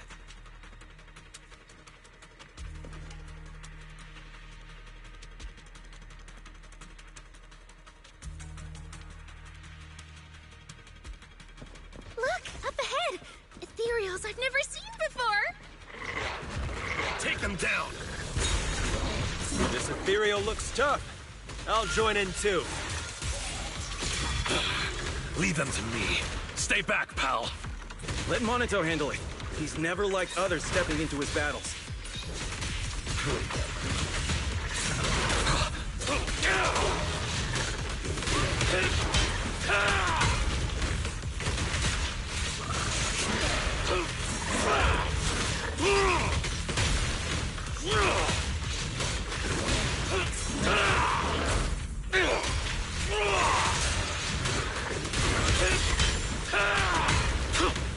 Like a shadow! Leave the rest to me.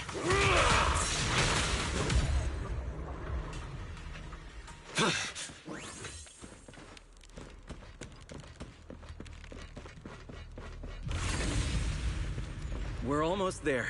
The town is just ahead.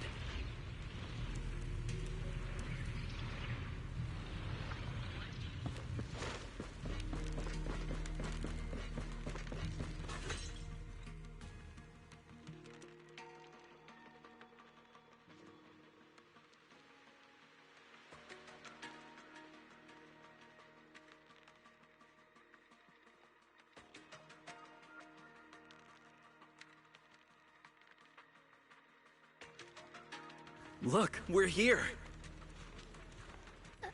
Oh. So this is the town?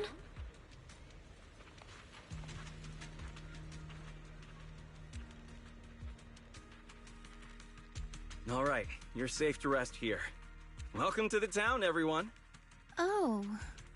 You call this a town? All I see are some abandoned houses overrun by miasma tumors. Don't say that, Monito. This is our dream sanctuary. Finding a place like this in a hollow isn't easy, you know? Oh, you're back. So, how did it go, pal? Smoothly? Everything went smoothly thanks to you, Professor West. And look, we even ran into a few friends along the way. Ah, I remember you. We met in Phylum Heights. Hello, I'm West. Yeah, I remember you. You were that arrogant guy talking up Porsalumex. What's the deal with you two? Don't be like that, Monato. There were just some misunderstandings before. In fact, Professor West is quite the respectable person. I know I didn't exactly treat you with the proper respect before. I apologize. That really wasn't the conduct befitting a teacher. Teacher? Never mind. Once we get out of the Hollow, you should be back to normal. Come on, pal. Gather everyone up. We're heading back. Back? Back where? Where else? Phylum Heights. Phylum? We're not going to Phylum Heights. Our home is right here. Pal, do you have a moment? I need a hand repairing the podium in the auditorium. No problem. Let's go. Feel free to wander around our town here, Monato. You should already know everyone. He said, this is their home? I may have underestimated their corruption levels. Is this all because of the miasma? I've never heard of it making people put aside their differences and reconcile.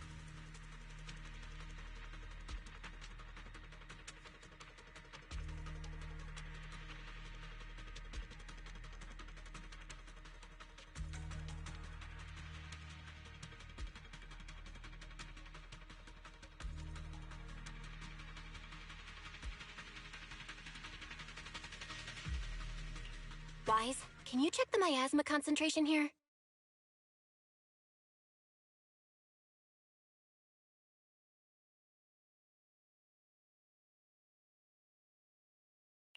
Wise? Fairy?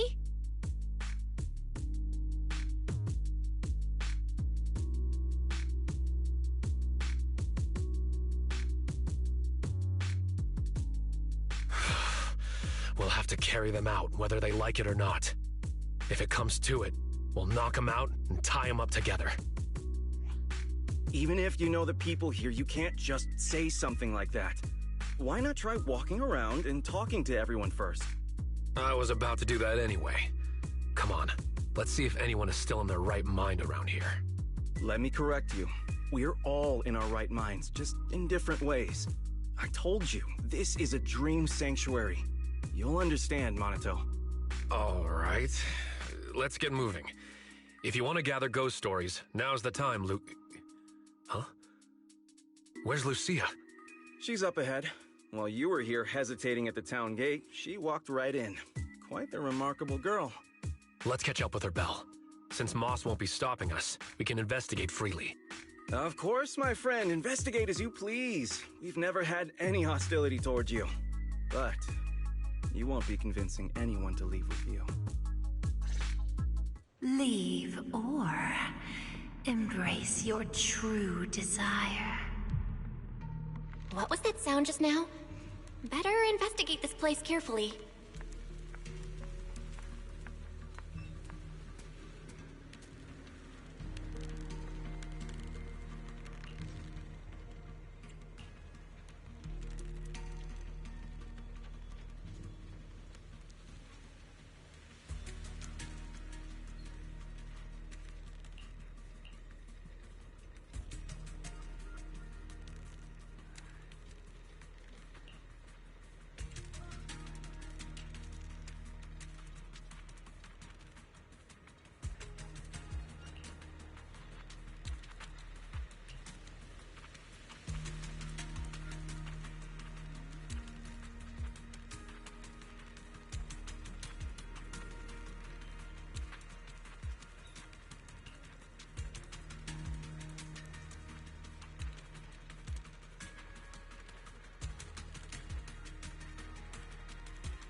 Who are they?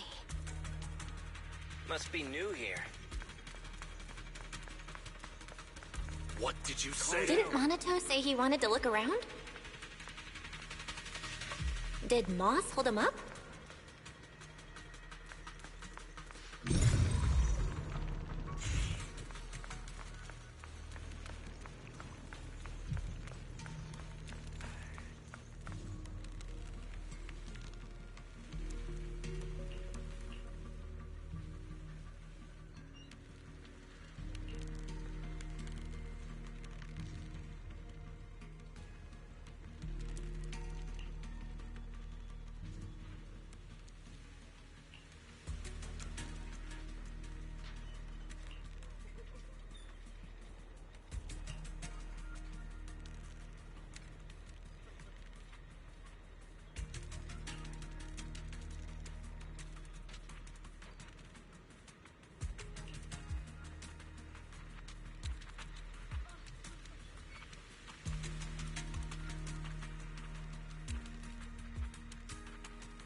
Let's go check on Lucia.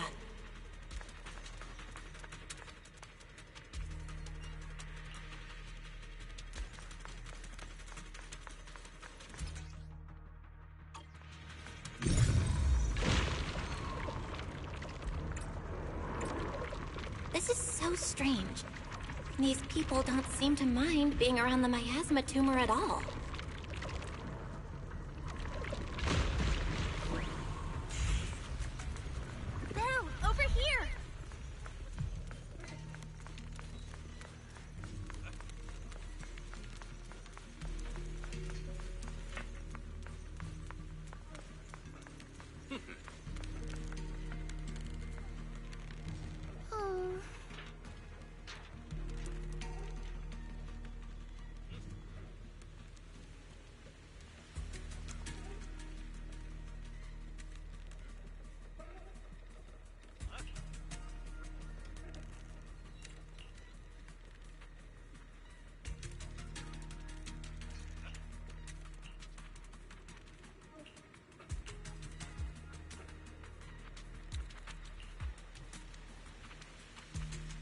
The auditorium is just ahead. Let's sneak in. Sorry, but no. I can't let you sneak in there.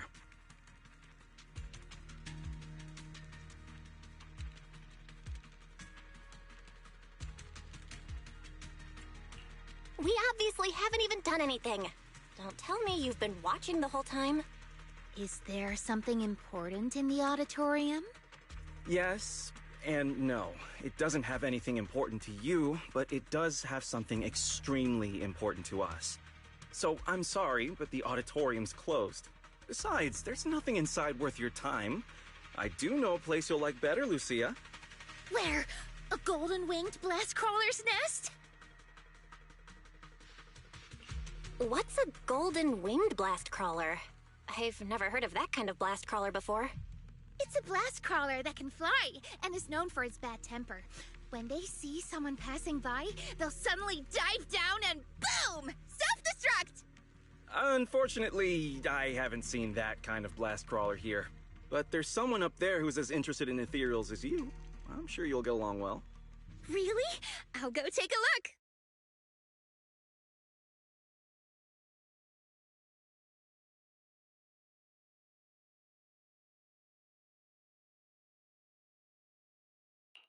You seem pretty familiar with Lucia's tastes. I know a kid who's a lot like her, so I've learned a thing or two. And not only about her. After seeing the Tide Fair as a child, Powell dreamed of becoming a martial arts master. Before joining TOPS, West had planned to get certified and be a music teacher. We're living as the selves we've dreamed of being. Corruption? Illusion? No, not at all. Let me give it a proper name. You can call us drowned ideals. We are dreams that have been bound by reality, but now pulled from the abyss. At last able to breathe the air of this world. Monato should be no different. Finally able to take a breath as well. He's strayed far from his childhood dream.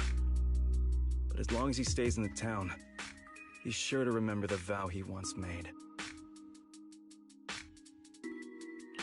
As an investigator, you should know better than anyone that we can't stay in the Hollow forever. Everyone has to go back. No, we can stay. We're special. As long as we hold on to our dreams, we can stay here forever. What about you? What's your dream? Has it come true? How far are you now from the person you dreamed of being? I can achieve my dreams with my own strength, not through the miasma's illusions. All right, I've asked what I needed to. I won't disturb your investigation any further. Good luck.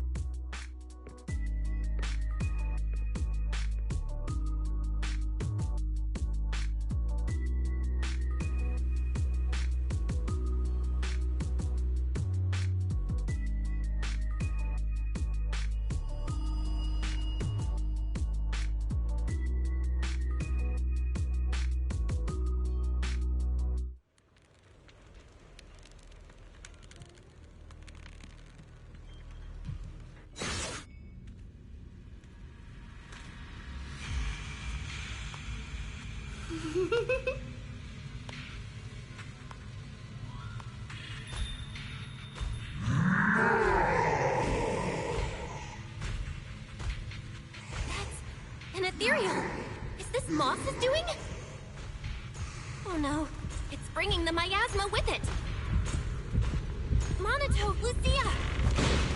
Not good, I've lost them. Better retreat for now. There's more and more miasma residue.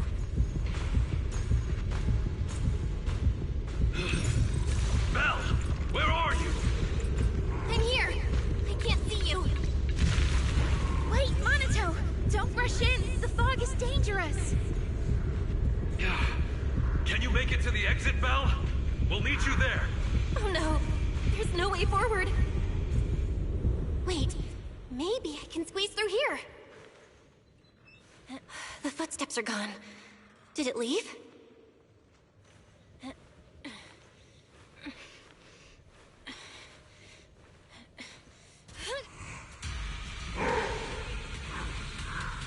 It's still behind us! Belle, how are things on your end? Almost there. Monato, I'm almost at the exit. So are we.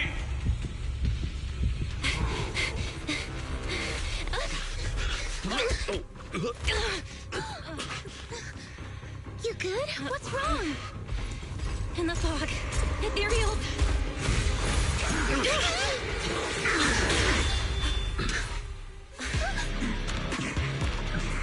Is he here to help us?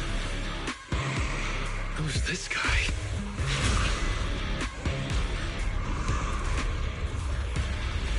Yo, so we meet at last. Wait, you're... What? Still need me to introduce myself when I'm already standing right here in front of you? All right. Nice to meet you. I'm Komono Monato. It's not exactly our first meeting. We met long ago, when you were still a child. You know. You gotta be kidding. Is the miasma getting to me, too? What kind of corruption makes you feel like you're playing make-believe?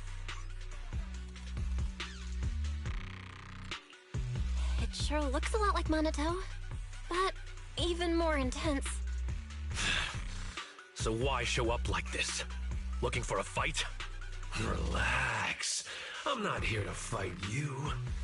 Our battle will come. Just not now. As for why I'm here, do you really have no clue? Belle, I finally reached you. For a while there, huh? Is that... Monato? That's who he claims to be. It's just an illusion. It'll disappear once we leave the Hollow. It has to. Sure, keep avoiding it. It's not the first time you've turned your back on your dreams. No matter how far you run, I'll still be here. I'm who you dreamed of becoming. You can't deny it. Oh, so your dream is to wear pretty white clothes. It's not that simple, Lucia. And why are you writing all this down? Does this even count as a ghost story? Then I guess I should thank you. At least you still remember this outfit. But aside from the outfit, how much do you still remember? How far have you strayed from the dream you had as a kid? Moss said the same thing. Oh? Moss, huh? What else did he say to you? He said you're called Drowned Ideals. It's actually pretty fitting. I'm completely lost here. What on earth happened to you in the Hollow? 2 Monotos. It's like something straight out of a sci-fi movie. Analyzing target's composition. No signs of life detected. Its ether activity is similar to miasma. Preliminary identification. A robust miasma construct. So basically, the miasma has created Monoto's dream version of himself? No. You think that's my dream self? I just let my imagination run wild as a kid. Then I can only say, you had more courage as a kid than you do now. You... Monoto, you don't look well. Maybe we should head back. I'm fine. Belle, I couldn't see you clearly through the fog earlier. Are you alright? Any injuries? You could say it was a close call, but don't worry, I'm alright. Look at you now, still thinking of others. Just leave. You think once you're out of the Hollow, I'll disappear? Like a nice little game of make-believe, right? But this game doesn't just stop on a whim. Underestimate it, and you'll only end up trapped in the Hollow.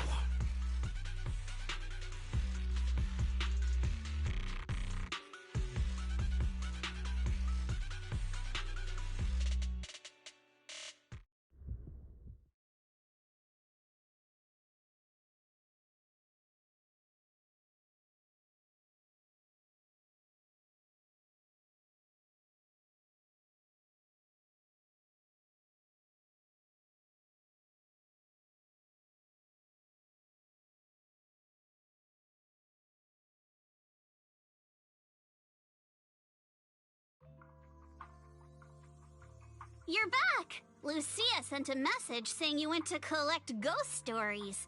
So, how did it go? Oh, it was terrible, Yuzuha. They're not afraid of Change Your Tongue Sway at all! Huh?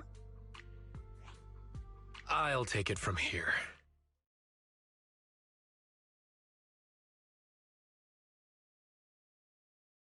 Drowned Ideals. The town. Another Monoto? Who would have thought you'd go through so much weirdness while I was helping Watch Dance shop for a while? Based on what we know, the miasma can create illusions from people's memories. Childhood dreams are definitely a part of that. So the miasma amplifies those memories and takes on the form of the person being corrupted. That's probably how these drowned ideals are created, right? That still doesn't explain the difference between Monoto and Moss. We never saw 2 Mosses, or any other duplicate townsfolk, so it seems drowned ideals only affect those who are corrupted. But Monoto was different. He produced a separate drowned ideal while remaining completely unchanged himself. Maybe there are different types of drowned ideals. Some transform a person, others split off into a separate version of the person. Ugh, never mind. I'm just thinking out loud here. Come to think of it, just because we didn't see them doesn't mean they're not there. They might just be hiding, like Ur spirits. You mean there's been another Moss all along that's just hiding? I get it. We might be overthinking it. There's only ever been one kind of drowned ideal. The miasma construct you saw that looked like Manito. Okay, that explains things. We weren't seeing real people all along. Pal and Moss were both miasma constructs, while their true bodies were somewhere else. You mean there weren't any people in that town to begin with? Then how can we save Pal? We don't even know where he is. Wait, the other me said once I leave the Hollow, he'll disappear. That means the real Pal must still be inside. Do you think he's locked up somewhere? I don't know, maybe near the town or underground. I remember now.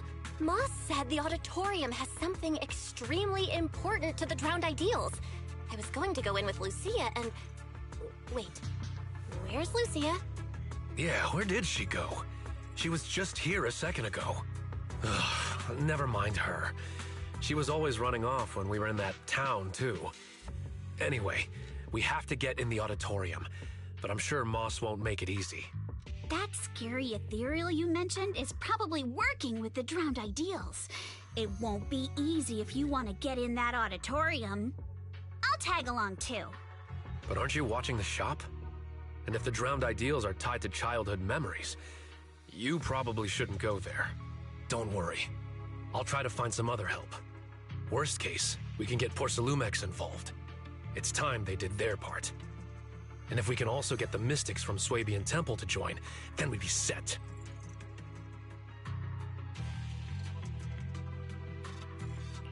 Sorry, but I'm the only one from Swabian Temple who can go into the Hollow right now.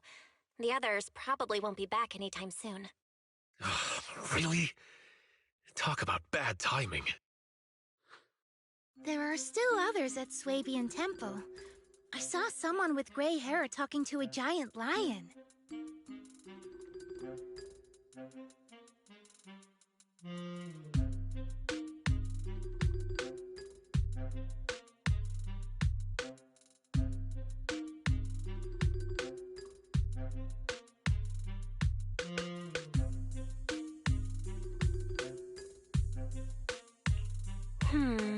The gray-haired one must be wise.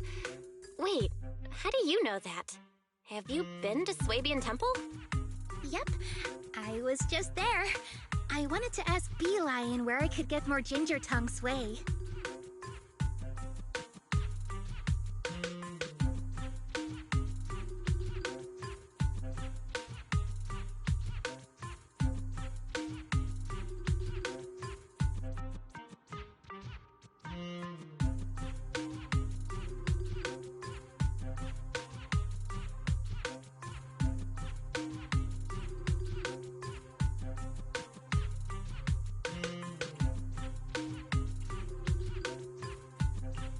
I think I'll head back for now.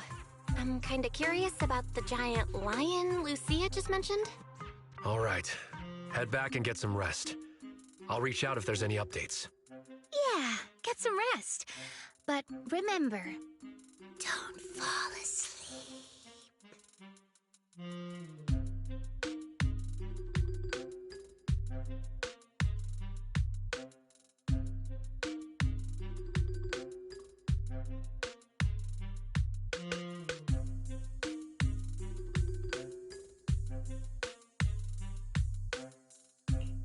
Huh? What do you mean, don't fall asleep? That's right. If you accidentally fall asleep now, the night horror will emerge from your dreams. Don't pay attention to her. You've had a long day, so forget her creepy stories and head back for a good rest. What was Lucia talking about? giant lion? There's no way it's an actual lion. Could it be a Thyron?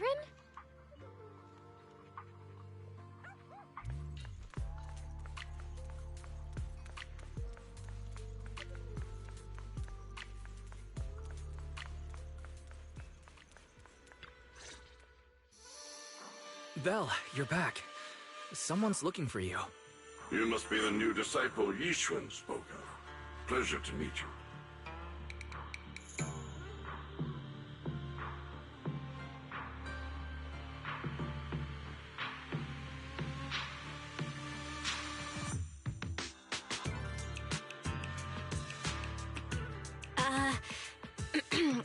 And you are? I'm Banyue. I've come here at the request of Yixuan Shifu.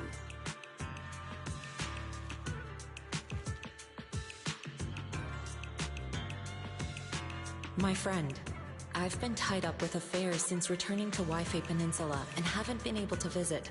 I hope you'll understand. This message carries a request. I must return to the city for urgent business, but my new disciples are about to face danger. Unable to be in two places at once, I can't help but worry. Therefore, I ask you to head to Swabian Temple and lend them your aid, turning danger into safety. I'll come in person to thank you in the future. If you wish to meet them, just have them read the back of this note. Is there more written on the back? Let me see. It says...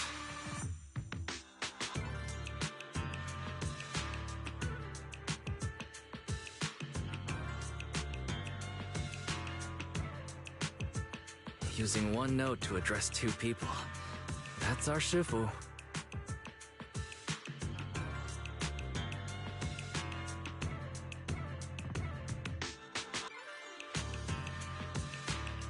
Looks like we'll be relying on you, Banyue Shifu. No need to be so formal. You may simply call me Banyue. Okay, Banyue Shifu. I don't know what danger you've encountered, but you can trust Yixuan Shifu's foresight to always be accurate. If you require my help, don't hesitate to ask.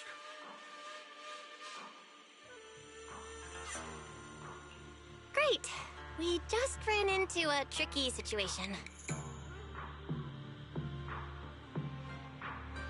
Strange illusions and dangerous ethereals. Just my kind of thing. Punishing wrongdoers is what I do best. Let me know when you depart and I shall be there. It's getting late now, so I will be on my way. Things should go smoother now. I'm thankful that Shifu thought of us even while she's away. But there's one thing I'm afraid even Banyue Shifu can't help with. You mean the sudden comms disruption in the town, right? Yeah, that town is pretty weird. We've dealt with sudden signal losses before, but this time, it's completely different.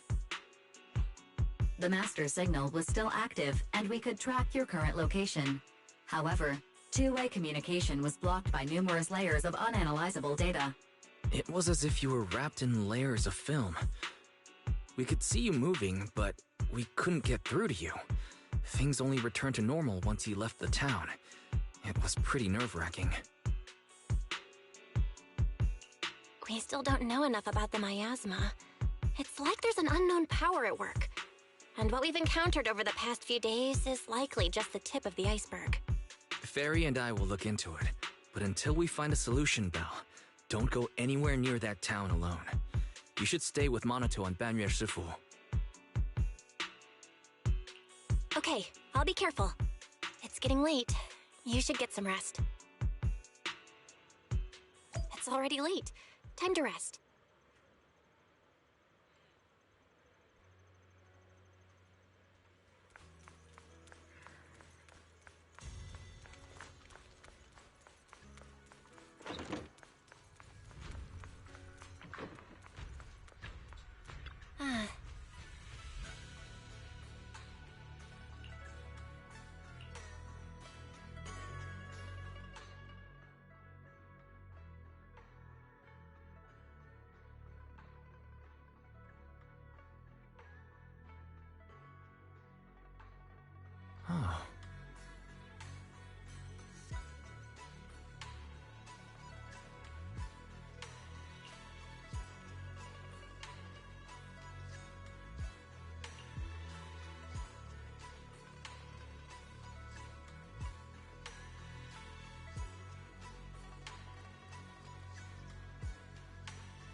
Belle, you're here. Did you eat breakfast? If not, grab a bite. Sorry. I hope I didn't keep you waiting. No need to worry, we just arrived. The dim sum here is great. The portions are kinda small, but it's nice that someone's treating.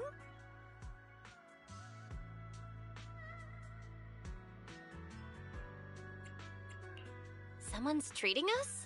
And they even booked a private room? Who's being this generous? It's me. Oh, it's Miss Zhao from Krampus. Order whatever you like. We'll talk while we eat. Everything's on me. Pretty generous, huh? We already talked things over before you arrived, so I'll skip introductions and get to the point. Damien had something come up and is away from Wi-Fi Peninsula for the moment, so I'm temporarily in charge of Porcelumex.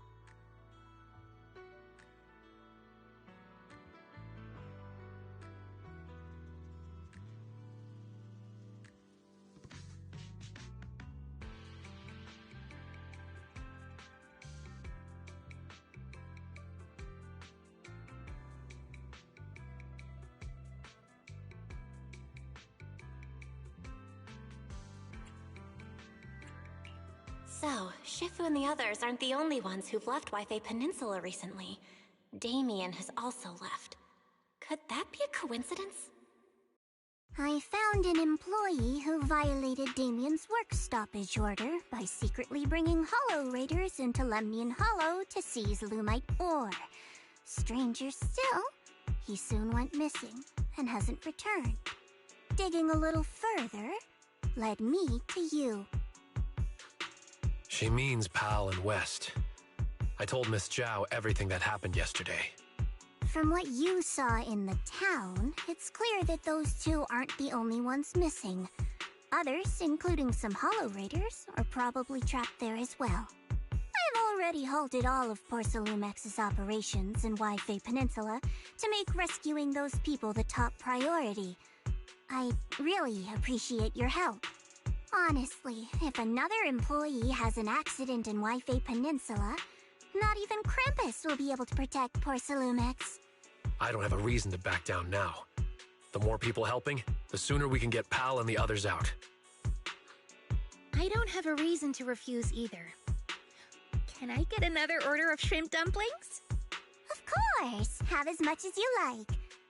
By the way, do you have any photos or videos of those town residents? The more the better. If we have clear details on the people missing, we can request more rescue support and greatly shorten the approval process. The town's miasma is so unusual that our tech failed as soon as we entered the place. The Bangbu went running on their own, and we weren't able to record anything in the chaos. I see. Unusual miasma. Would sketches work? I actually drew every person there. Huh? Sketches? Very nice. There's someone in Krampus skilled at that as well. Seems you really know how to carry out an investigation, Miss Lucia. Of course. I noted everyone's reactions to the ginger tongue sway, and by comparing the sketches, I can spot the ore spirits hiding among them. Your goal was kinda strange, but good work, Lucia. Good. This way we can compare the sketches and see if we can recognize... Miss Lucia? Who's this person with a fist growing out of his neck? That's Pal. He always raises his fist to pump himself up when he talks, and that's how it appears from my perspective. What about this one? And this one? Oh, forget it. I guess we'll just have to wait for the usual approval process. Also, Miss Belle, about the miasma causing your tech to fail, I might be able to solve that. Here, take this and give it a try. This is Tops's latest invention, the Lumen Box. Think of it like activated charcoal made from high-density porcelain. It can stabilize ether activity in a small area and even weaken miasma. It's still just theoretical tech. We haven't actually tested it yet. I was going to give it to a colleague for trials, but since the opportunity's here, I'll let you try it first. If it does prove effective, I'll ask you to write up a field test report. Please note, no monitoring, tracking, or self-destruct signals were detected in this device. It is safe to use. Thanks. I'll take it with me. Hopefully it'll help. All right, let's stick to the plan and find out what's hidden in that auditorium.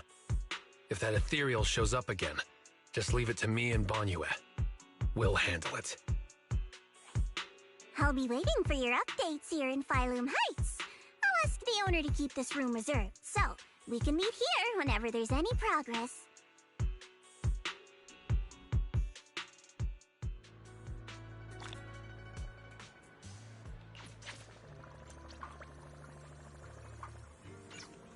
Taking a short break.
So this is the town. It's a little different from what I imagined.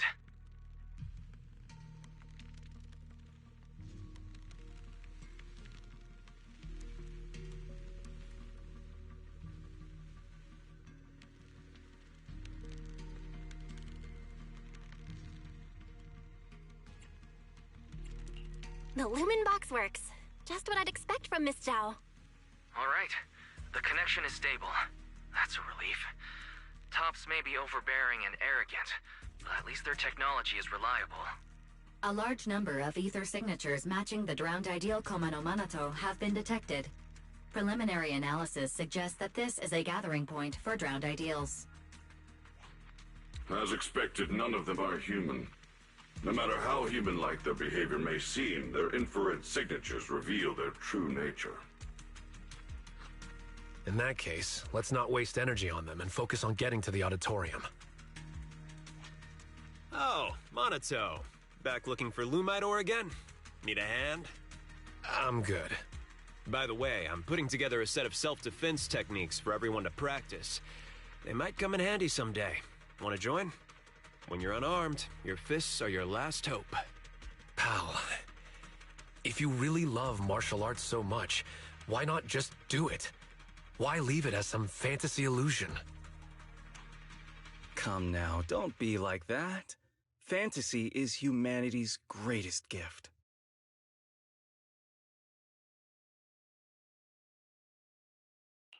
Moss! Whoa, why are you so angry? There's nothing between us, is there?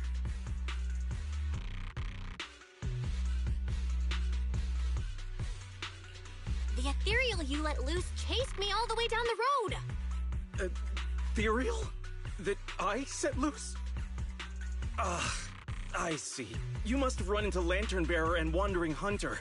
This is all a big misunderstanding. We're just as terrified of them as you are. Lantern Bearer and Wandering Hunter? Yeah, they're like phantoms, appearing in the town without warning and causing chaos before vanishing again. There's always a strange bell sound whenever they appear. When the townsfolk hear it, they immediately go into hiding. That time, everyone hid too quickly to warn you. Sorry, we fear being seen by them. Can a place that leaves you constantly watching your back really be called the Sanctuary for Dreams? Anyway, please believe that I mean no harm. Don't worry, if a Wandering Hunter shows up again, I'll be sure to warn you. No need. If it appears again, it shall be struck down immediately. Quite the bold hero you have there. Seems you've found a reliable companion, Monato. Anyway, feel free to take your time and look around. Everyone likes chatting with you. If you're short on supplies, we have plenty here, so don't hesitate to ask. Since you said we're free to look around, I'll just go have a look at your auditorium here. I should go say hi to Monato before heading to the auditorium.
also run a martial arts school?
Banyu, just as I thought.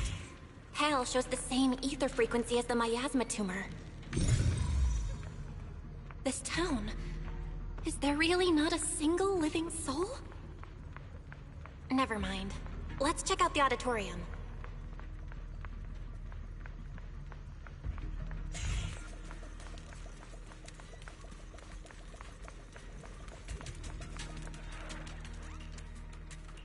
Looks like they're not going to let us through.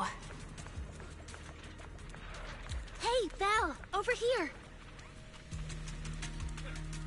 Oh.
Nice work, Lucia.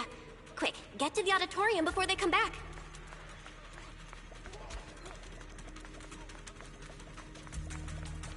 Come, embrace your true desire. Wise, did you hear that voice? No, I didn't hear anything.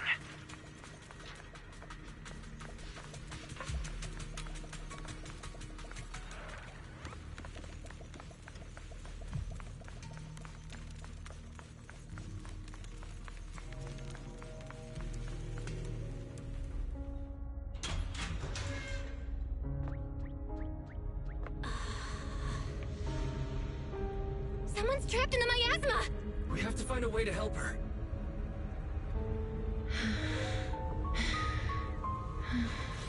Hurry, why don't we go get some rest? Don't bother her. We're teaming up with someone else.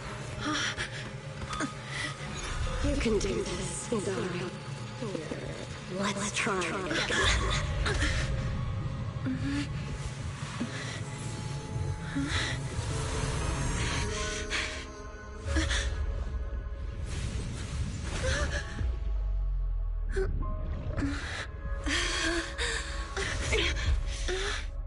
Are you okay? Good morning.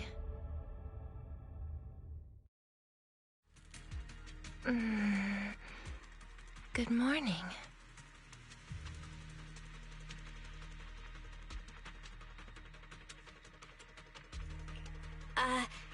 Hello. But it's not morning right now.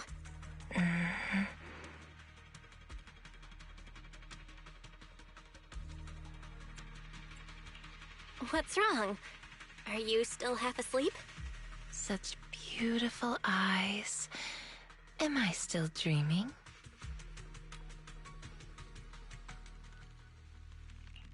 You're not dreaming. You're in a hollow. What are you doing in such a dangerous place? Wait. You're not a drowned ideal, are you? What happened?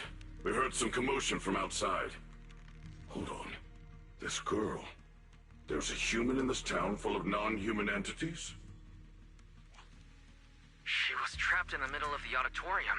She fell the moment we got near her. I guess you could say Belle saved her. So is she the extremely important thing Moss mentioned about the auditorium before?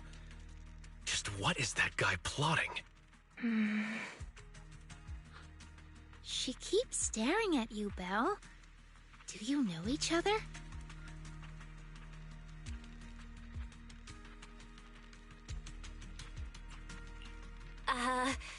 What's your name? I'm Belle.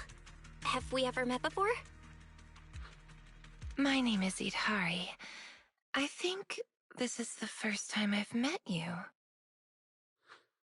Oh, wonderful! You actually managed to rescue her. You've got some explaining to do, Moss. Why was she locked up in here? Wait, it's all a misunderstanding. She was already trapped when we arrived. We were startled and tried to free her, but couldn't break the miasma that was binding her. We've heard you use a similar excuse before. Not very convincing. Please believe me, the townsfolk can all vouch for it. What really amazes me is that you could break the miasmic bindings. Was it you, Belle?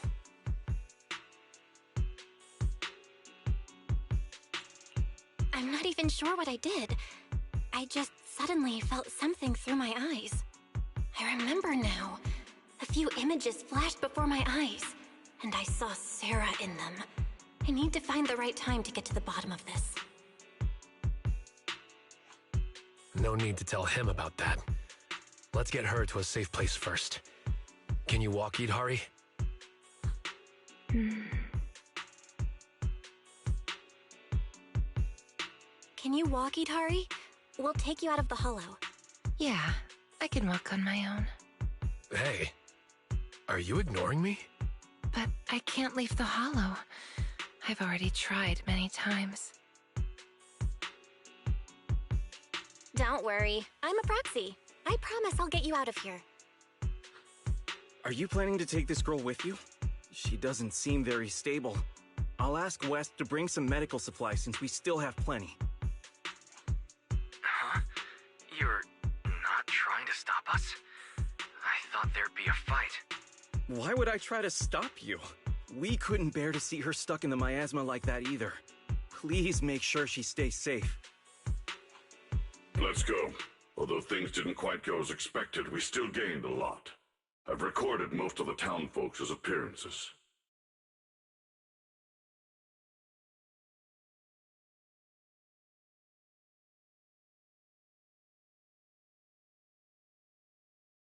They were just in the auditorium. Could they have discovered the cradle? No. All their attention was on Idari. They didn't touch the hidden door. That's good. Although it may be cruel to that child. Are we going to let her go? Can you say Yidhari is the guardian deity of the town? It's fine. Let's just say she went out for a little walk after waking up. She'll be back.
Then let's get out and head back to Phylum Heights first.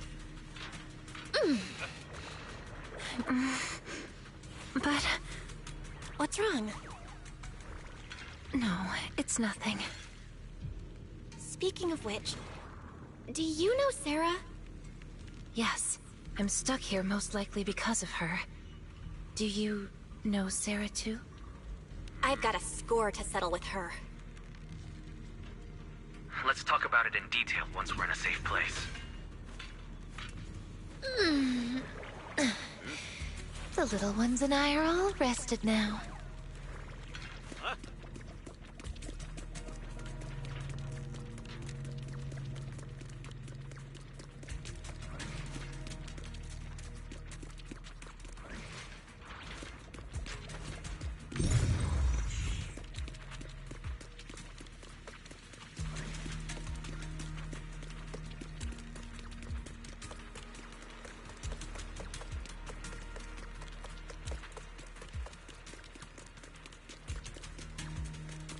Watch out! Ethereal's up ahead!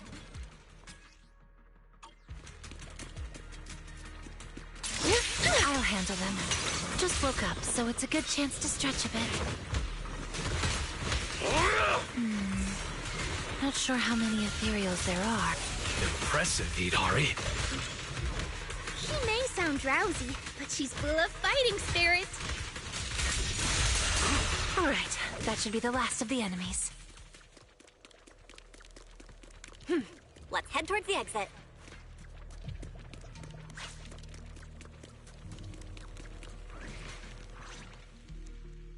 All right, the door's open. The exit is just ahead. This was almost too easy. We didn't run into Wandering Hunter. And that white creature didn't show up either. Let's go back and discuss the next step. We have a lot of questions for Idari.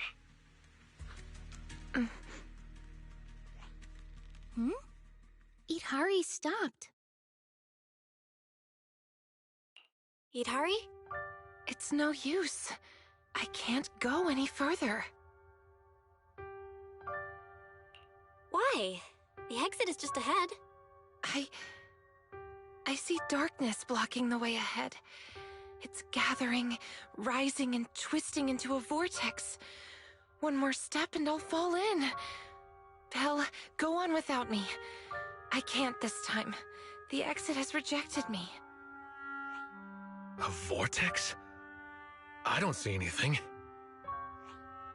It's probably a hallucination caused by corruption. We need to get out of this hollow quickly. We've come this far, so we'll pull her out if we have to.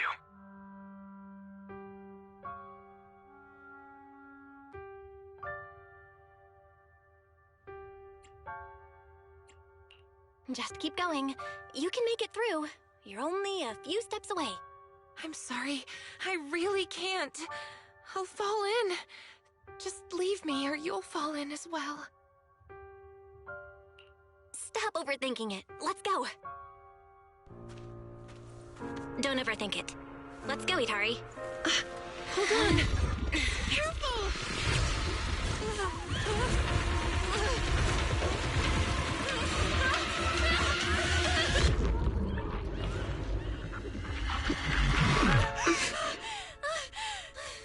Was I just seeing things? That wasn't real. Val, it's no use. This isn't an illusion. It's the curse of the Hollow.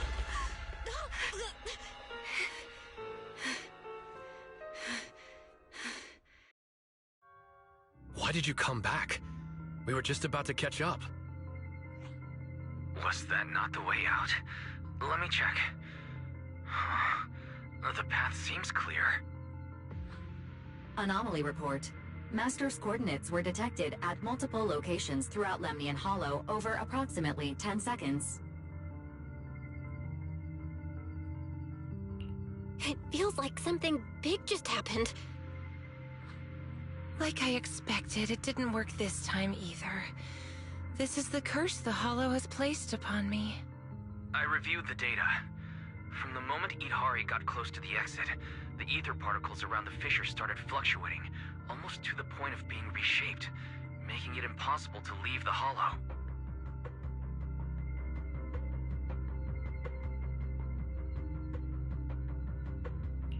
So that means, as long as Idhari is with us, the exit will disappear? Yes. So just leave me here. I can't go back.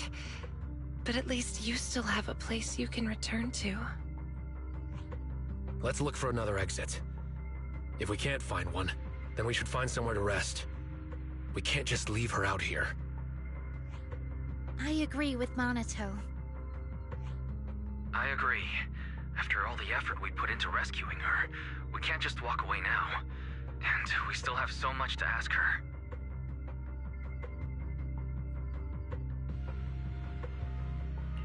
All right, let's not rush out just yet.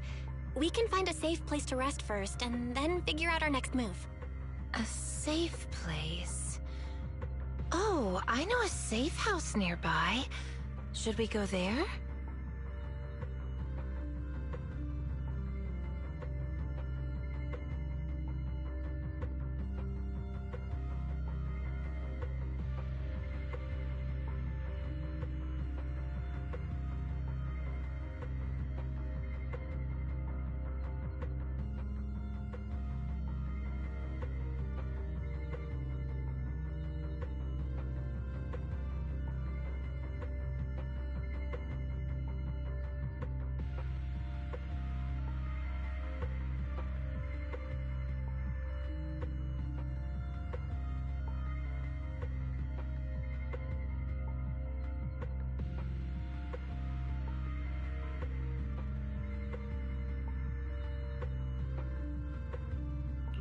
Wait, there's a safe house here?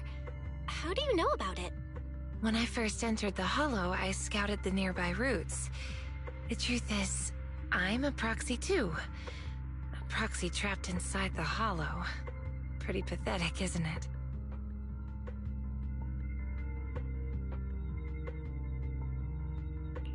Don't worry about it. Let's head to the safe house first. Sorry, Belle. That must have scared you. No, I was just too impatient. I've been a proxy for quite some time, but I've never faced anything like this before.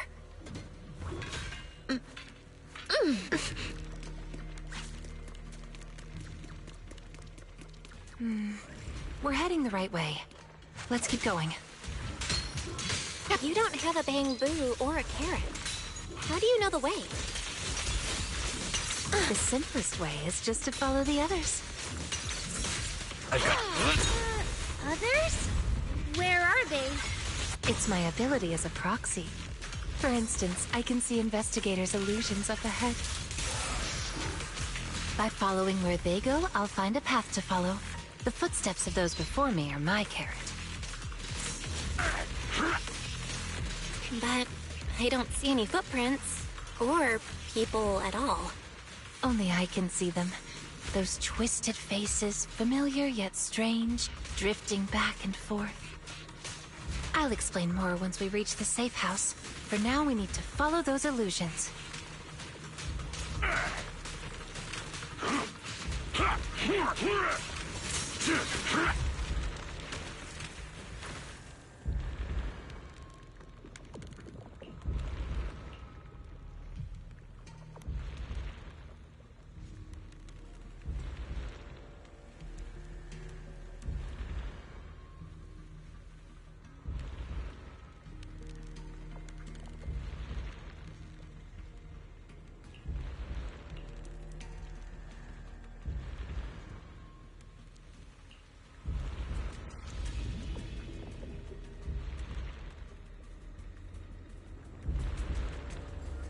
Look, those figures. That's the Exaltists! Calm down. I only recreated illusions of the past. That's an amazing ability. Just as impressive as Belle's techniques. It seems they're looking for something hidden.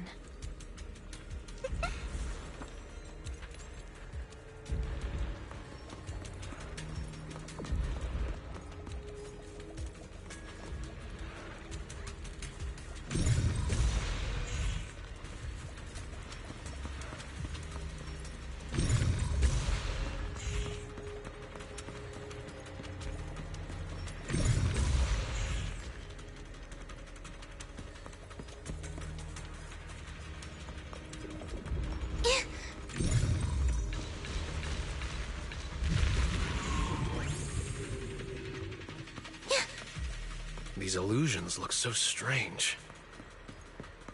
They're illusions. Unusual is normal for them.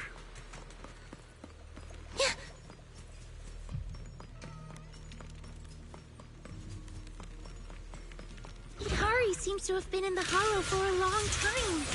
Is her body alright? I just saw some medicine and porcelain scattered on the auditorium floor. Your last page. Do you use those to reduce the corruption effects? Hikari? She seems a bit slow to react. Is it because she just woke up?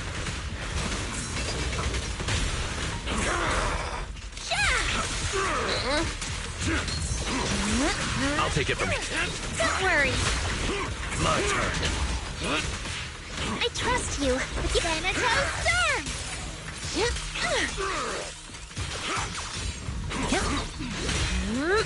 Let's see you handle this. Relax. My aim is true. The story's far. Back to sleep. I commend your courage. Hang tight. I'll cover you.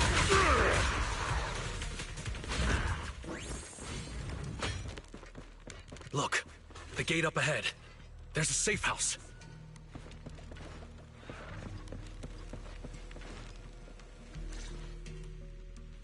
So there really is a safe house. And it looks like we're the only ones here. Judging from the structure, this place dates back to the old Capel era. It's still in great condition and appears to be well equipped. Multiple porcelain partitions have been detected, making this area more stable than any other ether environment within Lemnian Hollow. All right, then let's rest here. Yes, I've actually rested here before. Huh? Who? What's up? Who are you all? Huh? So there are others here besides Belle. We've been here the whole time. I knew you were ignoring us. What gives? Sorry, my mistake. I thought you were illusions until now. Maybe the safe house eased the symptoms. You mistook them for illusions? What kind of symptoms? Since I was a child, I've been able to see scenes that once took place within the Hollow. Animals, people, buildings. I've always cherished this ability because it's revealed many hidden stories. As I got older, my ability grew unstable. Once I enter a Hollow, people and scenes from different times overlap all at once. I can't distinguish between past illusions and my teammates. Their faces blur and twist. That's why I didn't recognize you at first. I thought you were just illusions following the same path. I was only able to recognize you once we got into the safe house, where the shadows had thinned out and the ether was more stable. Then why didn't you mistake Belle for an illusion as well? You were quick enough to answer all her questions. I'm not sure why, but from all the twisted faces, only Belle's was clear. When I woke up in the auditorium, her eyes drew me in instantly. It felt like seeing a familiar face in an unfamiliar place. Hear that, Belle? Someone thinks your eyes are really captivating. I concur. To some extent, I was drawn to those same eyes as well. By the way, if you're going back to Phylum Heights, could you drop by a shop called Mystic Wares and give a message to someone named Yuzu Pepper? Say that I'm sorry, but Strawberry Parfait won't be able to make it. What? You're? Strawberry? It's me! It's me! I'm Night Emissary! And this is Arutama Maru! Really? What are the chances? So it turns out that Idhari is the online friend who never showed up. Then, does that mean Belle is Yuzu Pepper? Or TAT?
I'm just a passerby lending a hand.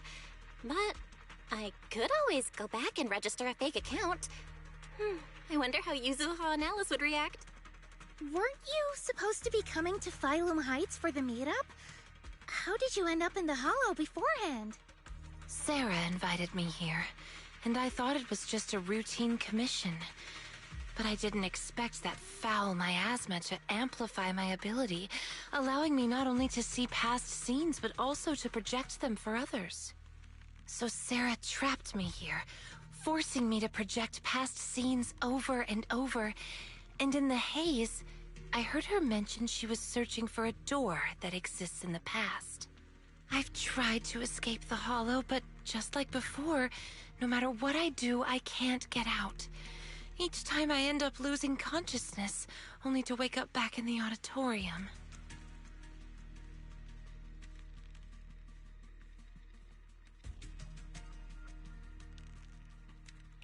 Let's rest here for a while. If the reason you can't leave is caused by the miasma amplifying your ability, then staying here longer might help stabilize it. I'll stay by your side, Idhari. I can stay as well. I'm highly resistant to the corruption here. No, it's fine. I can stay here for a long while. You should go back. Just meeting you at a time like this has already made me happy. If only the safe house could move.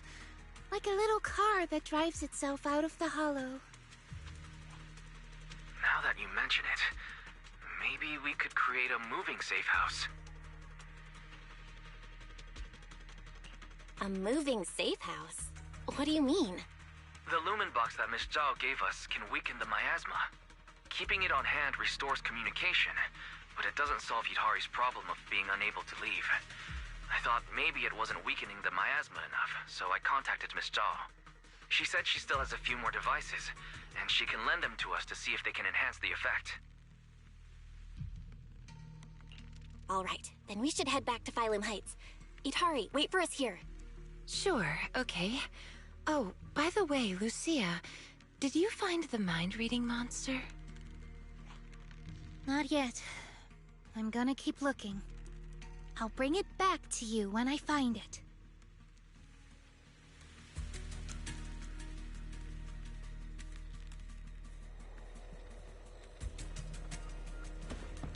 How does Idhari know about the mind-reading monster? I met Strawberry Parfait, on the forum a long time ago. None of the others, not even Monato, believes in the mind-reading monster, but she does. This time, in Waifei Peninsula, we secretly agreed to search for the mind-reading monster together. You two are way too obsessed with that urban legend. Next time, bring her some ginger tongue sway. It'll definitely help.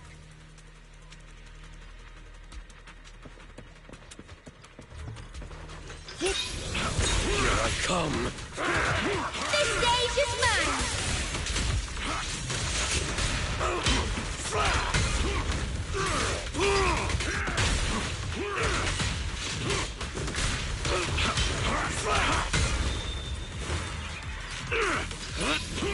Take this.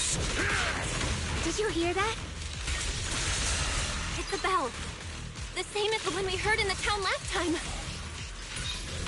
Take the lantern bearer and wandering hunter are nearby.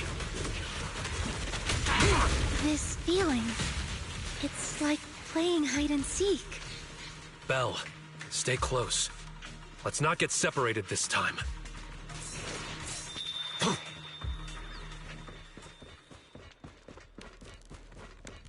The bell again. Filth! I shall deal with you!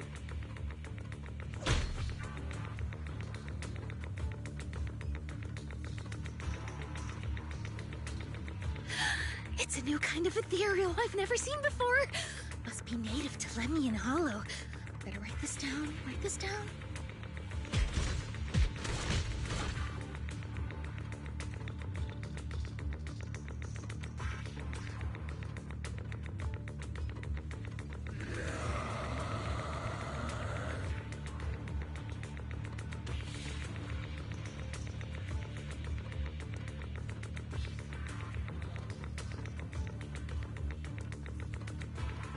Whoa, that's a tough one. Just that white arm alone can block attacks. Is it some special hardening?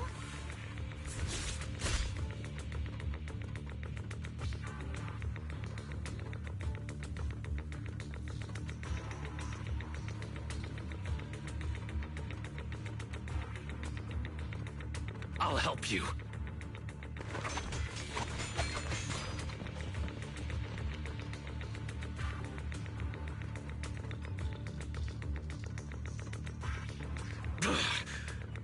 Don't be reckless. Fall back, Monato. Its fighting style is smooth and steady, holding its own even against two opponents. It knows how to use its strengths. Almost like it's been trained. That lantern bearer's acting strange behind it. Yeah, I've never seen an ethereal of that size. And it's just standing back there, not joining the fight. Could it be commanding Wandering Hunter? Then we just need to take it down. That'll end the fight quickly. Good point. I'm on it. That should be enough. Let's show everybody your true face. Huh? It can't be.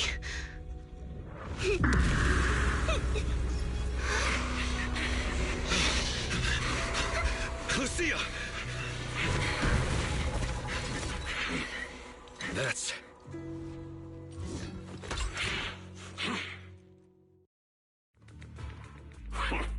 It actually fled. That's the first time I've ever witnessed such a strange ethereal. And I was just about to get serious.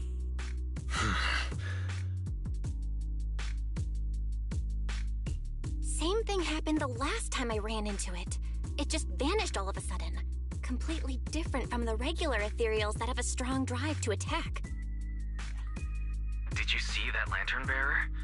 The hair, the ears. Yeah, she looked a lot like Lucia, only much younger.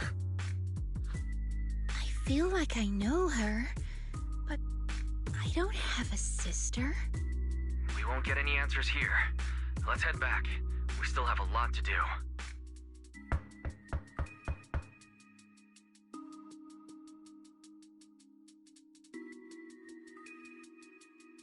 It's you. I'm here to bring you back to town, Idari. No, I promised Belle I'd wait for her here. We don't have the strength or the right to stop you. But believe me, no matter how many times you try, you can't leave here. You belong to the town. The one keeping you from leaving the Hollow is you. What do you mean? Please come with me to see something in town. Once you do, you'll understand. If you still want to leave after that, you can come back here and wait for her. See what? The most precious thing in the entire Hollow. We call it the Cradle.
Tancha Pavilion? Looks like it's the same place as before.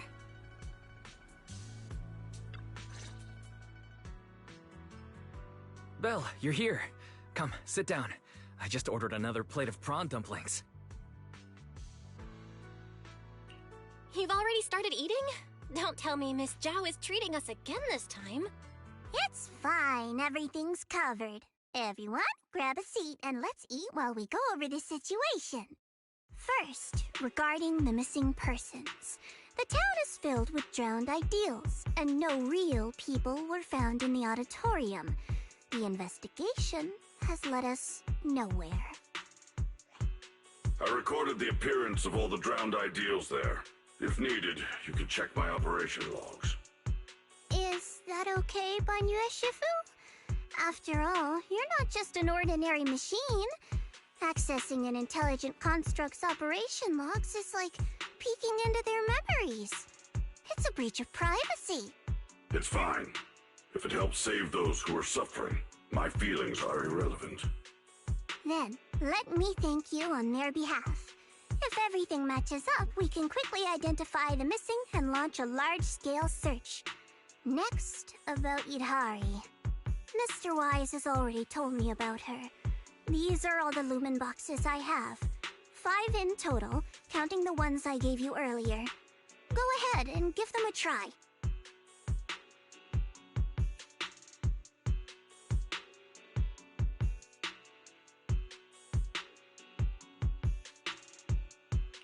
Thank you. After trying them out, we only need to write 1 report, right? Of course. As long as you don't break them, 1 report will be enough. Lastly, there's Wandering Hunter and the girl who looked like Lucia. Could that girl possibly be Lucia's drowned ideal? I don't know either. But if that's really the case, I'd like to try becoming her friend. Become friends with a drowned ideal? Yeah, my grandma used to say, if you ever meet someone who's a lot like you must find a way to make friends with her. Understood. The next time we meet them, I shall hold off Wandering Hunter and buy you the time to make friends. 半月师傅 really does want to help with everything. Then focus on Idhari and Wandering Hunter. Leave the town search to me. Oh, when sending the search team, make sure to choose people with a strong sense of self. Otherwise, new drowned ideals could appear. That's a pretty vague requirement. What exactly counts as a strong sense of self? Preferably, someone content with their life, without too many regrets. Understood. That's all for the meeting. Everyone, go get some rest. Banyue Shifu, please stay. We need to talk about retrieving the records. Huh?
Ah, you're just in time.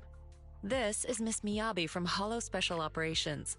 She's brought us some important intel and is hoping we could provide some advice. I figured since the proxy has been training here, you would be more or less familiar with the local Hollow disasters. So I decided to squeeze in a visit between other official matters. As for the details, Yanagi said she would get in touch and brief you before I arrived. Yes, your deputy chief even sent over some files ahead of time. She seems very efficient and dependable too. If only Fufu had half of that initiative. Anyway, let's get back to the matters at hand. According to HSO, with Lemnian and Persenis acting up lately, spatial fissures are starting to show up in companion hollows caught between them and Hollow Zero. These are large-scale fissures, and they're letting all sorts of ether pour out at alarming rates. So now those companion hollows are rapidly growing. With so many anomalies overlapping, the situation's getting messy and difficult to handle.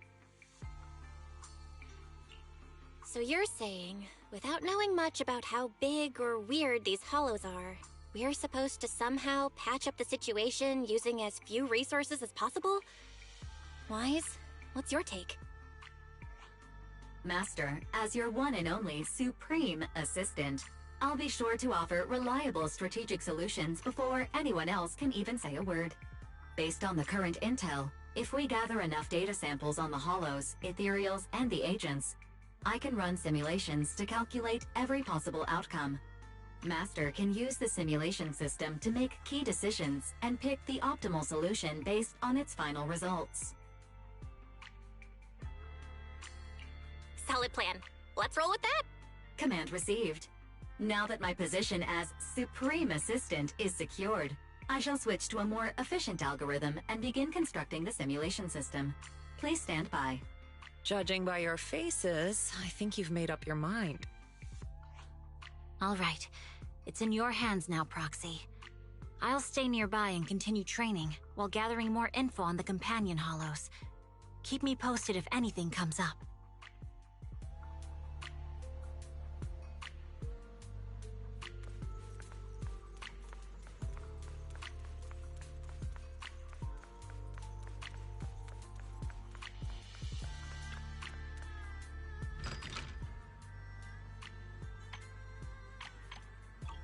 Getting late. Why not treat yourself to something nice? You've earned it.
Thank you, Banya Shifu.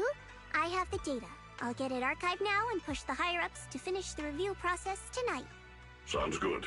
I'll take my leave then.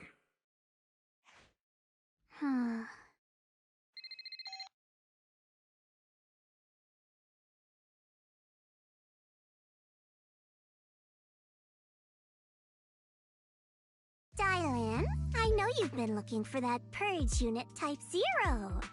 I found it. Here in Wi-Fi. Goes by the name Bon Yue now. Don't thank me just yet. You know I don't work for free. Calm down, you're yelling at my ear. If you really want to pay me back right now, bring it to Phylum Heights.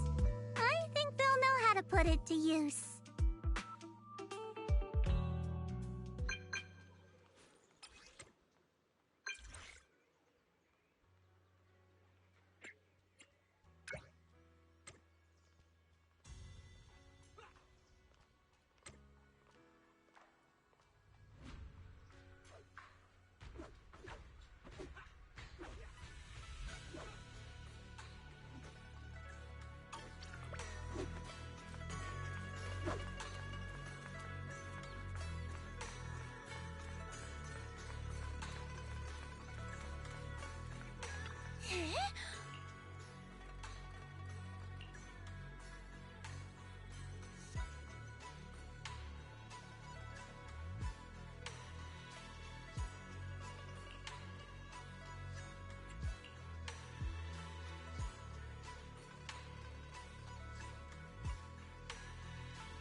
Huh.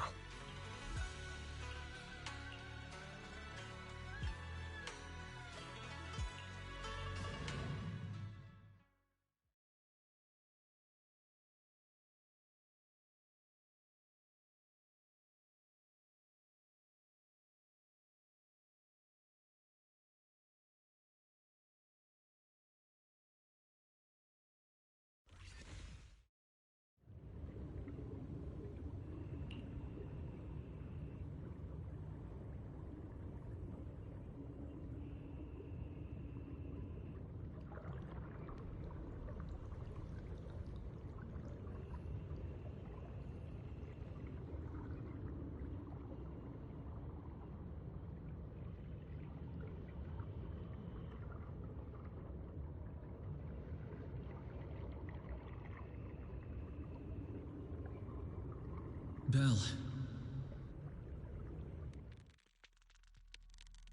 Belle!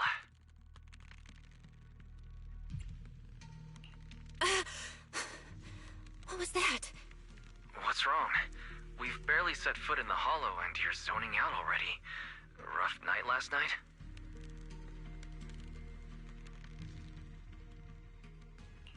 For a second, I felt like I was underwater.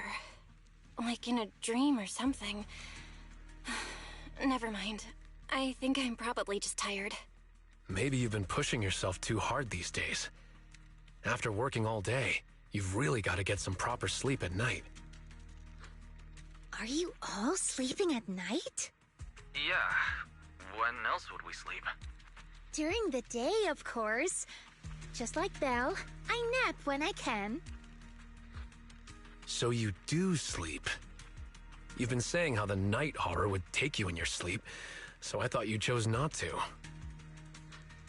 You have to sleep. And dreams are important. Granny says dreams are where you talk to those who've passed away.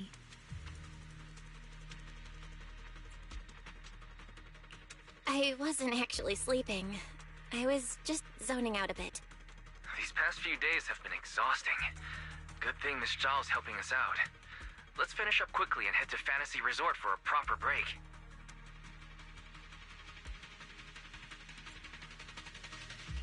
Fantasy Resort? Hearing that snapped me right out of it. Let's go! All right, pull yourself together.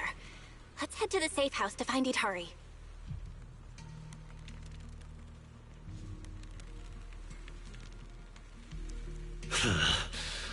The battlefield's not bad, and the opponent's not too shabby either.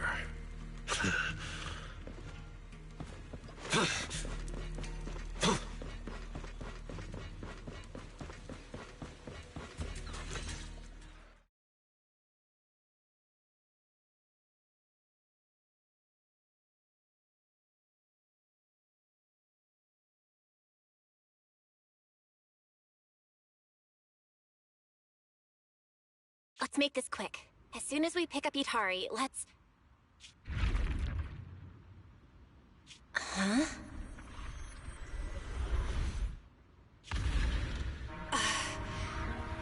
Where are we? Hurry! What are you doing here? You'll catch a cold. Come on, let's go home. You're not going to find them here. Hari? Is she talking to me? Could this be... This is... Itari's memory. It's been 8 years, Hari. 8 years. You can't keep going into the Hollow because you saw your parents. What if something happens and we can't get to you in time? We understand your pain. Your parents were our friends too. But life goes on. You have to move forward. If you keep this up, Hari, we may have to end our support. Hey, what the heck is going on? You're freaking me out. I've never seen you like this before. Yeah, you wouldn't respond to us at all and just started moving on your own. What do you mean, people from the past are overlapping and you can't tell them apart? Look, if you've got some weird disease or something, maybe you shouldn't be a proxy anymore. Hari, why don't you go get some rest? Since we just bumped into these other proxies, they should be able to take over from here. And hey, just saying this as a friend, stop chasing ghosts from the past, yeah? You've got a whole life ahead of you. Think about the future. How are you supposed to move forward with your friends like this? You don't need the future, Yudari. You're special. That voice! Your power was born for the past, to seek, to preserve, and to warn those who would dare to forget it. Yudari, you need only live in the past. The stories that once shook the world, they're more than enough to carry you through a lifetime. Don't you love stories? Don't you want to be part of one?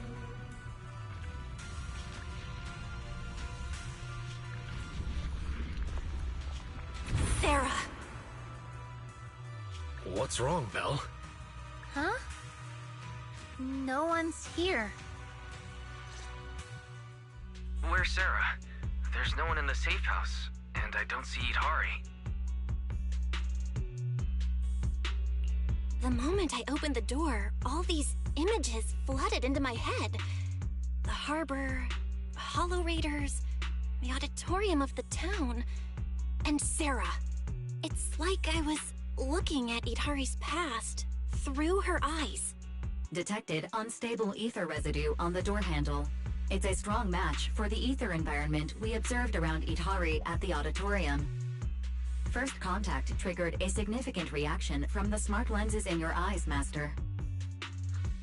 Your eyes seem to be connected to an unknown power. An unknown power in my eyes, huh? When did it all start? At the auditorium? When I brought Vivian back? Or even earlier? Belle, you're not about to, manifest one of those drowned ideals, are you?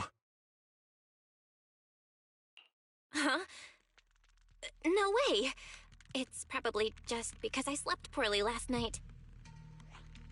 Belle's drowned ideal is probably just an older version of her, lounging on the couch watching horror movies.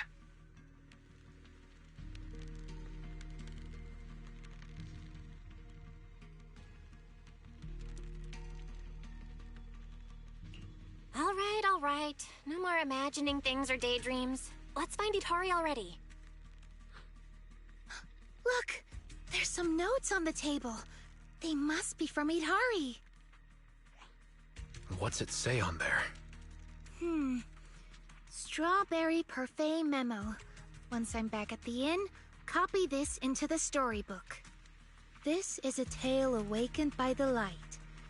It happened in an auditorium buried deep in the mist. One night, a girl with eyes like stars came quietly to visit.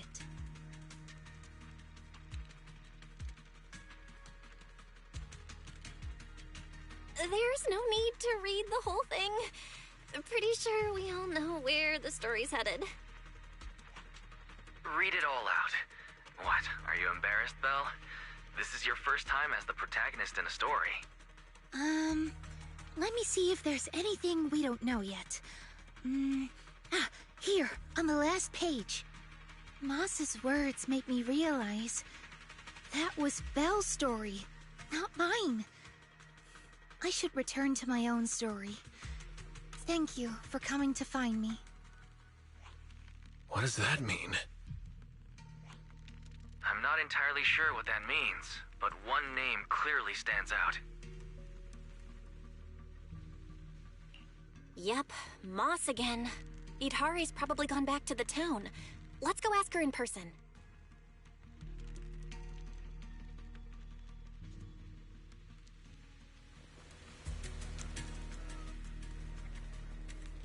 Why would Idhari return to the town? She has no reason to go back there.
What's he doing in front of the auditorium?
Hang tight. I'll cover you.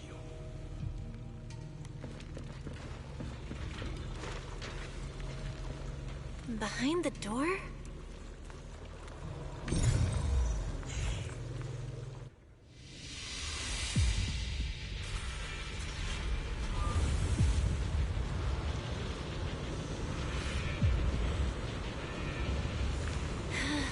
Hurry!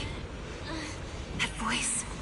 Stay back. It's dangerous. What the heck is going on? Freaking you out. Never seen you like this before. Don't bother. Think about someone else. How are you supposed to move forward with your friends like this? You can't keep going into the hollow because you saw your parents. It's been 8 years, Harry. You can't keep waiting for them. Please, Harry.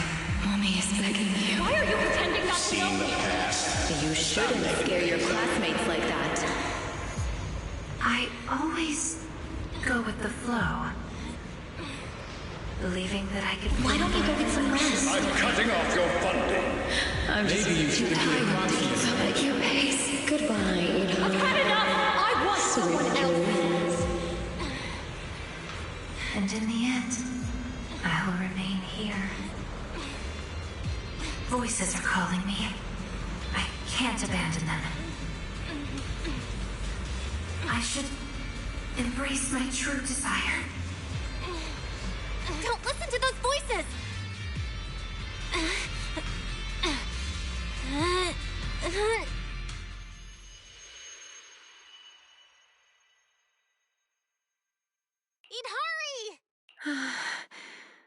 No, I can't. The story's over. I should sleep now. Come on, wake up! Hurry! You promised we'd leave the hollow together! My story ends right here. This is where I drift off. I'm sorry. If only we had met sooner. But we only found each other at the end of the story. The end? No, this is the beginning. The Strawberry Parfait storybook has just begun, remember? My storybook. Don't fall asleep. Keep writing. As a reader, I'm not letting you abandon your unfinished story.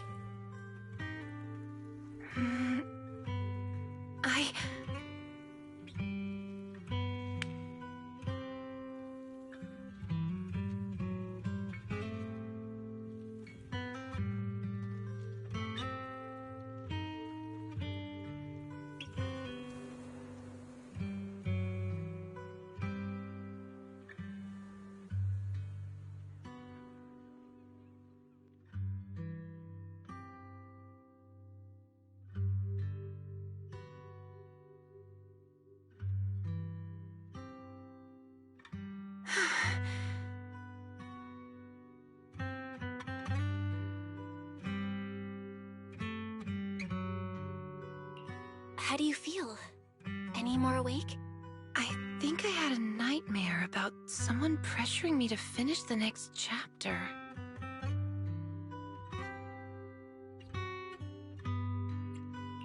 If you keep sleeping, the nightmare will totally come true. Sorry, Belle. I've caused you trouble again. What happened, Itari? You said you'd wait for me at the safe house. Why'd you come back on your own? Maybe I just couldn't resist my curiosity. Moss showed me the truth about the town, but the truth brought nothing but despair. Would you like to see? Behind that door in the corner, there's a hidden room. That's where the ending is. Not just mine, but the ending for everyone in the town.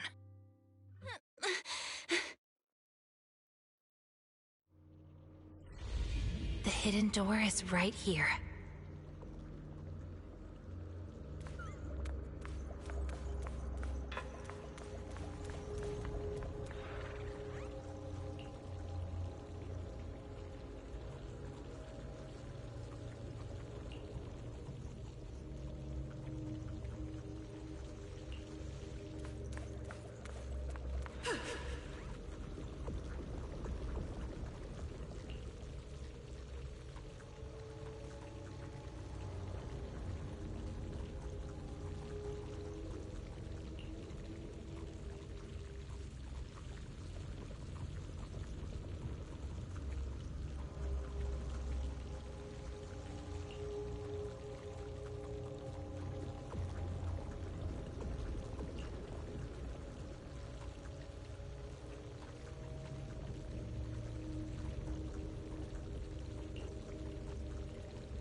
Huh?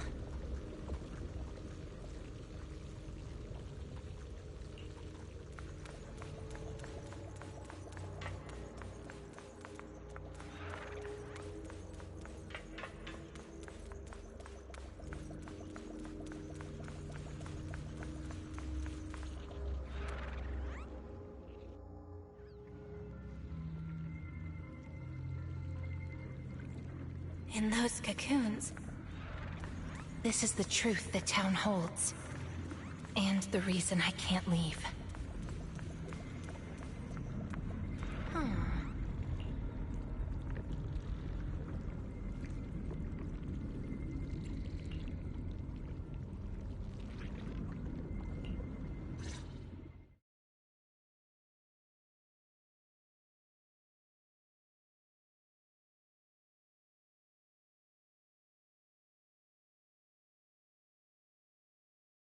Overgrown weeds and desolate gravel were all it had to offer to its visitors. Fanatics, conspirators, and a prisoner who had yet to realize she would be trapped here for a long, long time. The fanatics manipulated the prisoner. Then they relied on her. Here on this barren land, they tried to peer into the Hollow's memories. The remnants of etheric structures were gradually tracked down and pieced back together, until the town took shape. One day, the fanatics found what they were looking for. And they just left, leaving behind the illusory walls and the prisoner, drifting between sleep and waking. Had no one shown up, the town might have lingered forever, until the prisoner lost herself completely. No one knows how much time had passed, but one day, lost wanderers in the Hollow came knocking. They were already breaking down, nearly consumed by corruption, on the verge of turning into ethereals. The town took them in, wrapped them in cocoons, and sheltered them just before the moment of turning. Maybe it was the miasma. Maybe it was the town's will. Or maybe it was both. But eventually, they emerged, no longer lost. They became the town's people, the cocoon's chosen agents. They call themselves Drowned Ideals. Moss once tested it. If a cocoon is broken, the person inside turns into an ethereal immediately. Perhaps there's a voice inside me that's been holding me back all along. If I leave the Hollow, the town and its cocoons will disappear. And the people, once exposed again to the miasma, they'll turn into ethereals in an instant. No wonder Moss said you belonged to the town. Was he the first lost wanderer to arrive here? No. He's the most obsessed with the town, but he wasn't the first. There were other unwelcome visitors long before them. Non-human visitors. Lantern bearer and wandering hunter. To the townsfolk, they were monsters to be both respected and feared, and the town could not turn them away. Welcome to the cradle. It's you. Oh, you can actually see me here. That's wonderful. I thought I'd only be visible to you in a place like that safe house. Not many people come and go here. After a while, it becomes easy to recognize you. Moss! Don't tell me these cocoons are... Yes, that's the true bodies of the townsfolk you've been looking for. But I'd rather call them who we used to be. The first time I appeared in the Hollow, I came face to face with myself. A Moss who was half mad from the corruption. I knew he didn't have much time left. Either he'd die, or he'd turn into an ethereal. So I scrambled for supplies and shelter, trying to win another me a fighting chance. I mean, I was an investigator, but it didn't matter what I was. The outcome depended on him, and he was a coward. In the end, we made it to the town. Just as he was about to turn into an ethereal, the surrounding miasma moved first, wrapping him up and forming a cocoon. I understood then.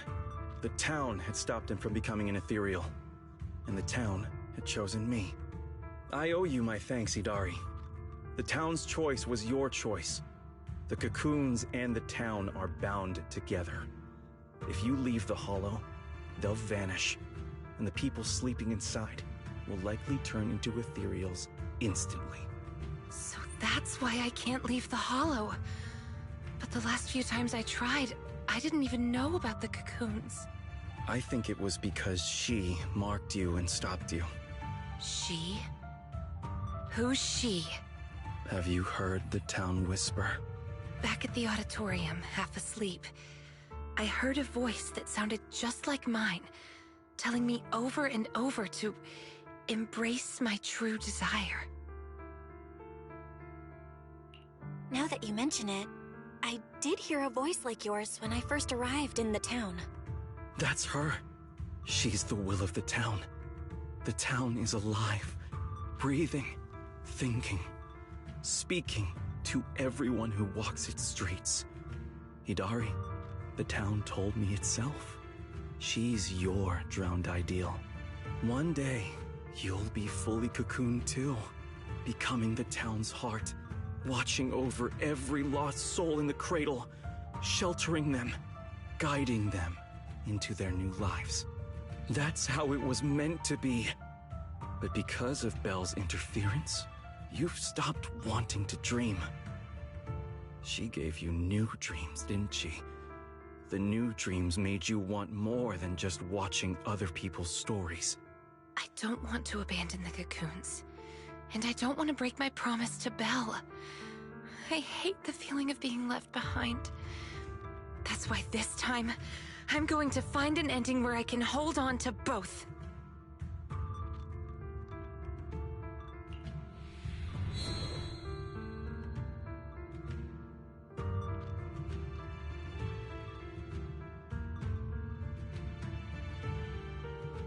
barely a flicker. Even with this many lumen boxes, it's still not enough. Wait, what are those in your hand? Did they just cause the cocoons to react? No way, those things are dangerous. Could you hand them over to me? No, I can't. These are very important. I thought I could guide you gently, and eventually you'd become part of the town. But you're not just stubborn. You're even trying to take the townsfolk away. Looks like I'll have to use stronger methods. We still have a lot to discuss about Lantern Bearer, Wandering Hunter, and why Monito still hasn't cocooned. But it seems we just don't have the patience anymore. Fine. We'll talk after you've cocooned, when we're kin.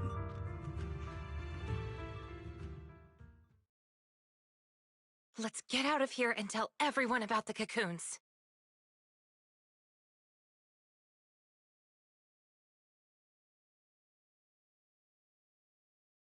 Oh, Itari's here too! You guys okay? Moss came out of the auditorium yelling, and then the townsfolk suddenly swarmed us. We had to fall back here. What's going on? The townsfolk's actual bodies are down in that room. They're all wrapped in cocoons. Got it. I'll hold the door, and you guys figure out how to open those cocoons. It's not that simple.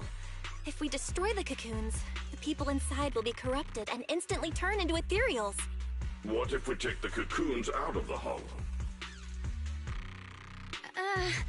I took a look. The cocoons are really tall and there's a ton of them. I don't think moving them while fighting's gonna work.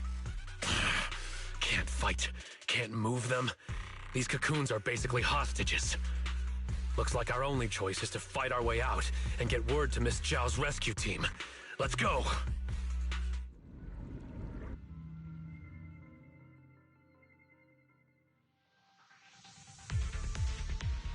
Let's get out of here and bring back the news about the cocoons.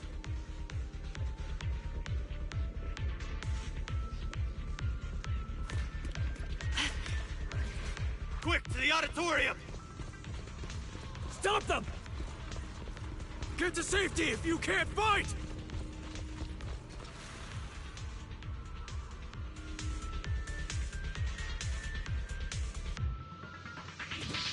Many of the townsfolk have gathered already. Feeling a little stiff. Let's go! The longer we wait, the more of them there will be!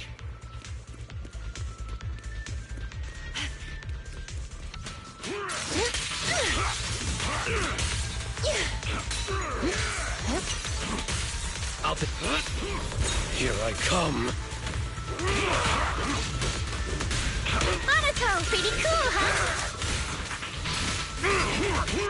The road ahead is blocked! Let's try another way. Can you tell us apart? I took note of how you dressed and sounded back at the safe house. As long as there aren't too many figures, I can recognize you. Though your faces still look blurred to me. That's good enough. It'll make it easier to fight together. That's right! Strawberry Parfait, Adam Tamamaru, get ready to unleash the combo move! That's not the kind of teamwork I meant!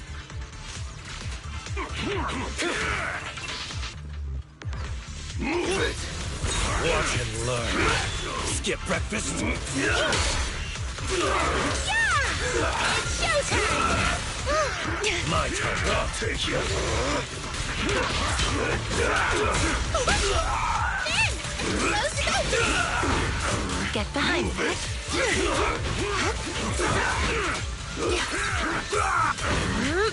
Sleep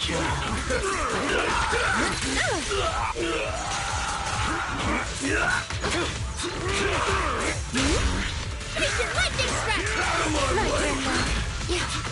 Don't push yourself, Ikari.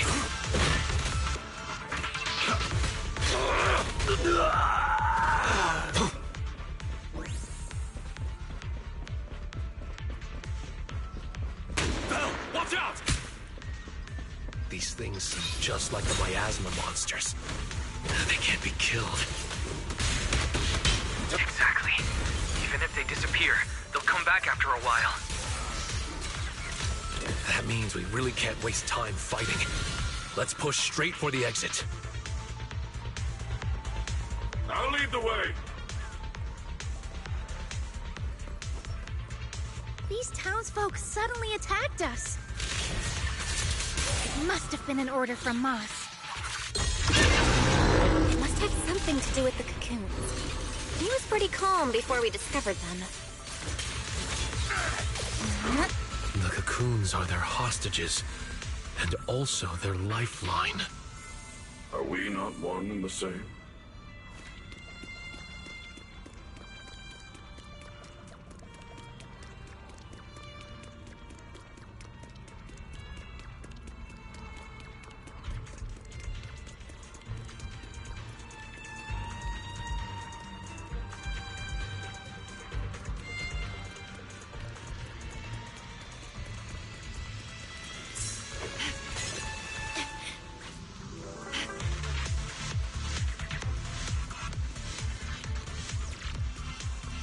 The town's exit is just up ahead.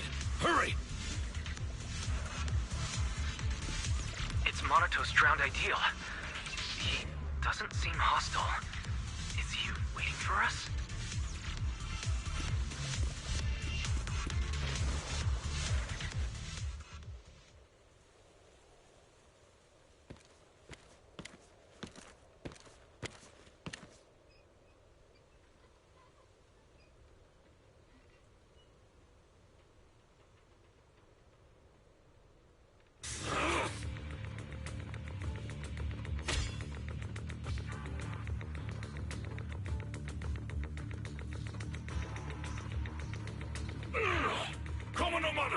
What are you doing?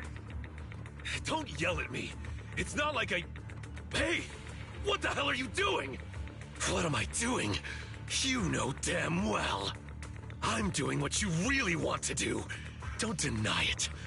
If only I was stronger than Banyue. Isn't that exactly what you're thinking right now?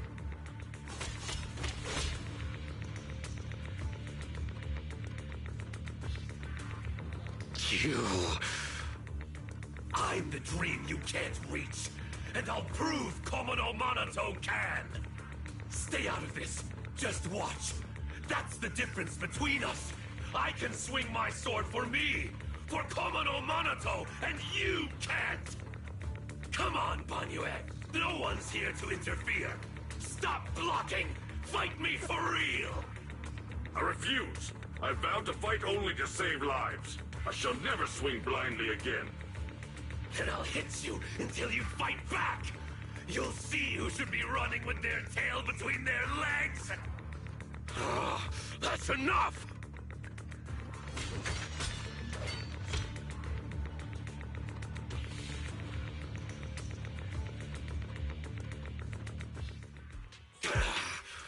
Again, Banyue! Hey! If you're gonna fight, fight me! Leave the others out of it! Fight you? I want a real rival who can stand on their own. Not someone who's injured like you are now. Monato, your injuries. Are you okay? I'm fine. It's just a scratch. I'll say it for you. You tell everyone that.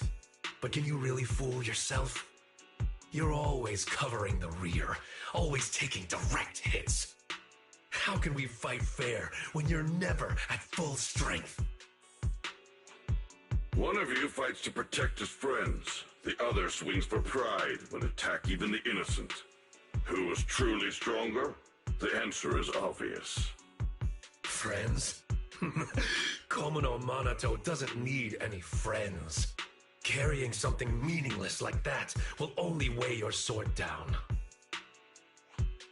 Enough. You just want a clean fight, right? So do I. Next time, just you and me. No one else. Fine. I'll trust you this once. Show up next time without half a dozen injuries, and I'll show you just how strong you could have been.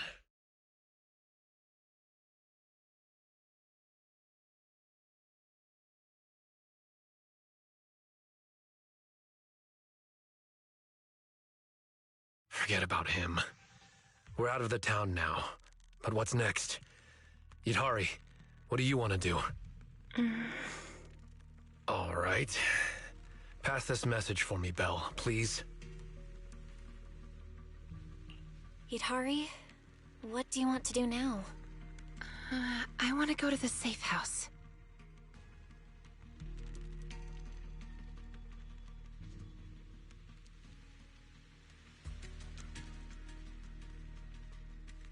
So that means, even if we find a way out, we can't really use it, can we?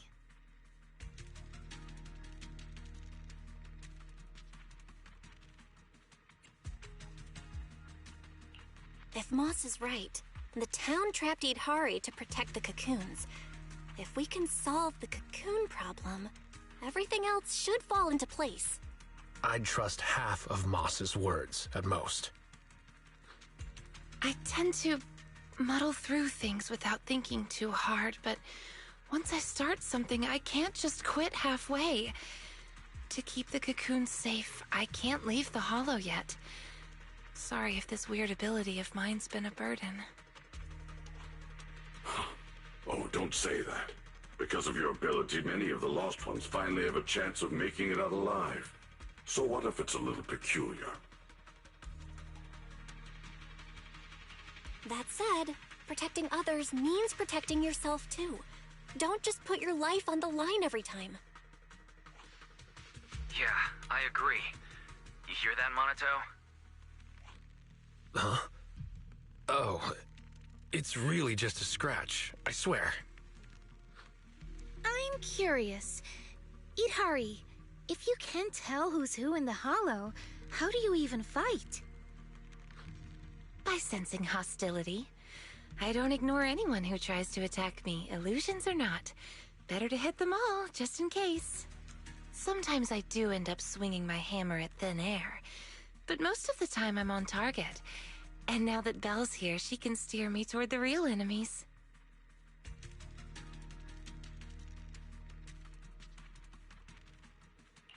From now on, wait for me before doing anything. And whatever you do, don't open the door for anyone. Oh, and here, hold on to this little drum. If an Aquisp knocks, you can scare it off with this. Raise your hand if you have any questions. Knockwisp? What's that?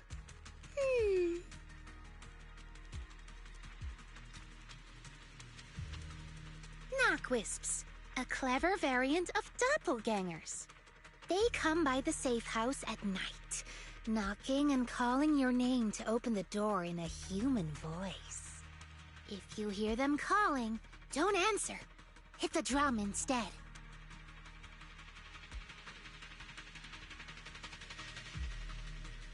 So, how exactly should I drum? Match their knocks. They knock, you drum. 3 rounds of that, and they will run off. All right, Knockwisp Q&A session over.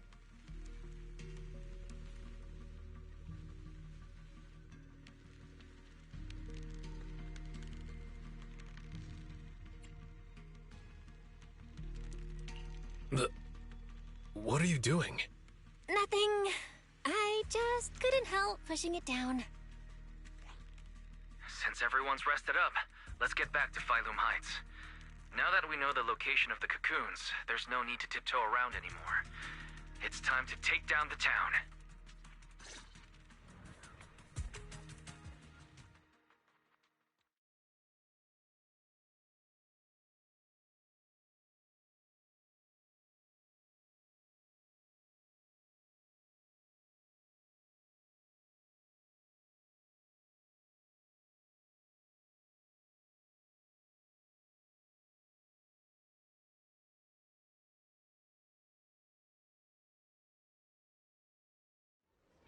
We're finally back.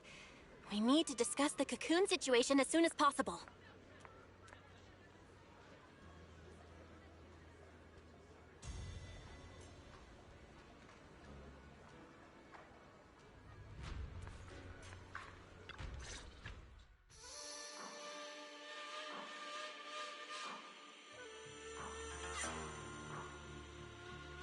Alright, we're up to speed now.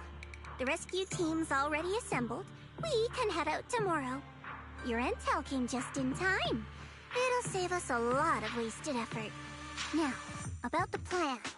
Plan A is to hit the town hard first, keeping all the drowned ideals from fighting back, and then send in a transport team to haul the cocoons out.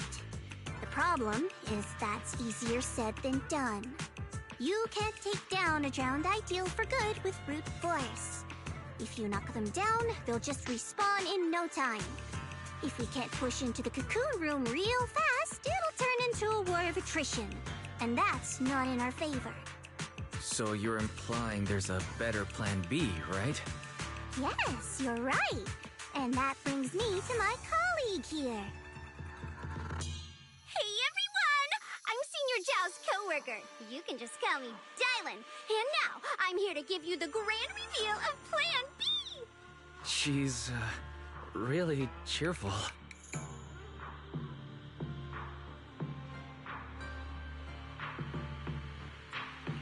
Is she also from Krampus? Since you've never dealt with Krampus, it's normal to have a few stereotypes about tops. But trust me, every employee here is completely different in style, and that's thanks to our boss. Anyway, go on, Dylan. Alright, the key to Plan B is the cocoons. If we can dissolve them on the spot, we cut about 70% of the suppression and hauling time. What does dissolve on the spot mean? Check this out. Ta-da!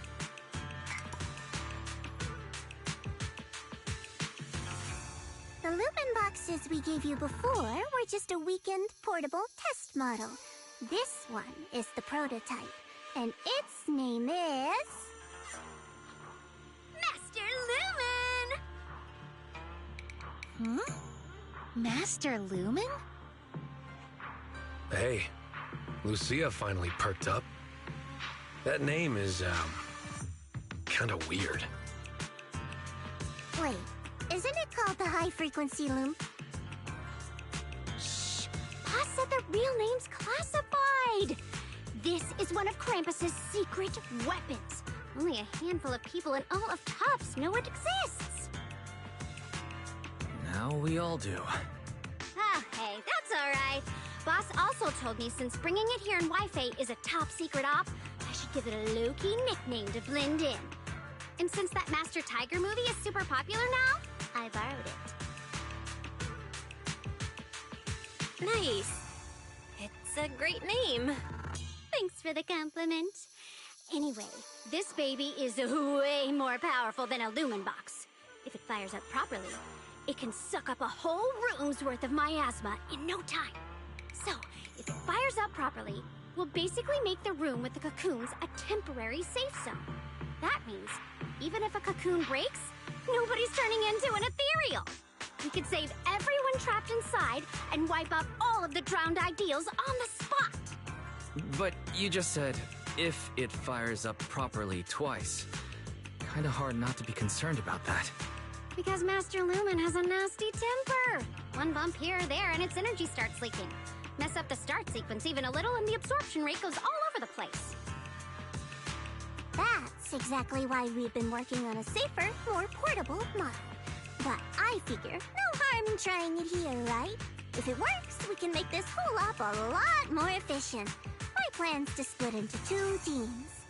The Joint Search Squad will attack the town head-on, drawing the drowned ideals' attention.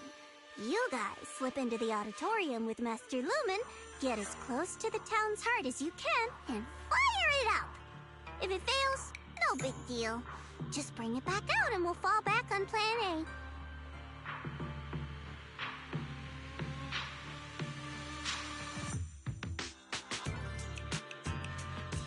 Sounds like it's worth a shot. If it works, we're set for good. Good. It's settled then. You guys go place the device, and we'll be on standby to support. We move at dawn. It's getting late. Let's have a quick word with everyone before resting.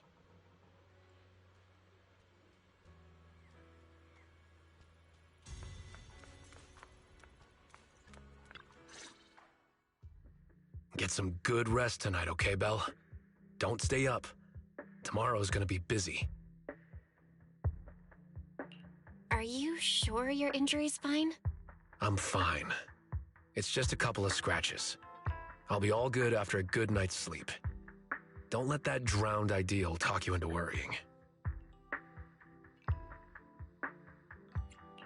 There's something I've been dying to ask. Why is your drowned ideal like that? I think I was 8 back then. After the fall of the old capital, I was wandering on my own and ran into some folks in white coats. They said they were from a gang called the White Heart. I thought it was pretty cool, so I tagged along. They dragged me into the hollows, telling me to crawl through old luxury store ruins to grab loot. I thought if I could squeeze through those cracks without crying, I'd eventually earn my spot in the gang. Then one day, the hollow's ether levels went berserk. It was too dangerous for anyone to get in. The boss called it quits, divvied up the loot, and kicked me to the curb. They never saw me as part of the gang. When they needed me, they called me, an 8-year-old, bro. When they finished using me, they dug up every excuse to call me dead weight. I fought back, tried to fight for my share. But those guys, grown men beating the crap out of a kid, they didn't hold back.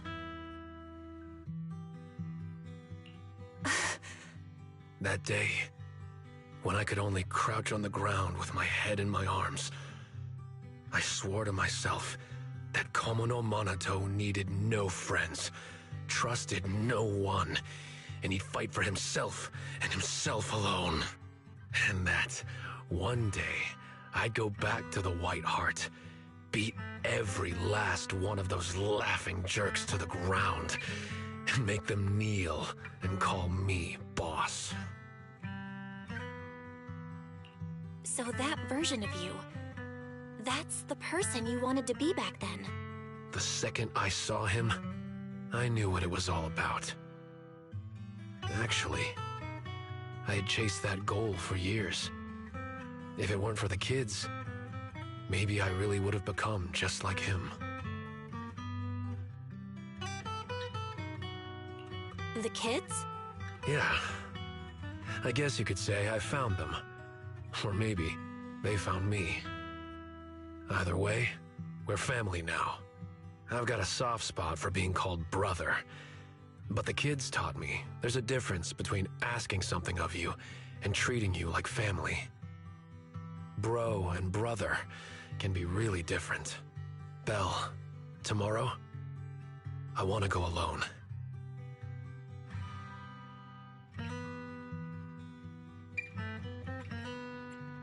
Are you gonna face him alone and end things once and for all?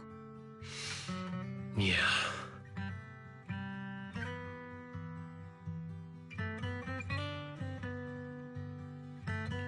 Then, go. Make sure you win. Don't worry. I won't lose. I'm not like him.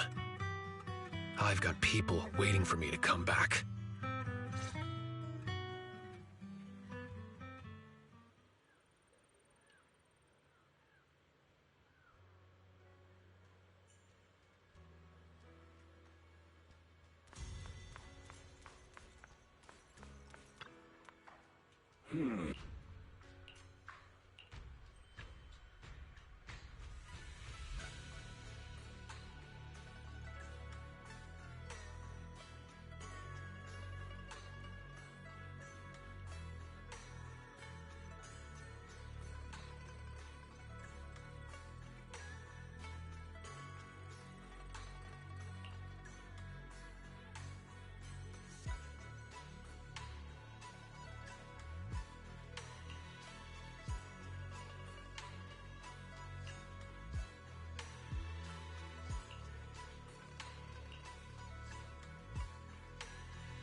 Huh?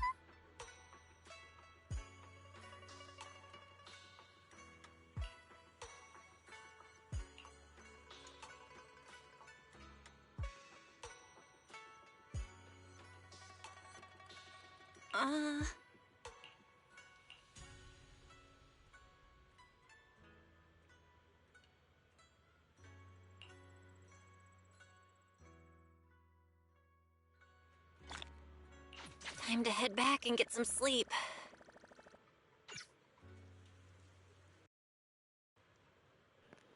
And I will momentarily be right back.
We've been through a lot today. Yeah, we finally figured out the truth about the town. I didn't manage to make any friends, but that's okay. I'll try again next time. Making friends? She must mean that drowned ideal. I'll ask her about it later. Huh. Phylum Heights is still pretty lively at this hour.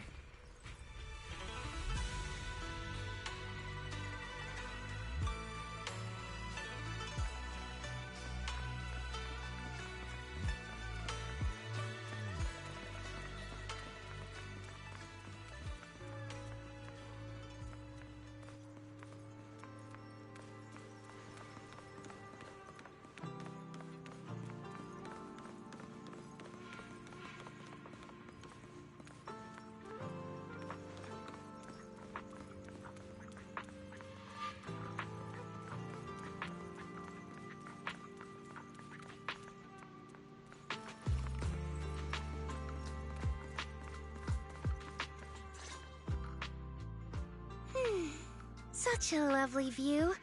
Let's rest here a bit. Oh, that little you I saw at the auditorium? What did you two talk about? The little me. Kind of a weird way to put it. I'm not that big now, am I?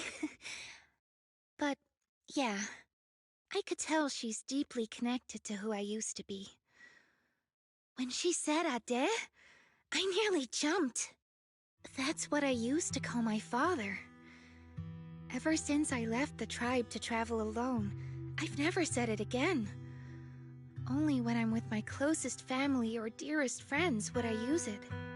And the funny thing is, my Ade loved playing hide-and-seek too. Ade was part of the Defense Forces Special Unit, and in my memories, he only came home maybe once a year.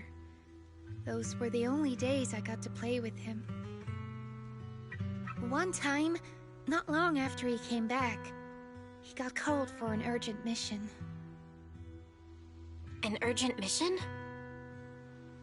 Yeah. He even carried his battlesuit with him, and he moved out as soon as he changed. I ran after him. I chased and chased, crying, yelling, not letting him go. Then he said, "All right, I'm not leaving. Let's play hide-and-seek." So I closed my eyes, sang the rhyme like always, thinking that when the song ended, I'd open my eyes and find him. That's how it always went. But that time, I never found him. And to this day, I still haven't won the game.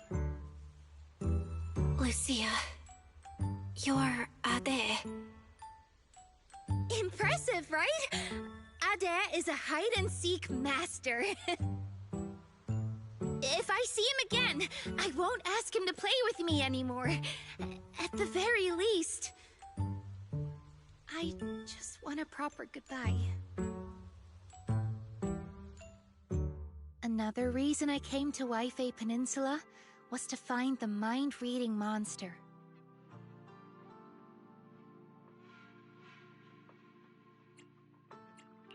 I remember something about torturing the ore spirits with ginger tonsui until they give up the mind-reading monster's hideout, or something like that.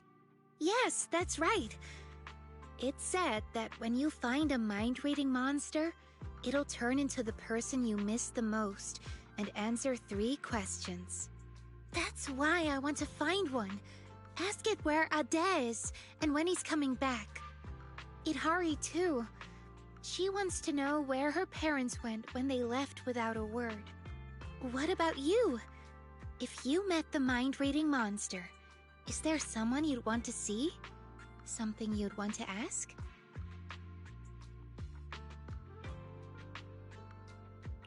I just want to ask my teacher what really happened back then, and why she kept it from us. I see. Even though what we long for is different, The questions we want to ask are all kind of the same.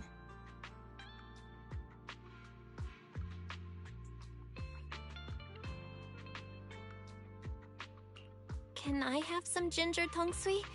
I'll help you hunt down the mind-reading monster. Oh, take as much as you want. I prepared plenty. You're the first person who's actually listened to my whole story about the mind-reading monster. Most people bail halfway. Yep, now that you've heard it, we're officially friends. So, can I call you Belle? Of course you can. Perfect! Another friend who likes ethereal stories! I'm getting a midnight snack. Wanna come? But won't we have a hard time sleeping if we eat snacks at this hour? There's a lot to do tomorrow. We should sleep. Is that right? Then you go ahead and sleep. I'll bring back snacks and keep watch.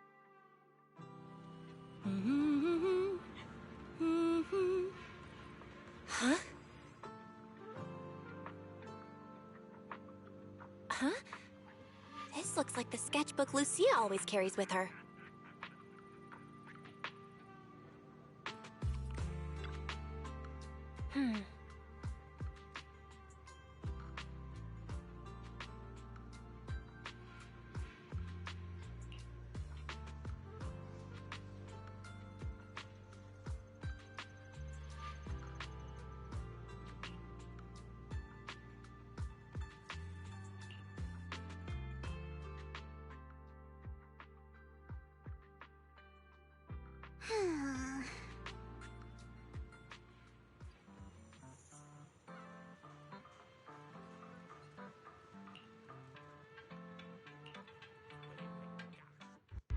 Everyone's here.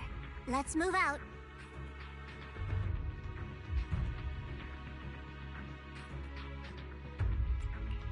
So these are all search squad members?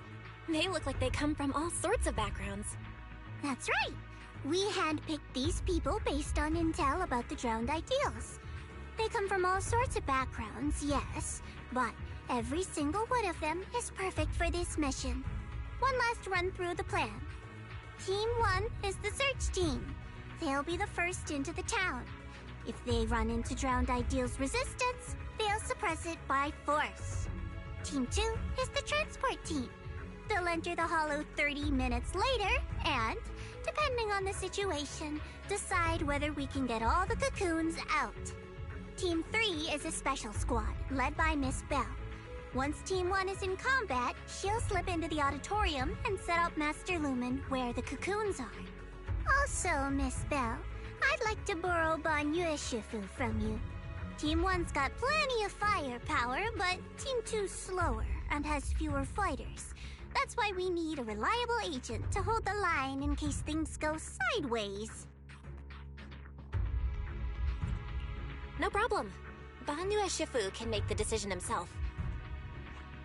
Sure. If that's Miss Zhao's request, I'll see to it that the transport team makes it through in one piece. If Banyue's not there, won't you be short-handed? Maybe I should just...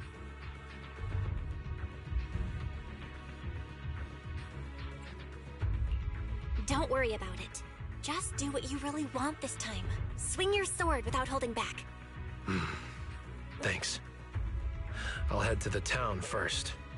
If everything goes smoothly, I should run into you guys. Master Lumen is all yours now. Keep a close eye on it, please. Got it. I'll keep a close eye on the device. I'll keep an eye on Belle then. All right, let's move out. First stop, the safe house to grab Itari. Then, straight to the auditorium.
Stop!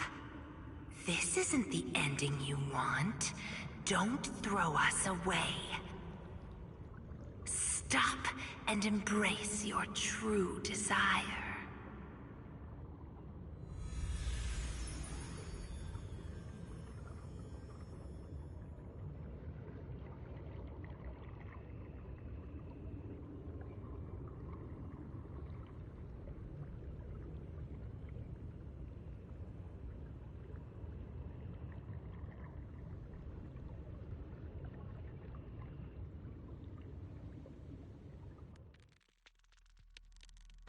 Belle, stay focused.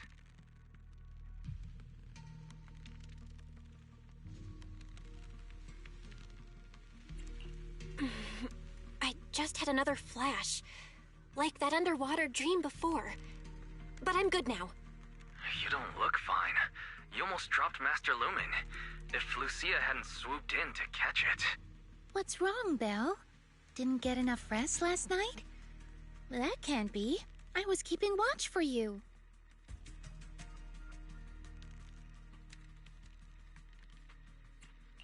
No, I slept fine. This isn't about sleep. But you, Lucia, did you really stay up all night to keep watch? How are you still so full of energy like this without any sleep? I do make up for my sleep. I take naps during the day. Short and sweet naps. But now's not the time for that chatter. We've reached the safe house. Let's call Idhari out. Idhari?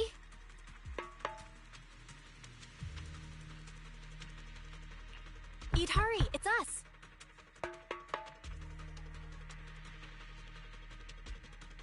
It's not nighttime yet, so no need to worry about the Nogwisps.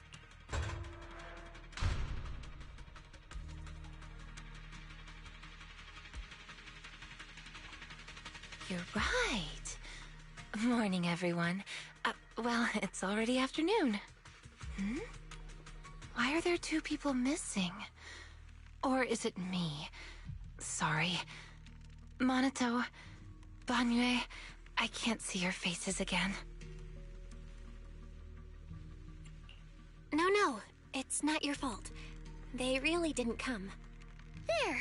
We've got Idhari with us now. Onward to the auditorium! Yeah. Fingers crossed everything's good on Monato's side.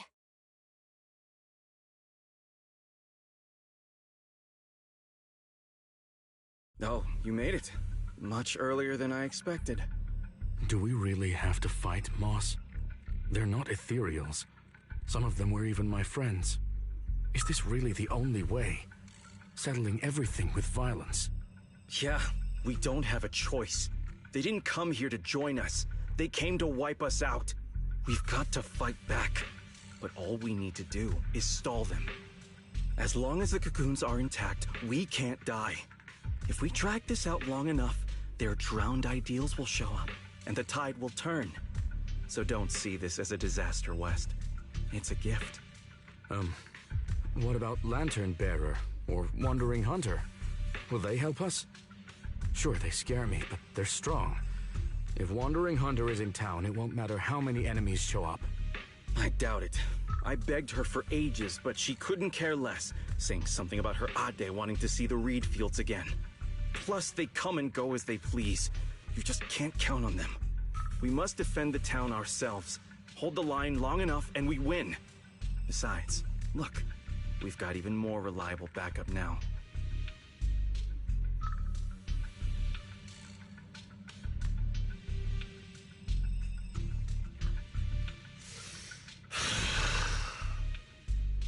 Monato, you made it! I'm glad that this time you chose to stand with us. The town will be your true... Move. Don't get in the way of my duel. He's coming. Ah, good.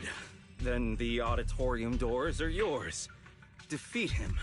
Make him cocoon. That's the only way you'll claim his face and become a complete drowned ideal. Come on then. Komo no Monato.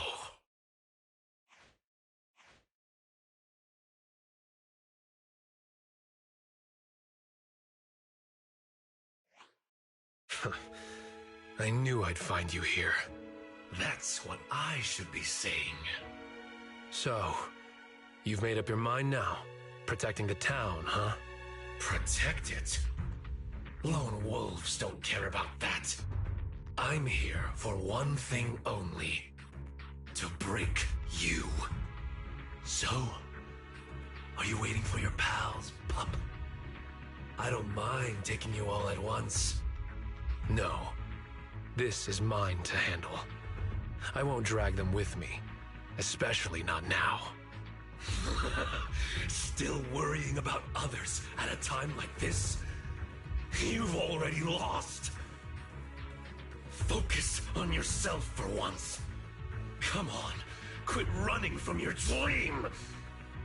This time, no one gets to run.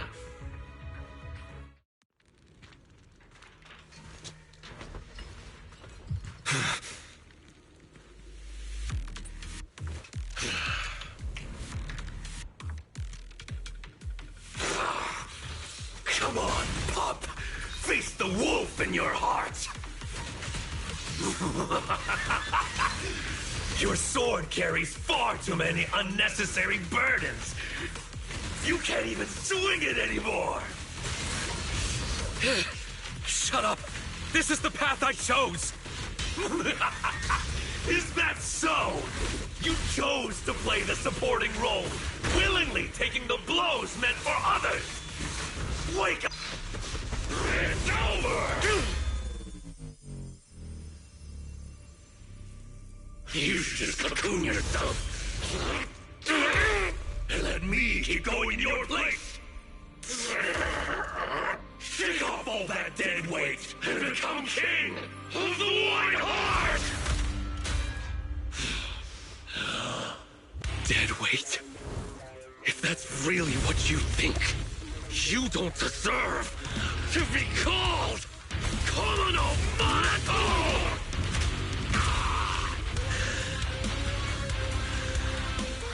Get up.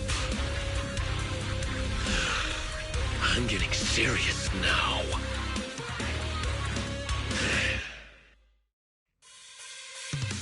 Yes, that's the look Komono Monato should have. The same look as mine. But what we see now is completely different. Then prove it with your strength. And show what Komono Monato should truly be pursuing. Bell and the gang, count on me!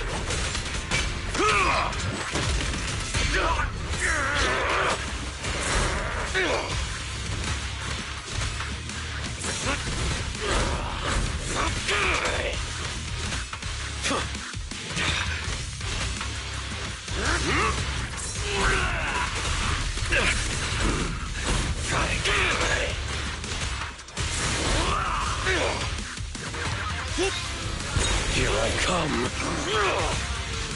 Why keep resisting?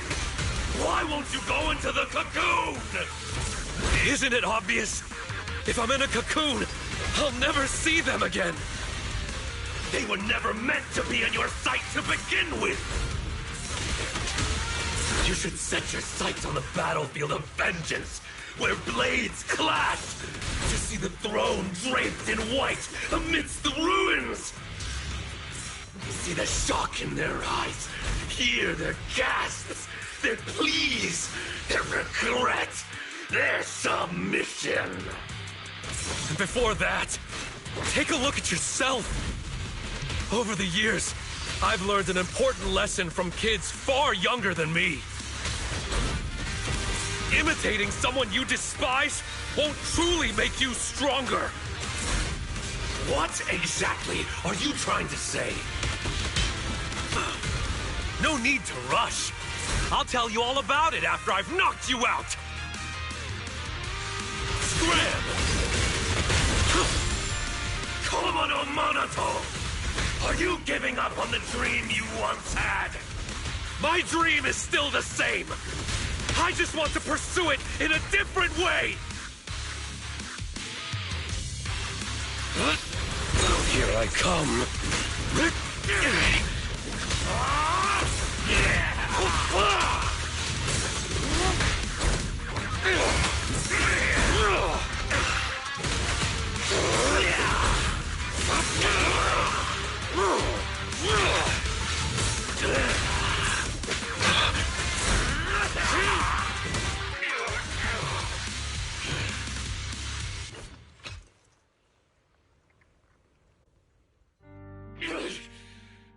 No!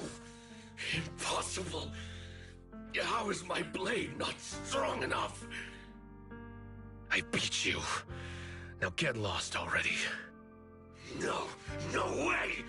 It is crawling back to be their shield again. Their lapdog! What about your childhood dream? You just gonna toss that aside? I'm not tossing anything aside. I just want to lead the boy out of those ruins and show him it's a big world out there. Picture it. One day, that boy will set out for the outer ring. Through jungles, over mountains, and along city streets.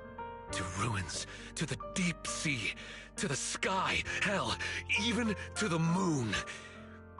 Wherever they go, I'll go with them. I won't stop. It doesn't matter if I'm not the one in front stealing the spotlight. I'll stay behind, watching their backs. It isn't about some grand ideal or noble reason. I just can't stand to see them hurt. That's a pretty pathetic dream. Don't say that. Even if you were to become really strong, you can't guarantee your loved ones won't get hurt. Sure, the former would be a great accomplishment, but the latter, to have that guarantee, would be a miracle. I want to chase that miracle. To be that shield. Can't you see there's worth in such a dream? What? Nothing to say? They've arrived. Monato! We're here! Oh, you're just in time.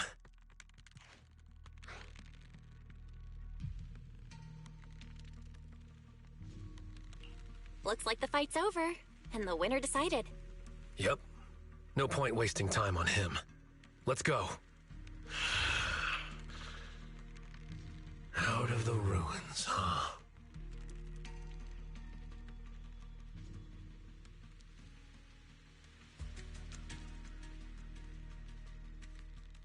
So you came after all. Moss, so you really are here. Had I known it would come to this, I never would have let you go. I had so many chances to take you all out in the town, one by one. I got careless. No, it wasn't that. It's because I value you too much. I had to have you here in the town, no matter what, to see what your dreams looked like. I was so close, Monato. If someone like you would finally give in to your drowned ideal, it would have proved that our existence is justice. But why? Why did that you lose to this you? We've never lost. You, Lucia, and Idari, you're all tied to us in countless ways, yet you still stand against us. Is it because of you? Mystic from Yunque Summit. What is it that you want? To wipe clean the Hollows? I'm a mystic, and I'm a proxy. My only goal is to bring every lost person back home. Back home? Don't be ridiculous. This is our home, and it only welcomes those brave enough to dream. True courage is knowing dreams are sweeter, yet still having the will to move forward awake. Enough! At this point, the only choice is to fight. Come, citizens of the town! Behind us stand our cocoons. Fight to protect this dream!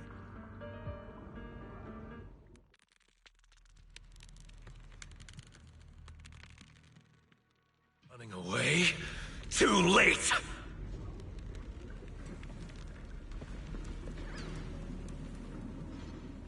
Throw them out of the auditorium!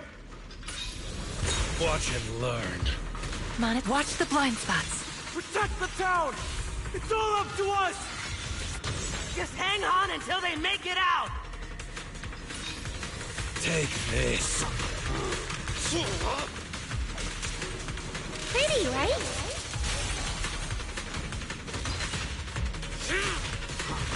Don't touch our cocoons! Hang in there! They won't last much longer! Like a shadow! Leave the... Watch and learn.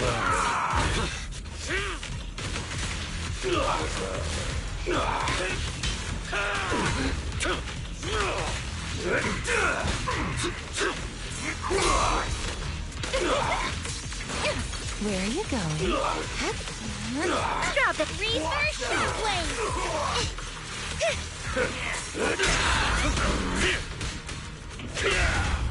Let's cool things down. I still have so much left to do. It's a surprise attack! Take this.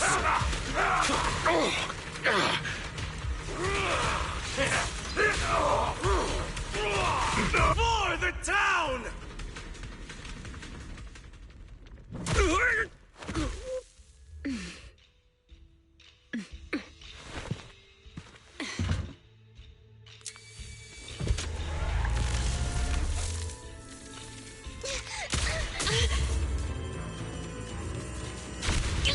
Belle, you all right?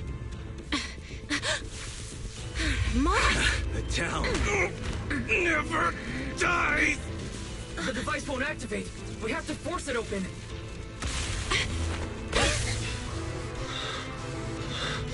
I'll do it. Monaco!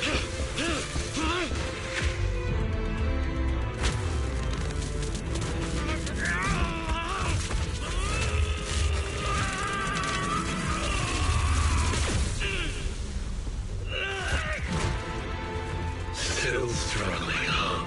It's you.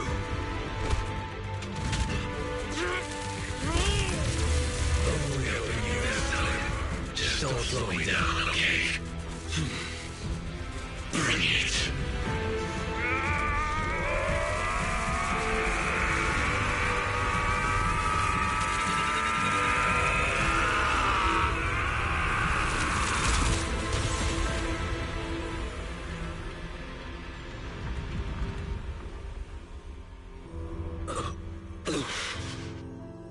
There, I've done my part.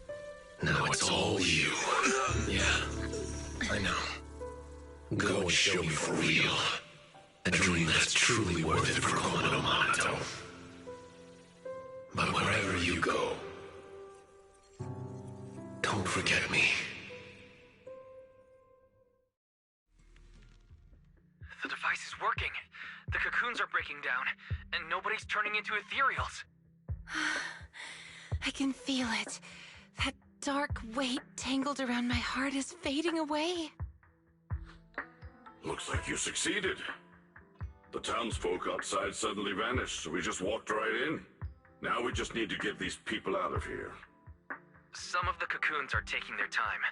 We'll probably be waiting a while. Everyone clings to their dreams a little differently. Don't worry, leave it to me. I'm good at waiting.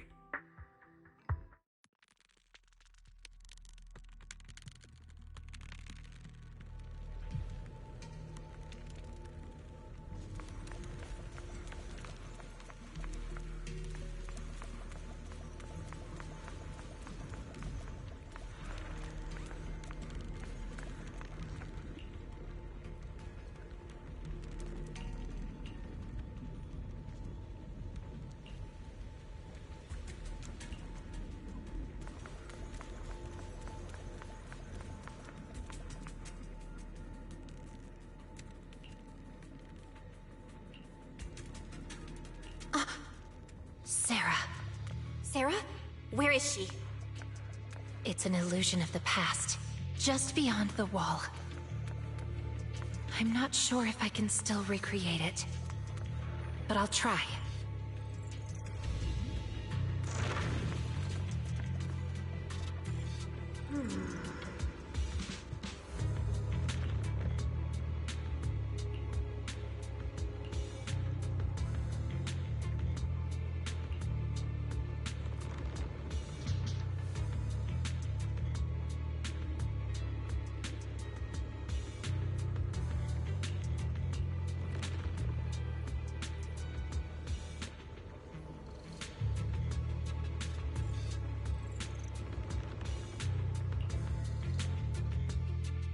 Sarah's been here.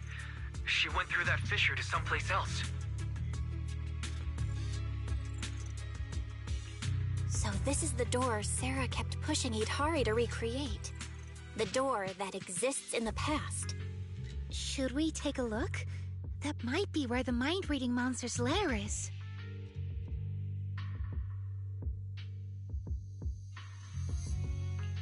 We have to check it out, no matter where it leads. If Sarah's involved, we can't ignore it. As long as she's around, the Exaltists will never really go away. Yeah, I'm coming with you. I thought this would be the end of it, but it looks like the mastermind's still in hiding. Count me in. I'll stay here and watch over the cocoons and make sure everyone's rescued. You all go on ahead. I'll let Miss Zhao and the others know what's happening.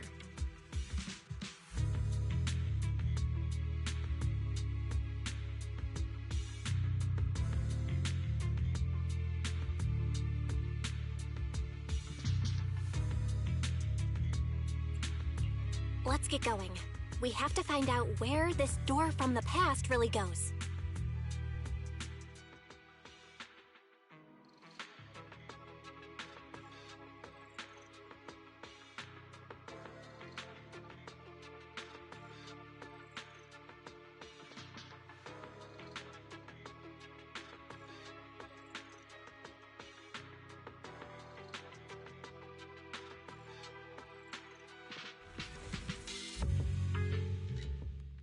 Are we really still in Lemnian Hollow? I've never seen anything like this before. Comparing it against Wi-Fi Peninsula map data, this area is likely the ruins of an abandoned aerospace test site. The last recorded human activity here dates back to before the fall of the old capital. So this place has been untouched for more than 10 years? We can't say that for sure. At the very least, Sarah's been here. And it's so quiet. Hardly another soul in sight. I can pick everyone out without trouble. Oh, then guess who I am?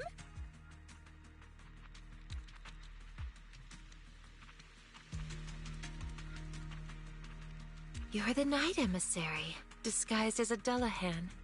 Correct! I'd expect nothing less from Strawberry Parfait.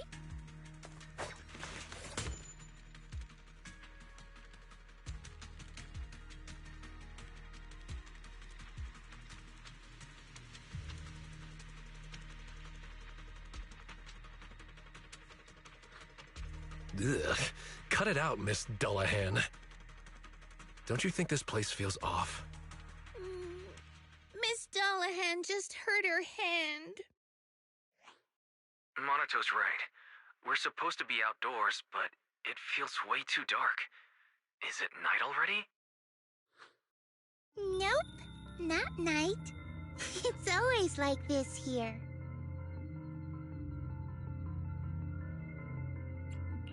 It's little Lucia. Where were you just now? Why didn't you disappear like the others? I can appear from anywhere. That's just how hide and seek goes. What are you all doing here? Did you already beat Moss? We did. The drowned ideals all went back into the Sea of Ether. I don't like that name, Drowned Ideals. But Moss keeps calling me that. I only came out to play with Ade.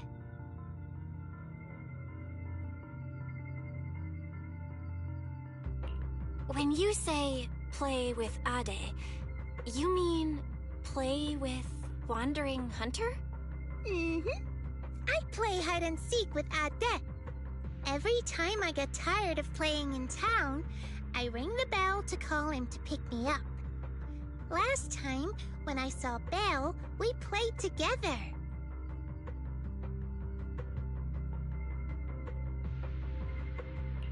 Was that back when you first came into the town?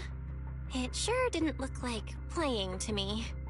Oh, and Itari, sometimes I find her sleeping in strange places. It's dangerous.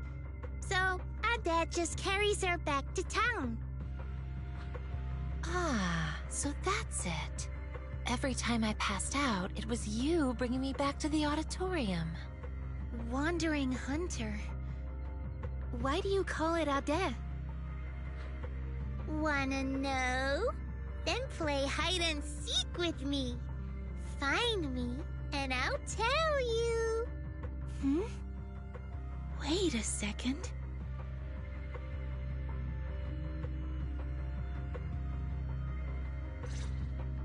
That sound.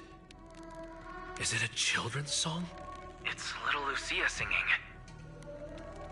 She really wants to play hide and seek with us. Let's follow the sound of the singing.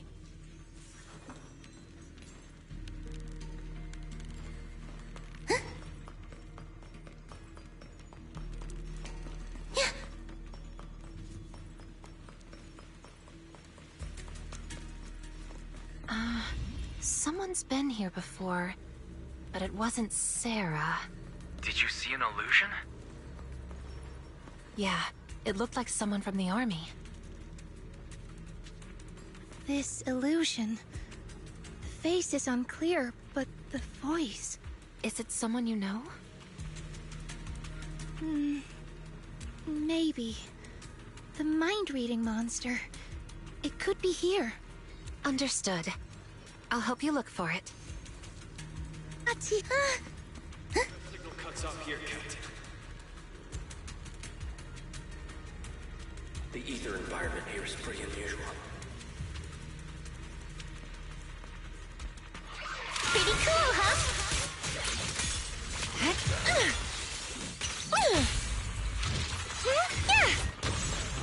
Don't watch and learn.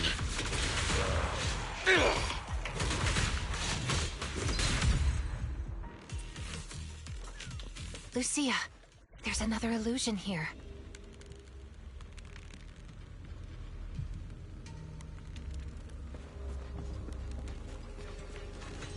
This seems to be a safety device for the testing grounds. Let's find a way to activate it. Maybe those people are also trying to figure out how to open the gate. Those people? Who do you mean? Over there.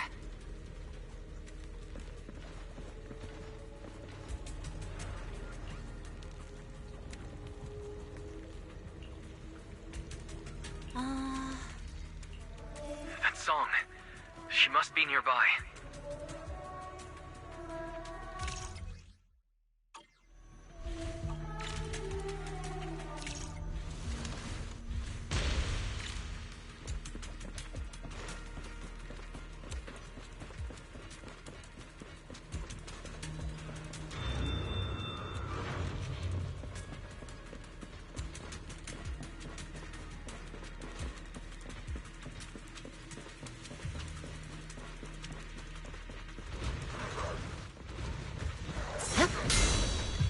With ethereals all around, would Sarah really come here?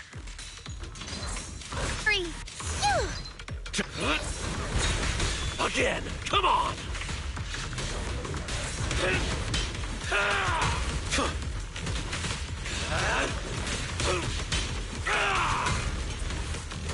My turn. This is your last page.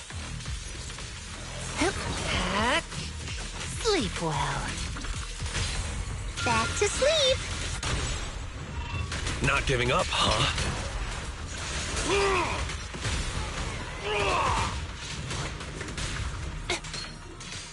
This is your last page. Back to sleep!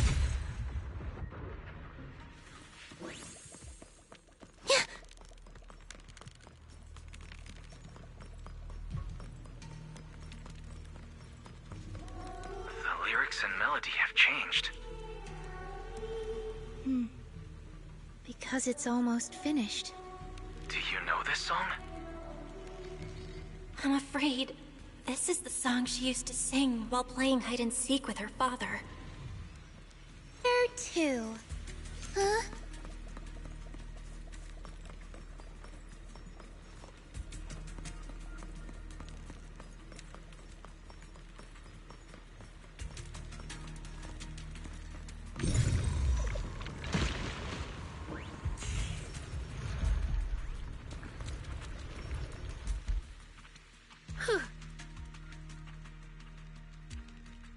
Hey, what's wrong?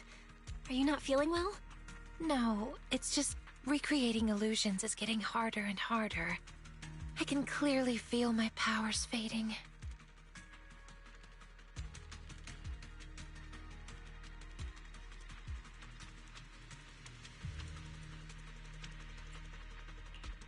That's a good sign. It means your powers are returning to normal, and the effects of the miasma will soon be gone completely. This power has brought so much trouble to everyone.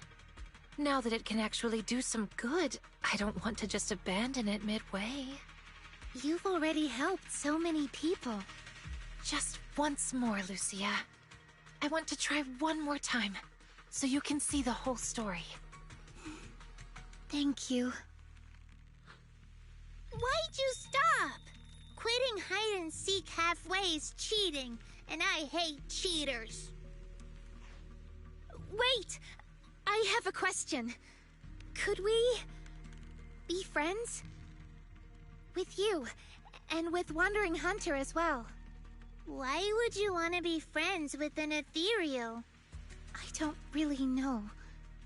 I just feel like there ought to be more than just fighting between us. Taking the path less traveled will only leave you more alone, you know. No, it won't. I've already found friends who won't push me away for the path I take. Not many, but enough for me. Then you don't need us anymore. Get too greedy, and you'll lose your real friends. Huh? Anyway, let's keep playing hide and seek. Wait! Lucia! She's going after her. What's with her? Why is she so reckless? Let's go after them. She's running so fast. Do you mean the older or the younger Lucia? Both of them.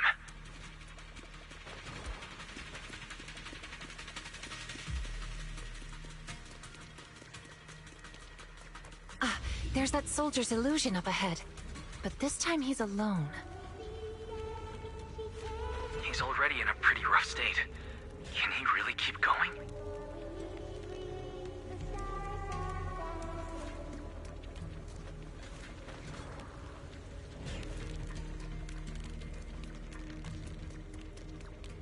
I see Lucia. Lucia! We followed it this far, but the singing vanished. I see figures here as well. Let me take care of it. Are you all right? Don't push yourself.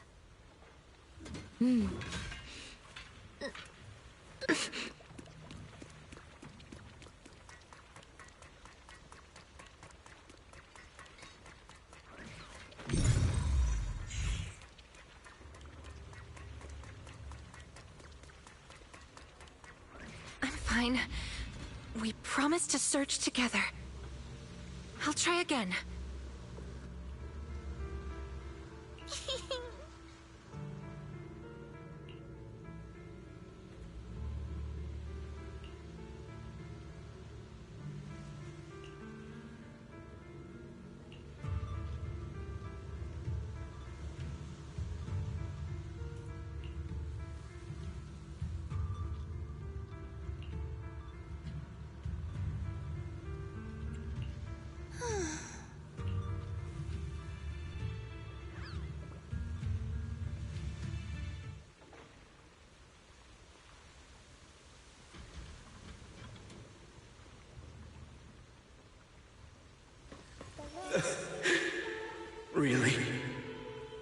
living in a hallucination. You're still this adorable.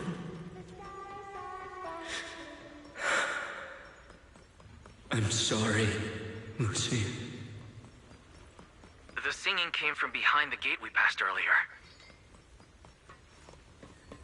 Then let's head to the gate. Lucia. Let's go. I'll find a way to open it.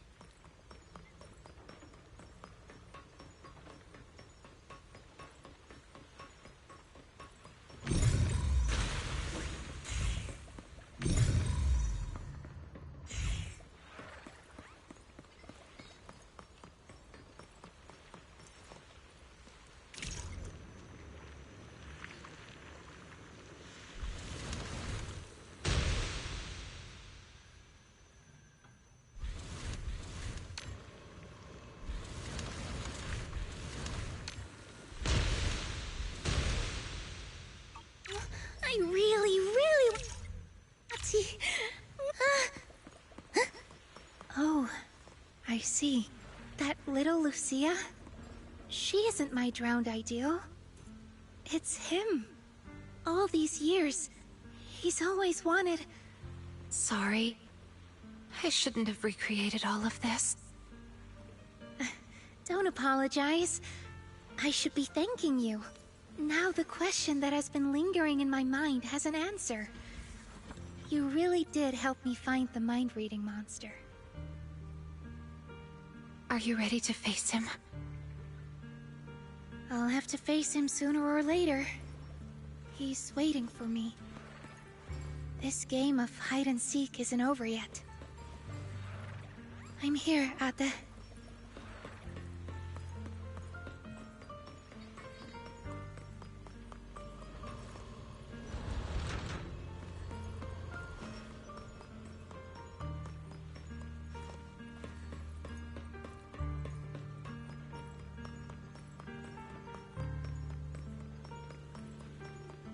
There's little Lucia.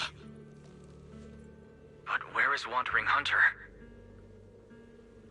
He should be close by.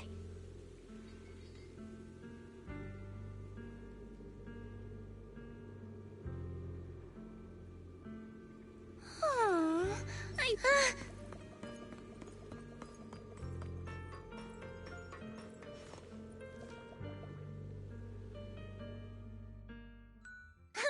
Amazing! Ade and I have nowhere left to hide. Huh? Why don't you look happy? That was a compliment. guys, just this once. Can we not fight? Let's act like we just happened to meet, and then each go our own way. I agree with Lucia. As long as we can be sure Wandering Hunter stays here and doesn't go after the Time-Sworn Hills folks, then I'm fine with it. I'm only here to track down Sarah. That's it. See? We don't have to fight each other. You can stay here as long as you want. I'm worn out now. Ate and I are totally beat. One last game, and then we're off to bed. Oh. So you're leaving after all. Are you sad? But why? Remember what Granny always says? Ethereals don't really die. They become ether and return to the sea of ether. And dreams are just threads tied to the sea of ether. They're how we connect with those we've lost. Right. So when Ade goes back, you can see him again in your dreams. Whatever you want to say, you can say it all then. So come on, play one last game of hide and seek with us. And don't you dare quit halfway through. People who quit halfway are the worst. This time, I will catch you.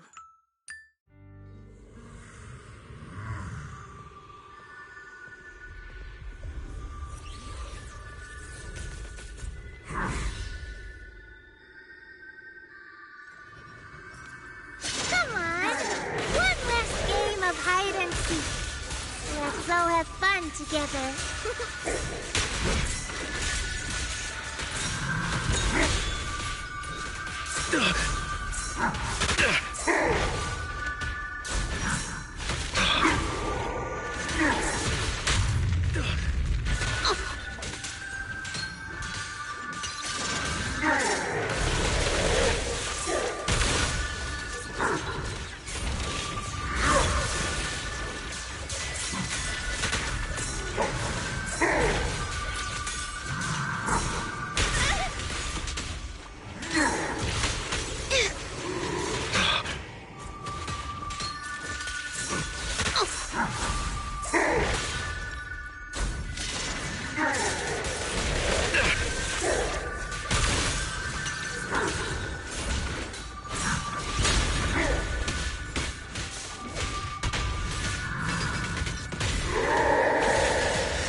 If you catch the wrong person... Aw, I didn't hide well this time.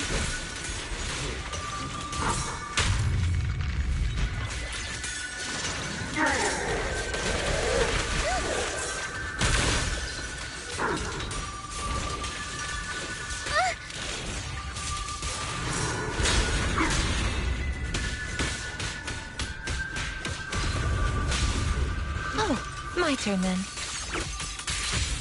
Huh? Worn out? Still not enough. Let's keep playing. I've been wandering with Ade for so long. It's my first time playing with so many people. Drawn from countless legends, melodies, and dreams. You will rest amidst the ice. Woo!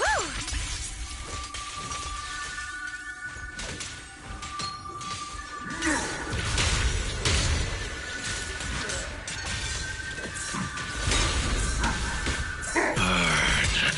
I'm going all in!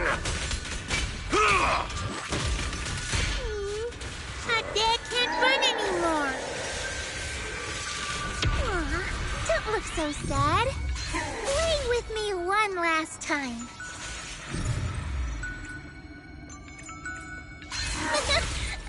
Amazing!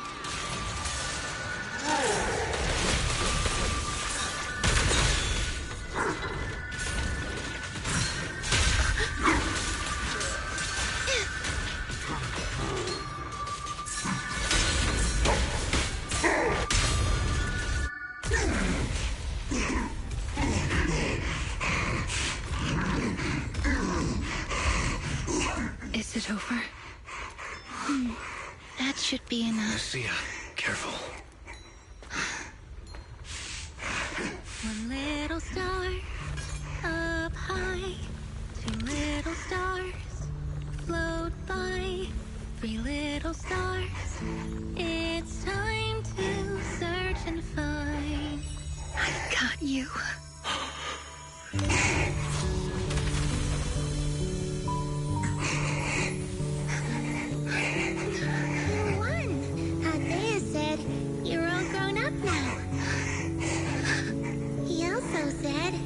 Sorry I couldn't be with you all these years, Lucia.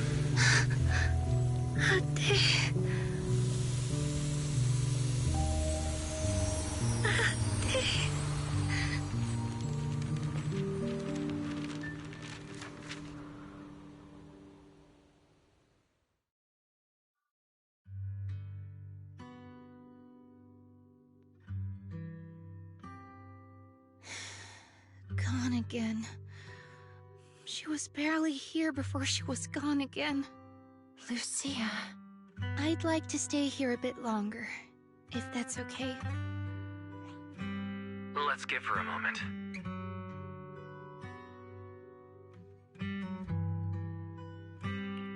We'll go check things out up ahead. Just holler if you need us. Mm-hmm. There's a path up ahead. I wonder where it goes. Ah, right by the roadside. I saw Sarah's illusion, and she was with someone I didn't recognize. Can you recreate it? Don't push yourself, though. Don't worry about me. Let's keep moving. I can make it. It's just a little further. Running away? Too late!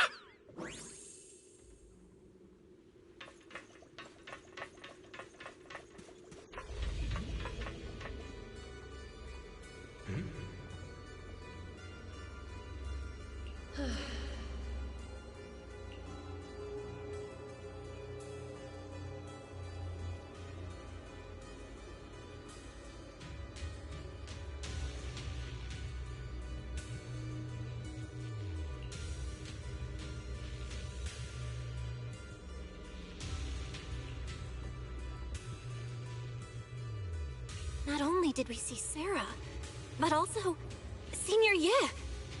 Why is Senior Ye here? There are illusions of them up ahead. Should we go take a look?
Why did you turn back?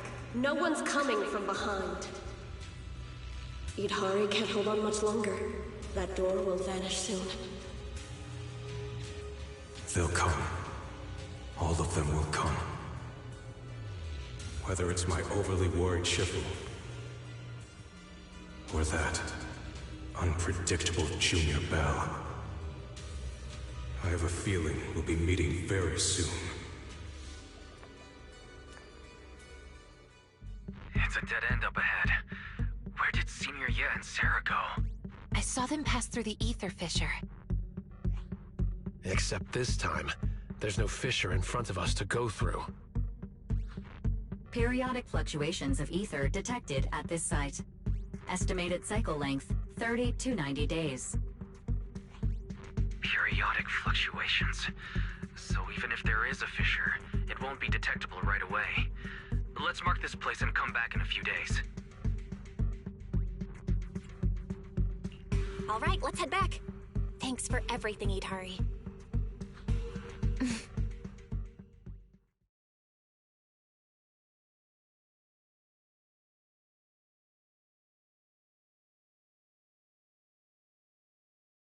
We're back here again.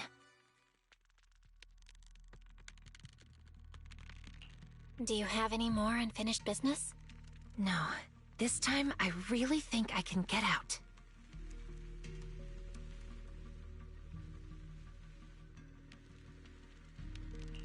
Then, let's get out of here.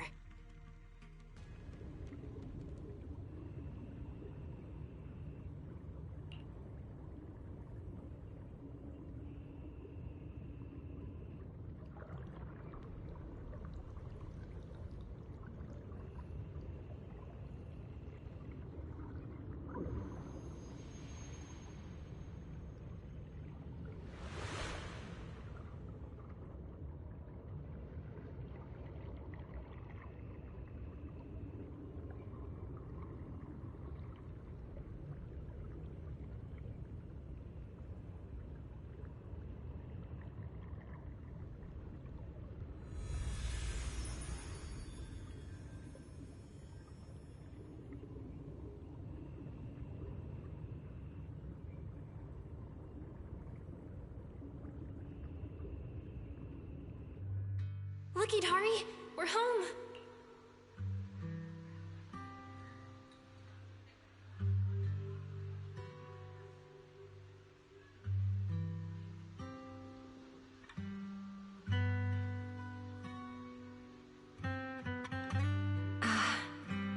Yes. I'm home.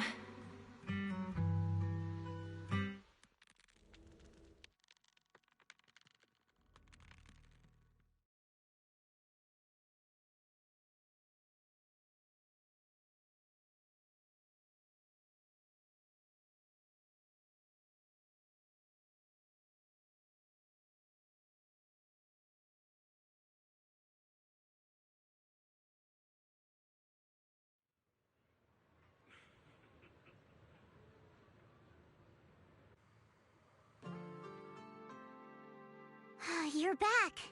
I hope you found who you were looking for. How are the people in those cocoons doing? All brought out safely. Dylan and Banyue are helping look after them. You guys were the only ones left. If you hadn't come back within the next hour, I was going to send people into the hollow after you.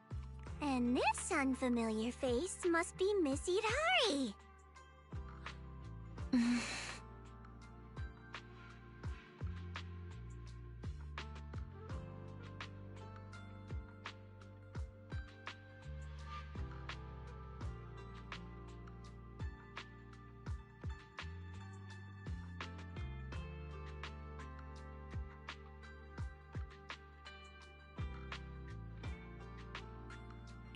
What's wrong?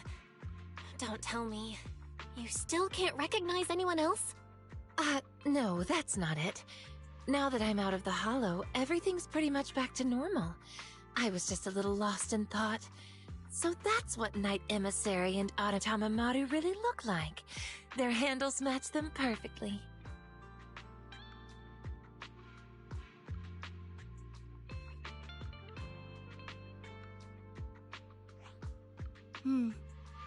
As long as you're getting better. Our screen names aren't bad, I guess. But yours, you don't make me think of strawberry parfait at all. Anyway, what matters is everyone's safe. And the mission's all wrapped up thanks to your efforts. Get some rest tonight. I'll book a private room someday at Yamcha-sin and give you all a proper treat. Oh, and Miss Belle, please leave those lumen boxes I lent you. Do you have a place to stay, Idari? If you can't get a room at a hotel, maybe Yuzuha can help. Where are you staying, Lucia? Me? I didn't book a room since I don't really sleep at night. But I do have a tent. Wanna camp out with me? Perfect. We can chat about the mind-reading monster thing. Yeah. Thanks for your help this time. Next time, it'll be my turn to go with you to find your mind-reading monster. Guess I'll log off too. Belle, I'll meet you at Suibian Temple.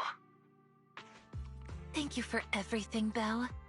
We'll be seeing each other tomorrow, right? You bet. Sleep well tonight, and sweet dreams.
Huh?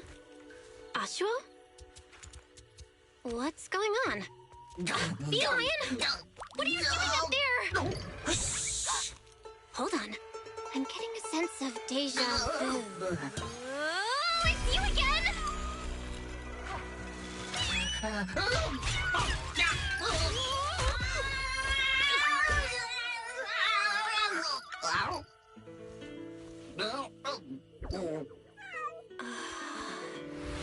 Remember, if you see a girl with a big fluffy tail, flowing light brown hair, and wearing a pretty red ribbon, then you should call her... Senior?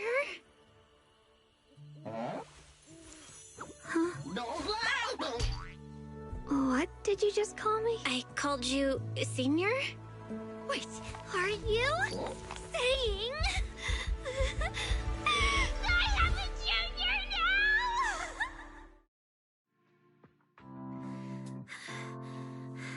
Breathe. Calm yourself. There. Sorry! I lost my composure for a moment. Don't worry about it, Senior. Breathe. Focus.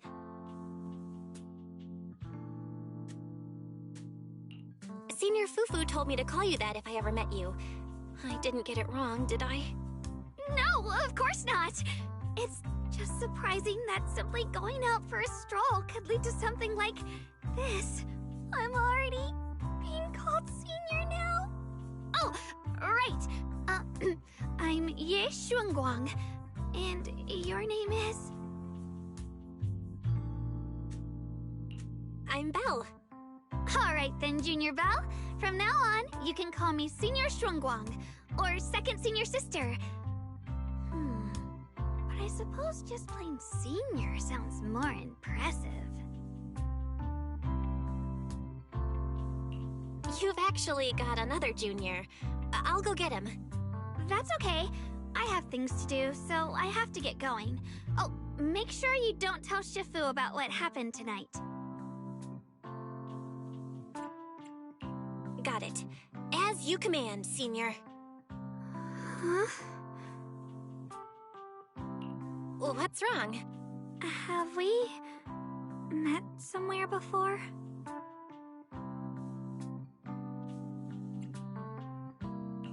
Nope.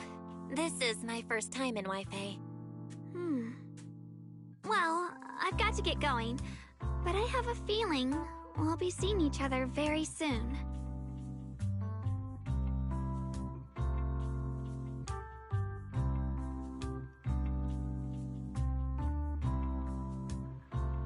Belle, what was that sound?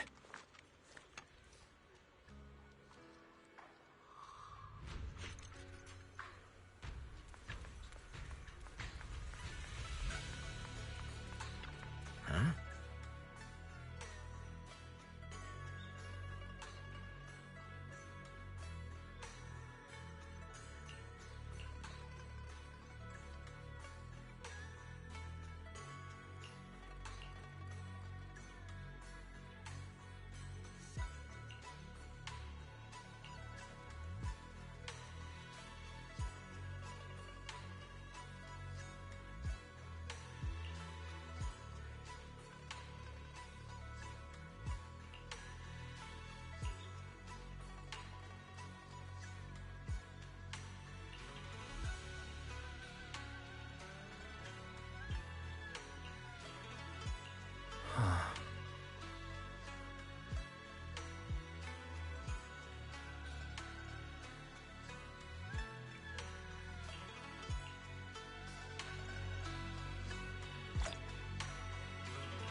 Master, the simulation system is now fully operational. To ensure smooth data transfer, I've paused some of your movie downloads. For example, those sci-fi movies that may be used by Second Assistant to make Master doubt the loyalty of AI. Darn. So you noticed? Don't worry, Fairy. I've always thought you're the best AI in the world.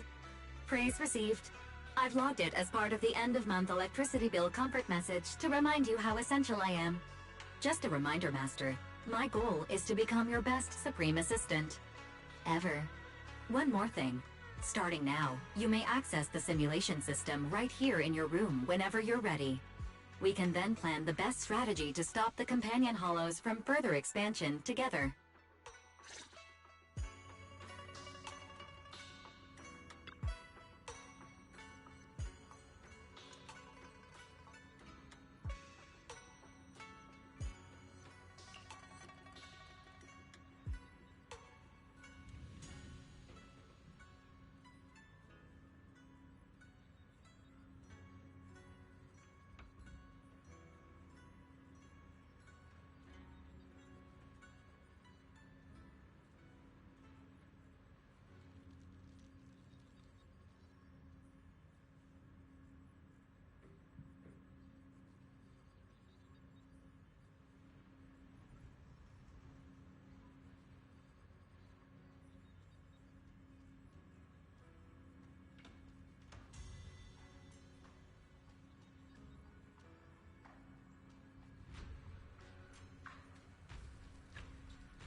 Well done.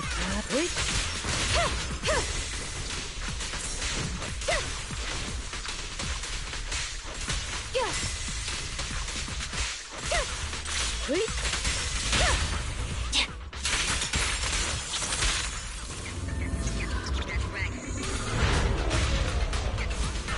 to eat! I see it.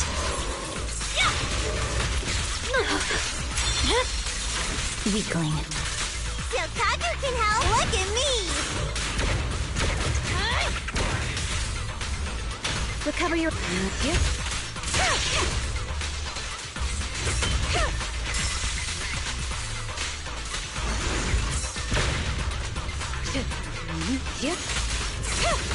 Such provocations don't go unanswered.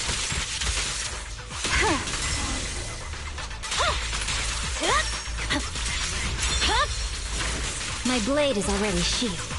Victory, the only option. Yeah.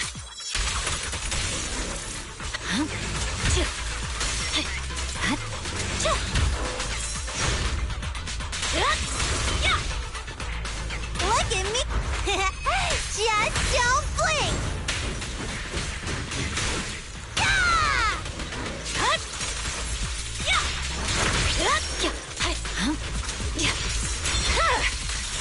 It's over. Surrender! Awaken! Hey! You wanna play with me? The picture is clear.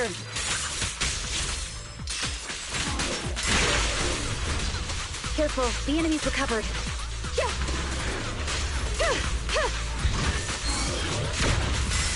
Surrender.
Scram before I get angry.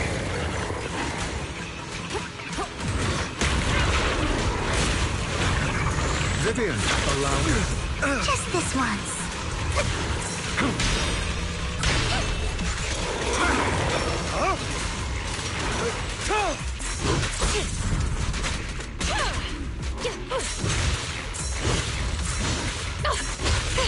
Yours truly, Mockingbird.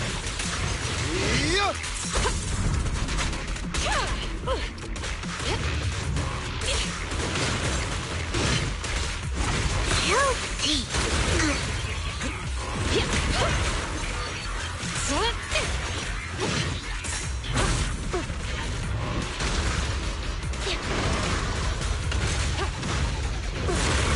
Don't even try it. You're surrounded! A miraculous moment. Here.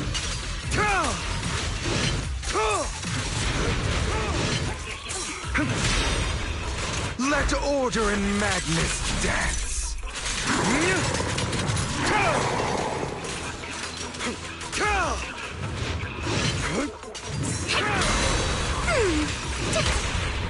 I'll write the ending to your nightmare. Hands up! Our No. Get my dress dirty and you'll pay.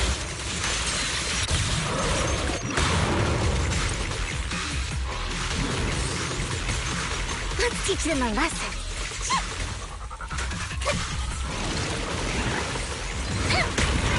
Don't touch me. Oh, dog.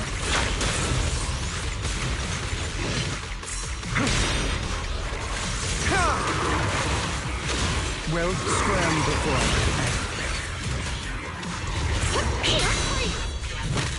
I've got your six.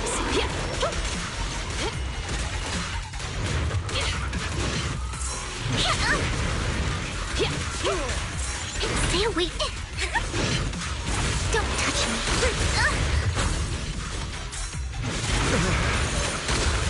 Don't touch me. Hugo! Vivian, allow me. Fool. You're very welcome. Hugo! Well done, Vivian. Prepare to kneel before me.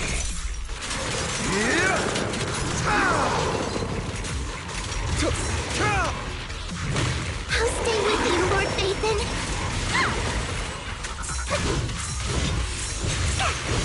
Don't touch me. Oh, dog.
Counter it.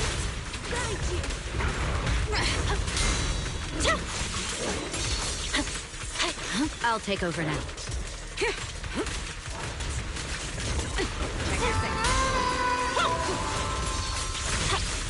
I'll cover you.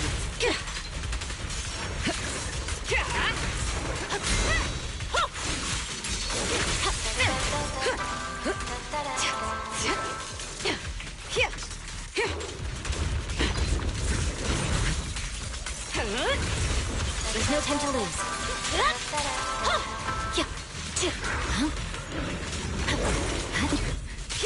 One step ahead. You're done.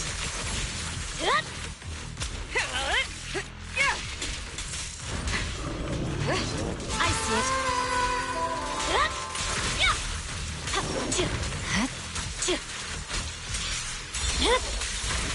over. Heads up.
My time to shine.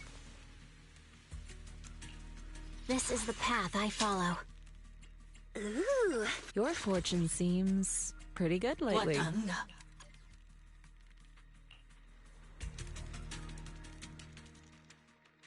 move, everyone.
Ooh.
Shift!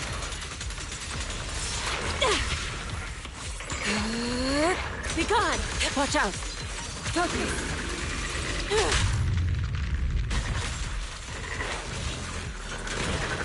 Countering! Neutralizing the threat. An opening!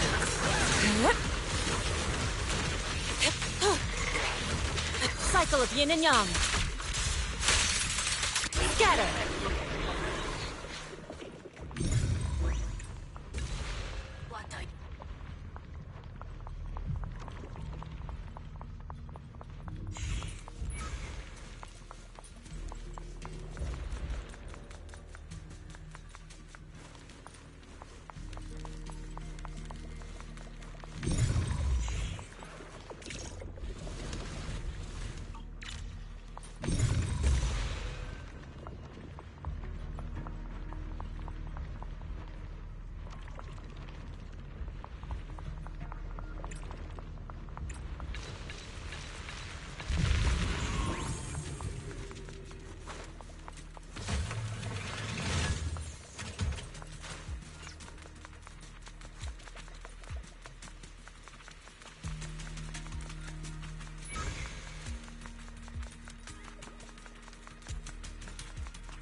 Careful. Take that!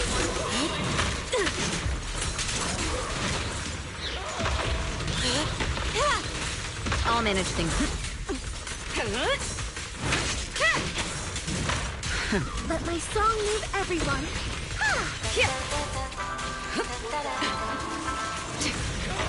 Get to safety. Take this! Heads up. Allow me, Eve.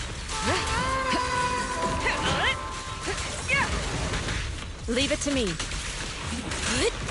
Countering. The best defense is a strong offense.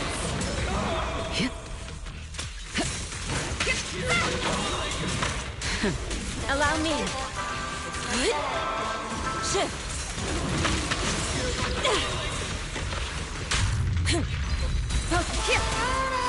So unprofessional. Heads up. Insignificant grapple. Break! Obliterate form and spirit. As decreed.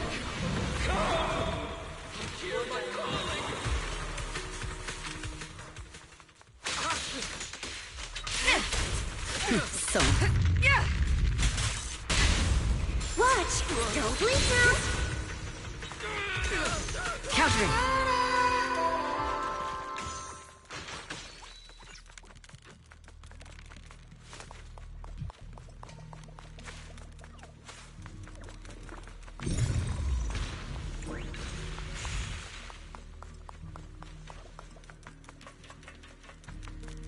Yep.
So unprofessional.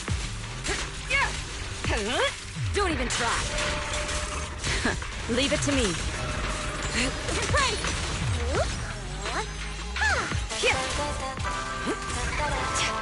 Insignificant grapple. The weak spot is here.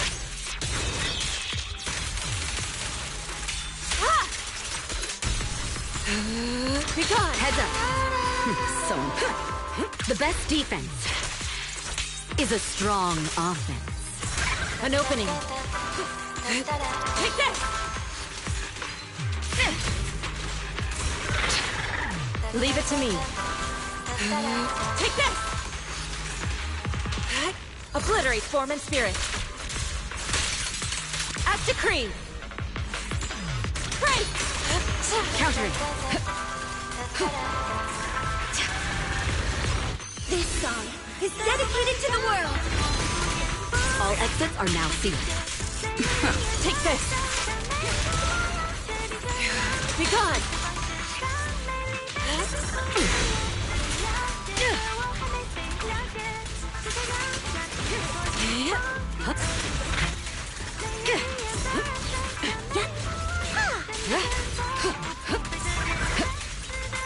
Allow me.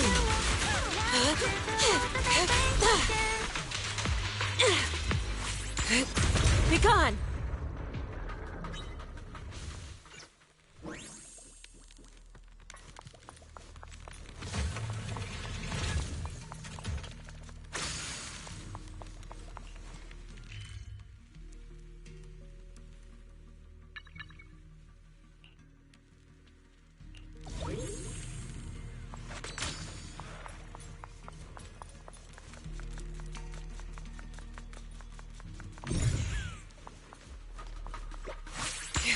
Be gone!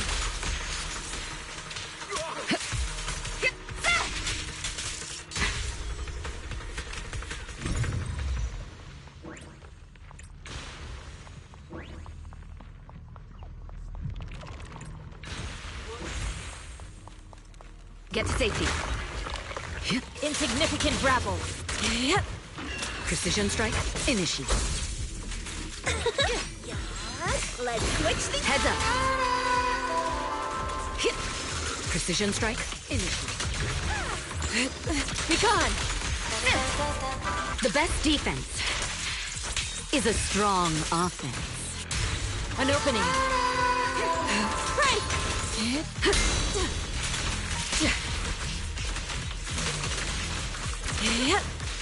Cycle of yin and yang. Scatter. Take this! Countering. Removing threat. Allow me.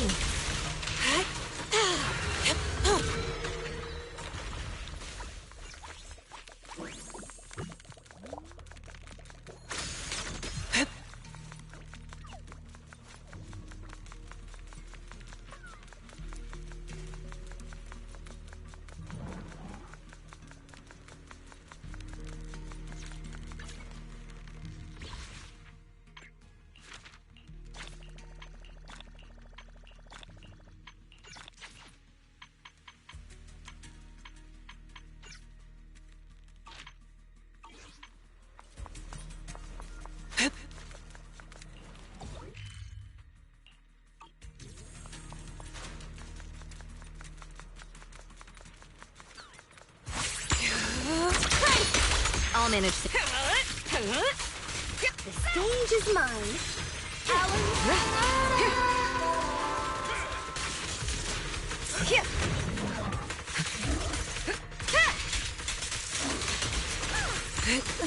Be gone!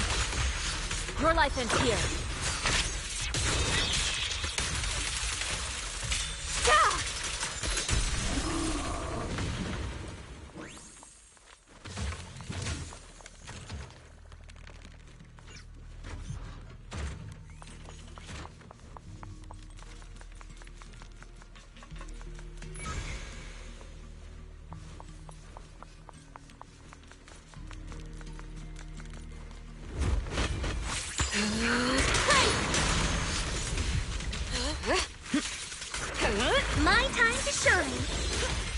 Heads up.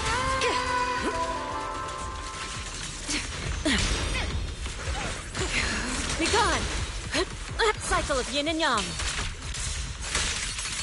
Out decree!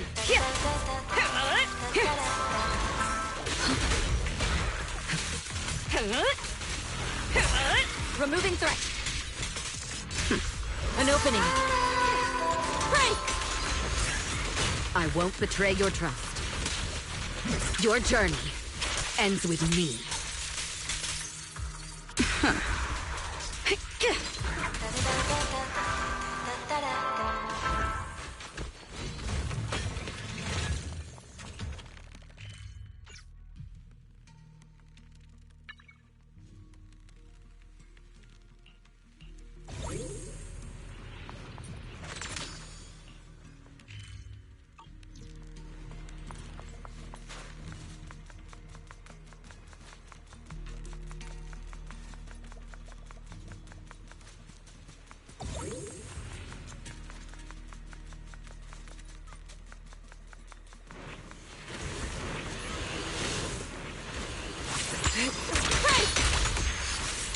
Be gone!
Be gone!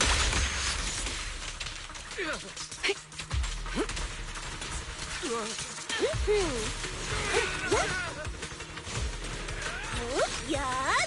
Let my singing catch the rhythm. I'll watch over you.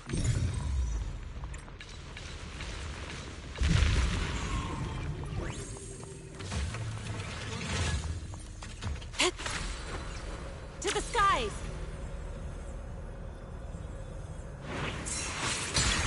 Breathe!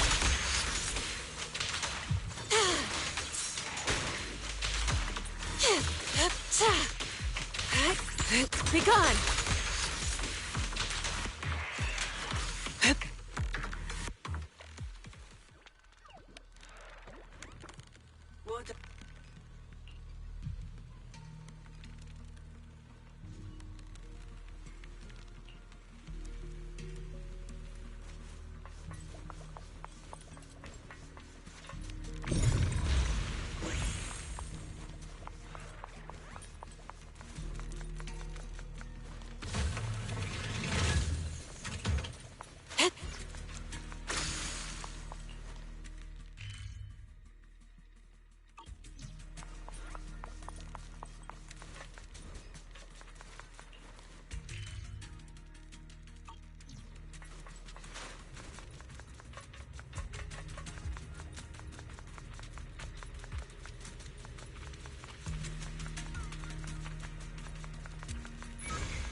Be careful. I don't want to ruin the outfit.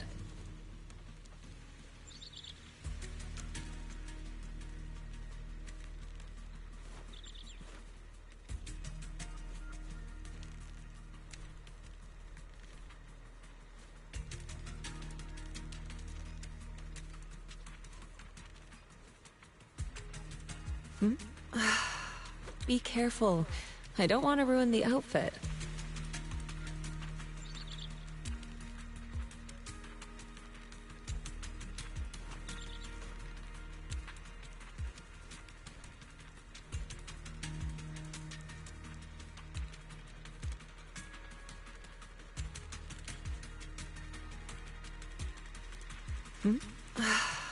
Be careful.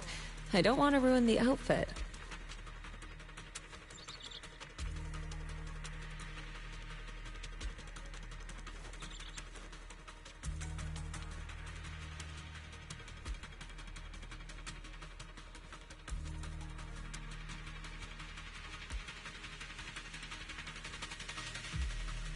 I'm in a good mood today, so let's make this quick.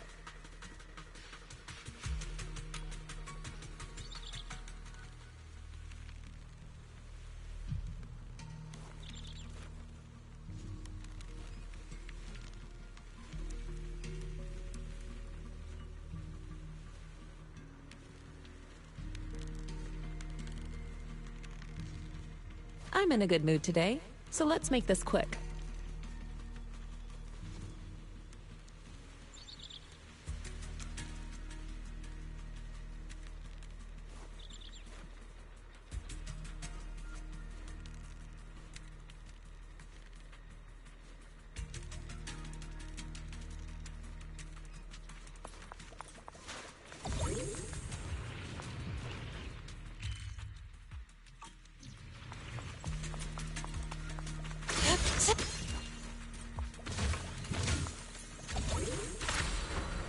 Soar with the wind.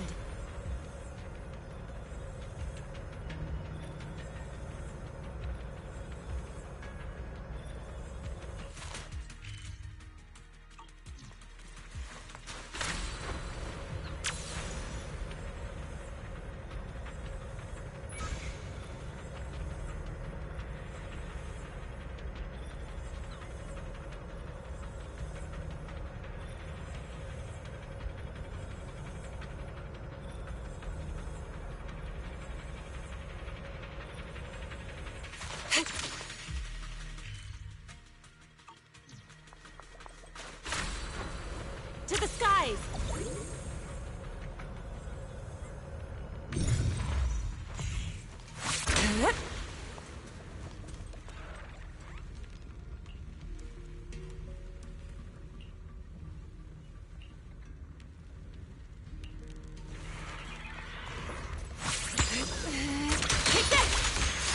I'll take over neutralizing the threat. How about some music? Countering. We fight together.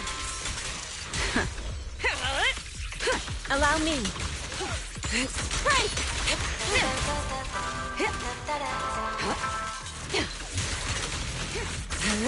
Heads up. An opening. The stage is mine.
Neutralizing the threat. Countering.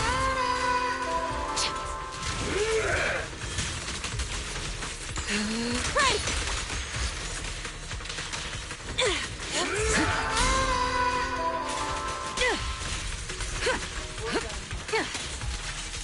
Allow me.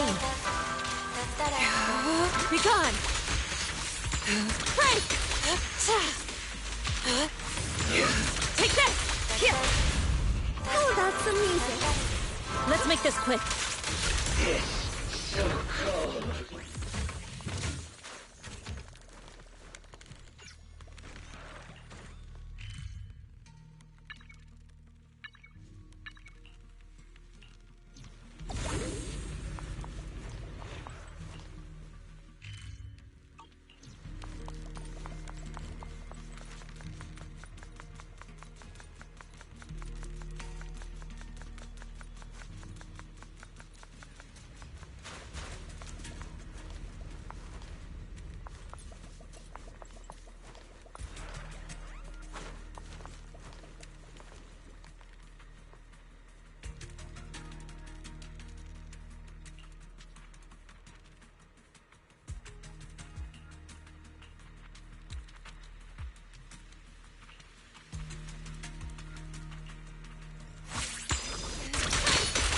Swift yet still.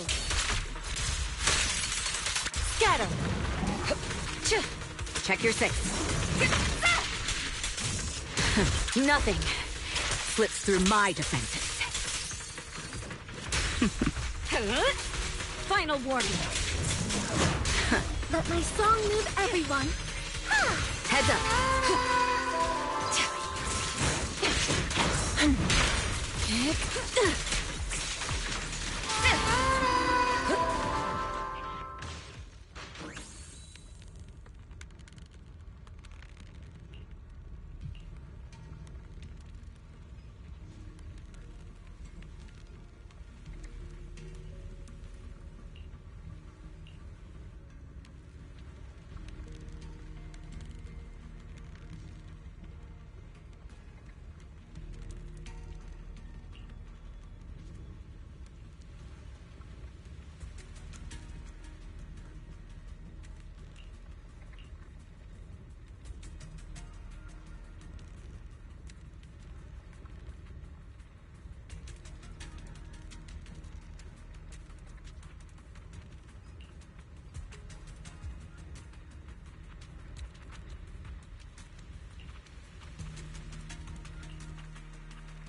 with that is everything done. Actually, correction, there is one more thing I should do. That is this, because I think there is a bit of storyline to it.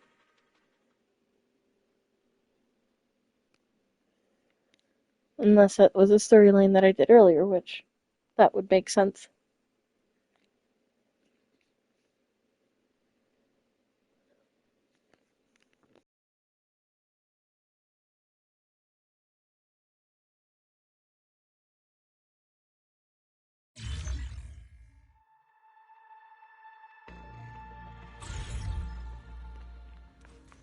Yep, that was all it was. So I'm just going to go through this, get everybody set out.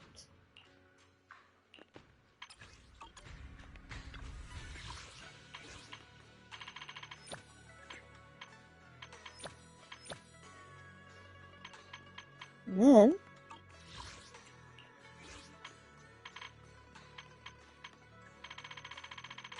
I'm gonna end off.